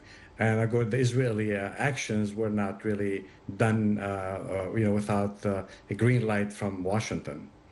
Indeed. Do you think that Iran now still has the military ability to simultaneously deal with the Americans and the Israelis at the same time, assuming, for the sake of argument, that Israeli strikes do still continue? Well, the Iranians, the only hope really they have is not that military technology, but they have the patience. Can they last on a battlefield longer than the Israelis and the Americans? There's really public support in the United States is kind of dwindling. There's no support for major war or continuous war. And the Israelis have been fighting for roughly 2 years nonstop on 5 different or 7 different battlefronts. They don't have the patience to continue this war. So they have an incentive, Israelis do, to stop the war in the first place. Indeed. And the Iranians also have multiple ranges of responses, don't they? Because a little earlier we heard from one of our guests arguing that, look, if they decide to essentially restrict traffic flow through the Strait of Hormuz, that's something they could effectively pull off, even though we've seen this steady degradation of their assets in Lebanon, with Hezbollah, for example, and in Syria too. Yeah, absolutely. I think the Iranians have quite a few cards to play. One is economical, which is trading, blocking down shipping. That's one card. The second is they could activate some agencies or agents they've been working with for coalition partners they've been working with for years, even though those agents, well, Hezbollah, the Houthis, or groups and militias in Iraq and Syria, I think they are much more weaker now, but nonetheless, they still have enough weapons that could not change the battlefield on the ground, but they could certainly have influence on the outcome and expanding the war a little bit, therefore stretching the Israeli defenses, much larger territory. What do you reckon the impact of Iran's strike on the country's engagement with Israel will be? Because, at this point, it's sort of, it could go in one of two ways, right? Because the Iranians and the Israelis could continue lobbing missiles at each other, in which case we're continuing down the escalation ladder.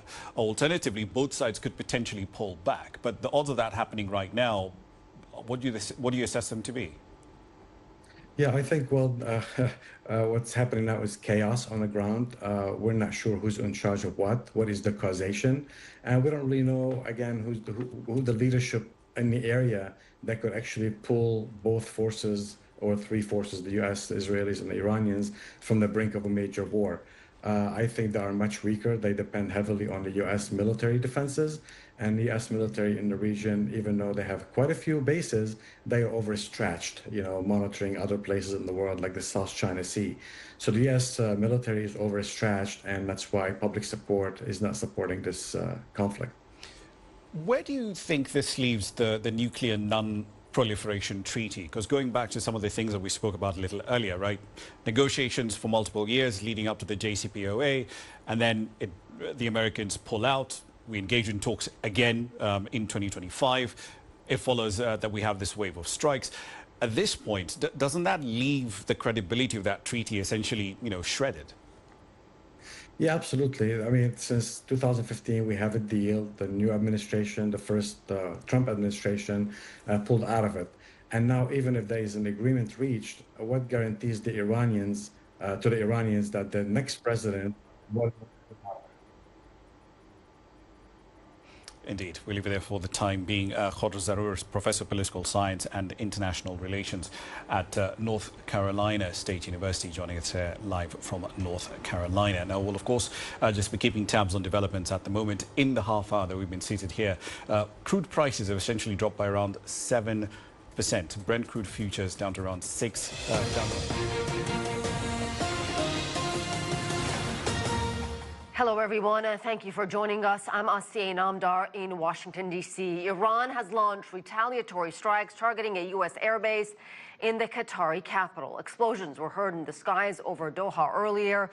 Iran says it was in response to U.S. strikes over the weekend hitting 3 Iranian nuclear facilities. Now, Qatar confirmed the attack, saying no one was hurt. Zahra Al-Derzi joins us live on the phone from Doha. And Zahra, we're looking at the Doha skyline right now. Tell me what you heard and saw. Okay, we heard the launching of the attack on Al Udeid base near Doha in Qatar. Explosions were heard in all the city of Doha, and we saw as the eyewitnesses some interception of the Iranian missiles, but according to Qatar Ministry of Defense, all the 6 missiles were successfully intercepted by the country's air defense systems. They said in a statement that no casualties or material damages have been reported. And the Al Udeid Air Base is located in southwest of Doha. Is a strategic hub for U.S. Central Command operations in the Middle East. It hosts over 10,000 American personnel alongside Qatari and British forces. The base has reportedly undergone partial evacuation in recent days as a precautionary move. In the immediate aftermath of the strike, Qatar closed its airspace temporarily, citing national security concerns. The closure was led to widespread flight disruptions across the region, with dozens of commercial routes diverted. But for the attack happened in minutes, but it ended, and no more explosions or interceptions were anymore heard in Doha. Zahra, any indication that the Qataris were informed by the Iranians in advance? Actually, there's no official statement by the Qatari authorities saying that they were informed. But shortly before the attack, they announced that they closed the Qatari airspace. So I believe that the Qatari authorities were expecting such attack, especially after the U.S. embassy in Qatar launched a warning to the U.S. citizens to shelter, and the U.K. embassy did so as well. All right, Zahra, thank you for that update. Now, CGTN's Jim Spellman is following the story for us from the newsroom. And Jim, it sounds like this could have been a lot worse. I think that's the case, Asiye, at least for now. Let's walk through exactly what we know at this point. Iran, as you mentioned, has launched a missile attack on a U.S. military base in Qatar Monday. That's in retaliation for the U.S. strike on Iranian nuclear facilities over the weekend. The missiles targeted the Al Udeid air base outside of Doha, the forward headquarters for U.S. Central Command. No reports of injuries at this point. The base is home to about 10,000 U.S. troops. In total, there are about 40,000 U.S. troops stationed throughout the Middle East. Now, the U.S. Embassy in Doha urged American citizens there to take shelter in place. In a statement, Iran's armed forces say the missile strikes came in response to the, quote, blatant military aggression by the criminal regime of the United States against Iran's nuclear facilities, and said the number of missiles used matched the number of bombs the U.S. used in its attacks on the nuclear facilities over the weekend, and noted that the base targeted as far from urban infrastructure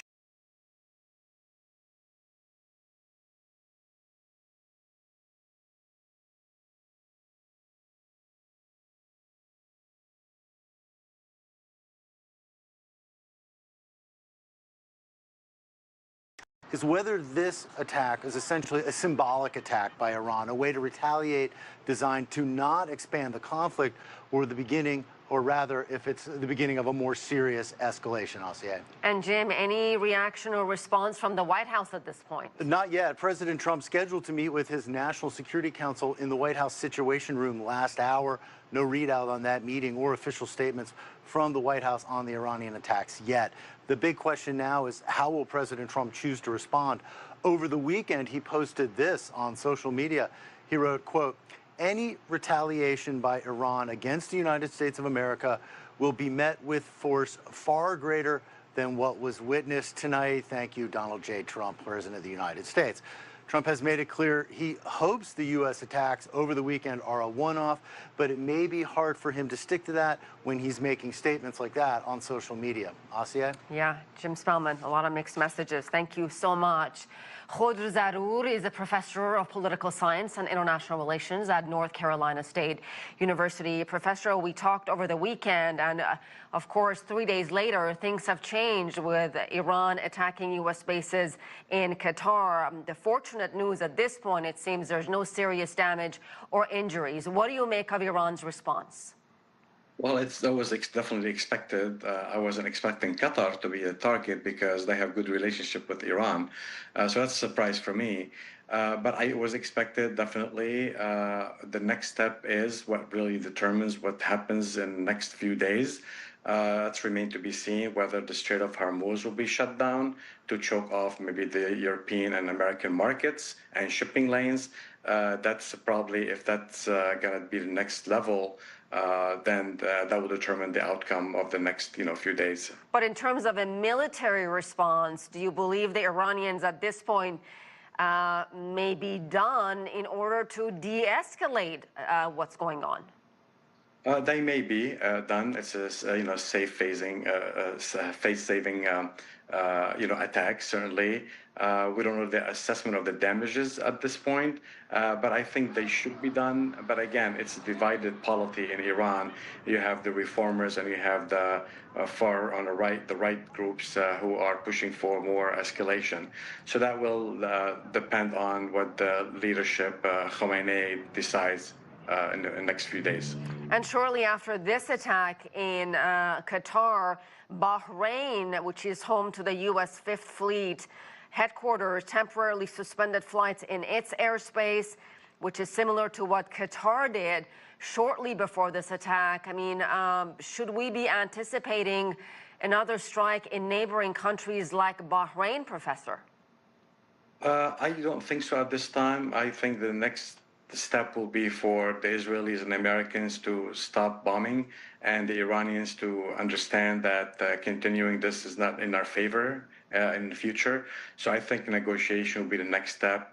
But there's still a possibility this could escalate to more dangerous territories. But I don't think so at this point. From the Iranians' perspective, they say, how can we negotiate when we're constantly being bombed?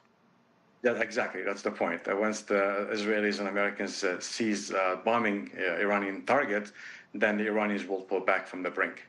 All right, Professor Khojzarour, thank you very much. And speaking of being bombed, the Iranian capital under a barrage of Israeli attacks, some of the most intense since Israel began its campaign 11 days ago. Multiple explosions seen and heard in the heart of Tehran, as well as other cities. Also hit the entrance to the notorious Evin prison, where dissidents and political prisoners are held. Israel says it also targeted access routes to the Fordo nuclear facilities. That's one of the key sites hit by the U.S. military in a wave of coordinated bombings over the weekend. Israeli attacks have also caused a lot of damage in Tehran's residential areas. A fact-finding mission mandated by the United Nations says some of Israel's strikes may have broken international humanitarian law. Ehsan Kevani is in Tehran and filed this report. Multiple locations in Tehran have been hit by more Israeli strikes, including near the Red Crescent building. Paramedics and firefighters were among those hit.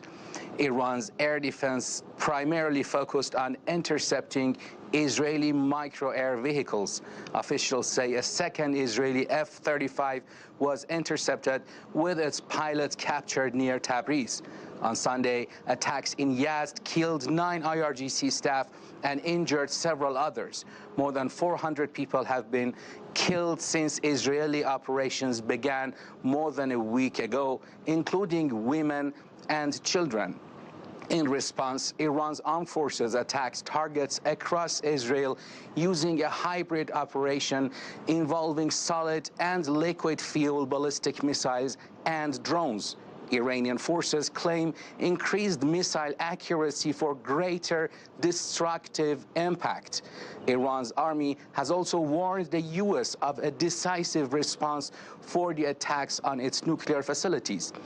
Parliament is now considering suspending cooperation with the nuclear watchdog, the IAEA, over what it terms the agency's unprofessional conduct. Ehsan Kevani, CGTN, Yazd. And new Iranian strikes in Israel as well. Jonathan Regev is live for us in Tel Aviv. Jonathan, what is the situation? What can you tell us?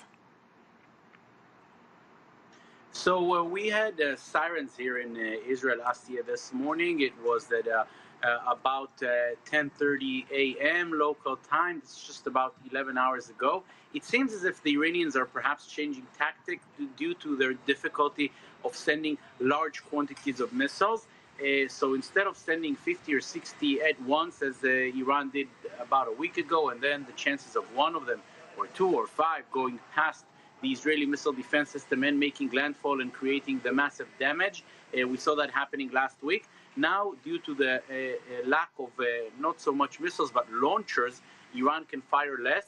So in order to hurt the Israeli home front, what the Iranians are doing is prolonging each launch, meaning they're sending 2, and then 20 minutes later another 2, and 20 minutes later another 2.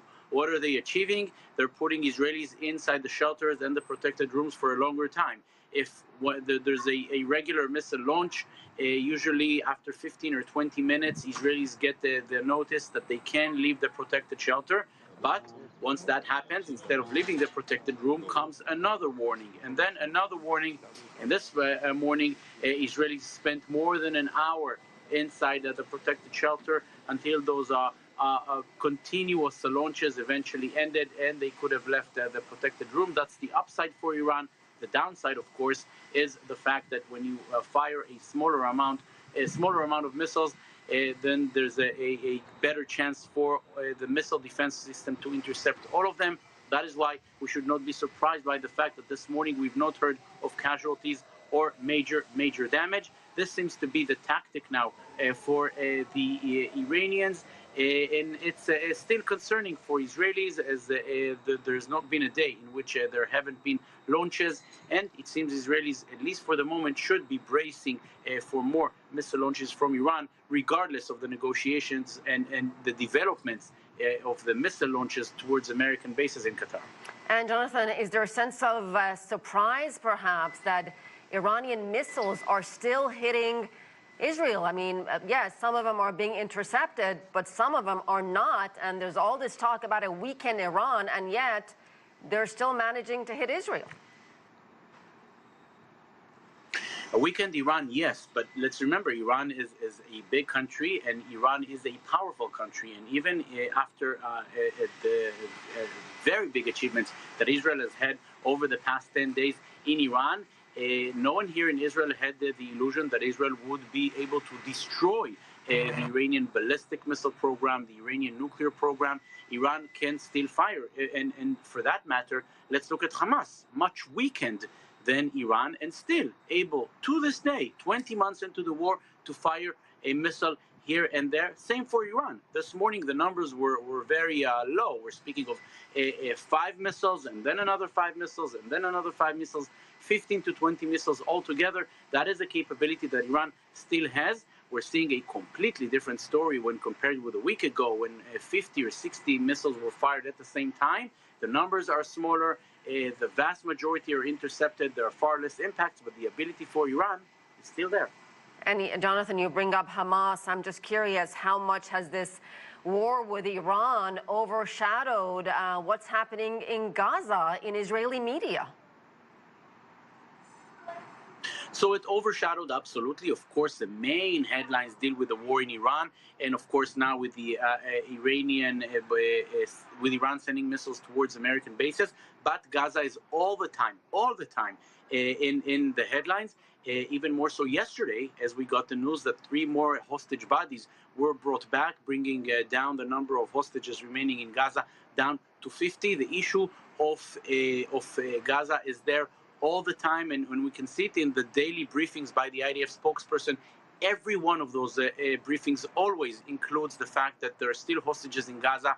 They still have to be brought back, and that Israel will not allow Hamas to remain in power in Gaza, regardless of the operation in Iran, which of course tops the headlines. The issue of Gaza is always there, especially the issue of the hostages, and especially on a day like yesterday when 3 more hostage bodies, unfortunately, were brought back. Jonathan Regev, live in Tel Aviv. Thank you, Jonathan. And more of today's top stories, including developments in the Middle East, after the break.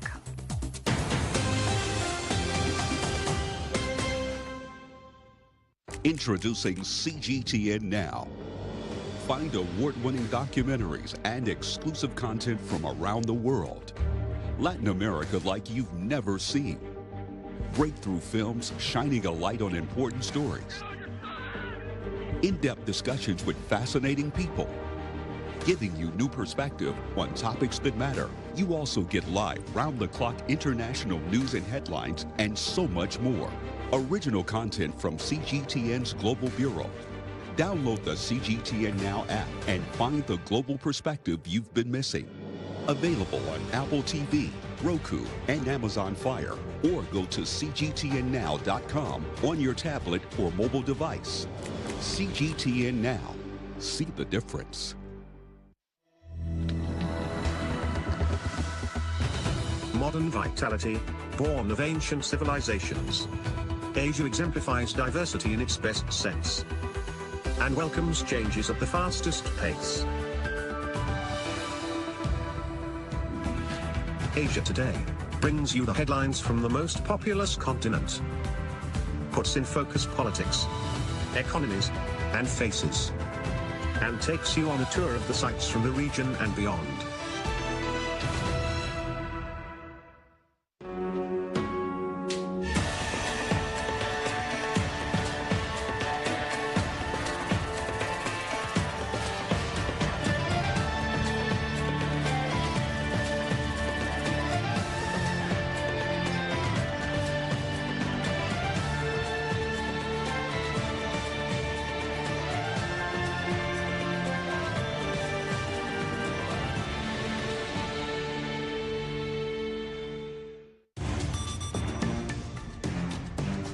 360-degree profiles of industry movers and shakers, tech mavericks, and policymakers.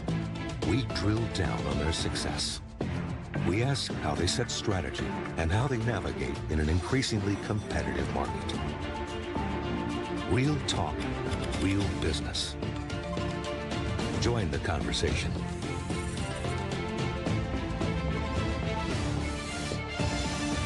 Biz Talk, only on CGTN. Iran's Foreign Minister Abbas Araghchi is in Moscow. He met with Russian President Vladimir Putin, who again expressed solidarity with Iran in the face of U.S. and Israeli attacks.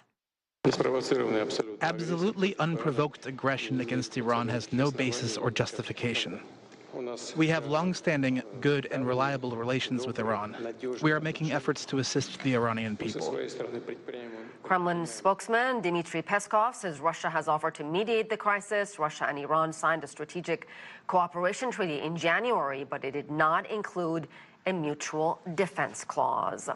Despite mixed messages, the White House insists it is not calling for regime change in Iran. On Sunday, in a social media post, Donald Trump floated the idea, saying it's not politically correct to use the term regime change. But if the current Iranian regime is unable to make Iran great again, why wouldn't there be a regime change? MIGA, make Iran great again. But on Monday, White House Press Secretary Caroline Leavitt clarifying the U.S. position on Iran's leadership, saying it remains the same. The president's posture and our military posture has not changed. The president was just simply raising a question that I think many people around the world are asking. If the Iranian regime refuses to give up their nuclear program or engage in talks, we just took out their nuclear program on Saturday night, as you all know. But if they refuse to engage in diplomacy moving forward, why shouldn't the Iranian people rise up? Other administration officials, including J.D. Vance, say that weekend strikes against Iran were not about a regime change and strictly targeted Iran's nuclear program. China has also condemned the U.S. attacks and is urging all parties involved to avoid further escalation. Sun Ye is in Beijing with more on reaction. On Monday, China again condemned the U.S. attack on Iranian nuclear facilities. Chinese Foreign Ministry spokesperson Guo Jiakun said that the U.S. attack seriously violates the UN Charter in its principle and purposes and actually intensified the tension in the Middle East. Guo said China is calling for all relevant parties to work together to de-escalate tension. This as China reiterates that it's willing to strengthen its communication and coordination with all relevant parties to restore peace to the Middle East. Now, this comes as China, Russia, Pakistan had jointly proposed a draft resolution to the UN Security Council calling for an immediate and unconditional ceasefire, protection of civilians, and engagement of dialogues and negotiation. Guo, the spokesperson, had said this afternoon that this draft resolution reflects a voice of justice. It also reflects the strong desire for the international community, and he calls for the UN Security Council members to jointly pass the draft resolution and to promote the role of the Security Council in maintaining peace and stability. Also, when questioned about the possible close of the Strait of Hormuz, Guo, the spokesperson, said that it is in the interest of the international community to keep this important channel of goods and energy safe and secure. And he calls for the international community to work together and make efforts to keep that channel safe and secure. And finally, about the safety of Chinese nationals, Chinese Foreign Ministry confirmed this afternoon that 3,125 Chinese nationals have been evacuated evacuated from Iran, and that by now, all Chinese nationals in Iran who wish to be evacuated have been moved to safe places. Meanwhile, some 500 Chinese nationals have been moved from or left Israel with the assistance of the Chinese embassy in Israel by now, as the embassy has also assisted in the safe transfer of British nationals, Polish and Indian citizens. Sun Ye, CGTN, Beijing. In Vienna, the International Atomic Energy Agency held an emergency meeting with its Board of Governors Monday. Director General Rafael Grossi called for an end to hostilities so its inspectors could resume work in Iran. There is still a path for diplomacy. We must take it. Otherwise, violence and destruction could reach unimaginable levels, and the global non-proliferation regime that has underpinned international security for more than half a century could crumble and fall. Grossi also noted that Iranian regulators say there's been no increase in off-site radiation levels following U.S. attacks on Iranian nuclear facilities. Well, with airspaces in the region closed and commercial flights grounded, many foreign nationals are trying to get out of Iran on land to neighboring Turkey. Evangelos Sipsos reports from the Iranian-Turkish border.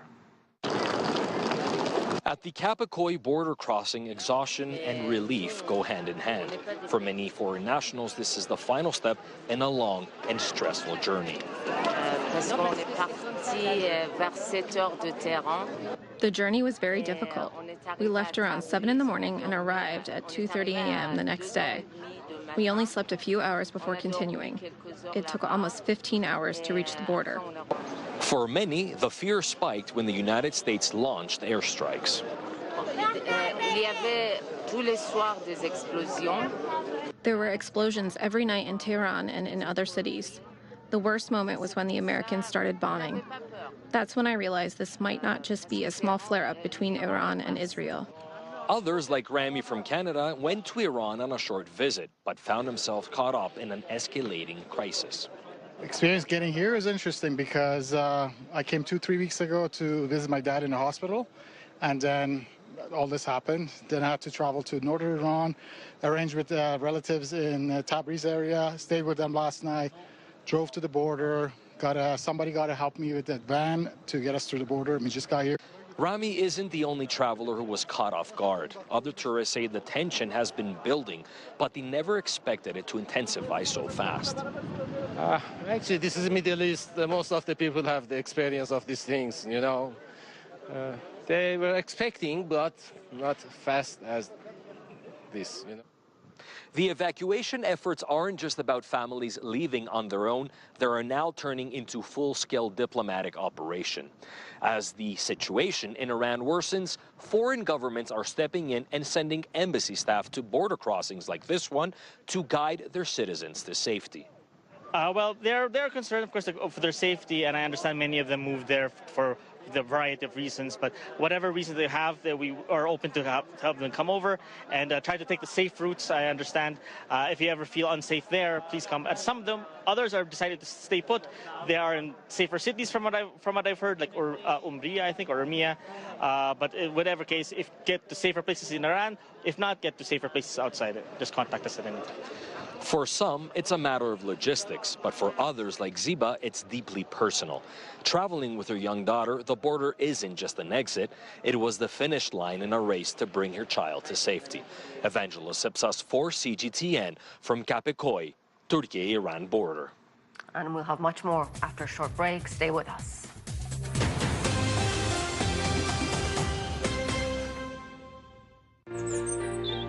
Ever wondered what's the difference between a bear and a bull market? Where are the cash cows? And who are the lame ducks? And what exactly are black swans? Grey rhinos? And unicorn companies? Make sense of it all with Global Business, only on CGTN.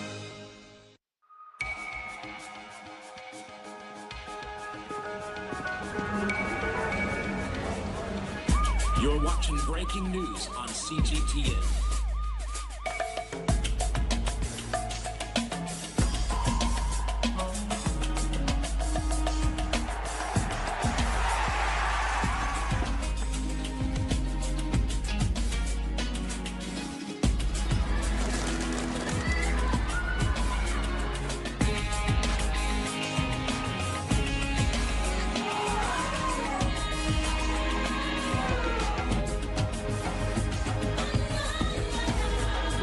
CGTN, with the latest market-moving headlines from around the world.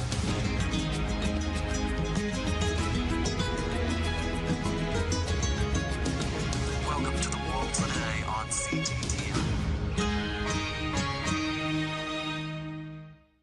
There is no more they, or you, or me. In today's economic landscape, there is only we. An interconnected world of business, trade, and investment. Daily coverage told simply, with insight and new perspectives. Global business. We've got the world covered.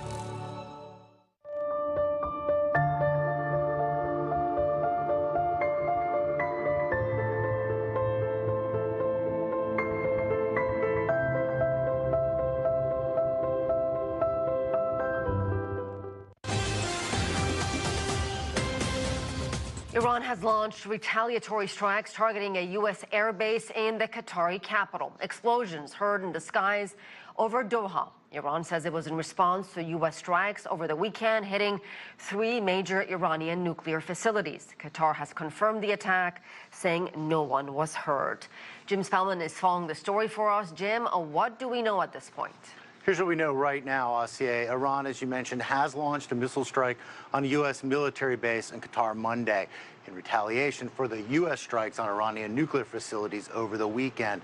The missiles targeted the Al Udeid air base outside of Doha.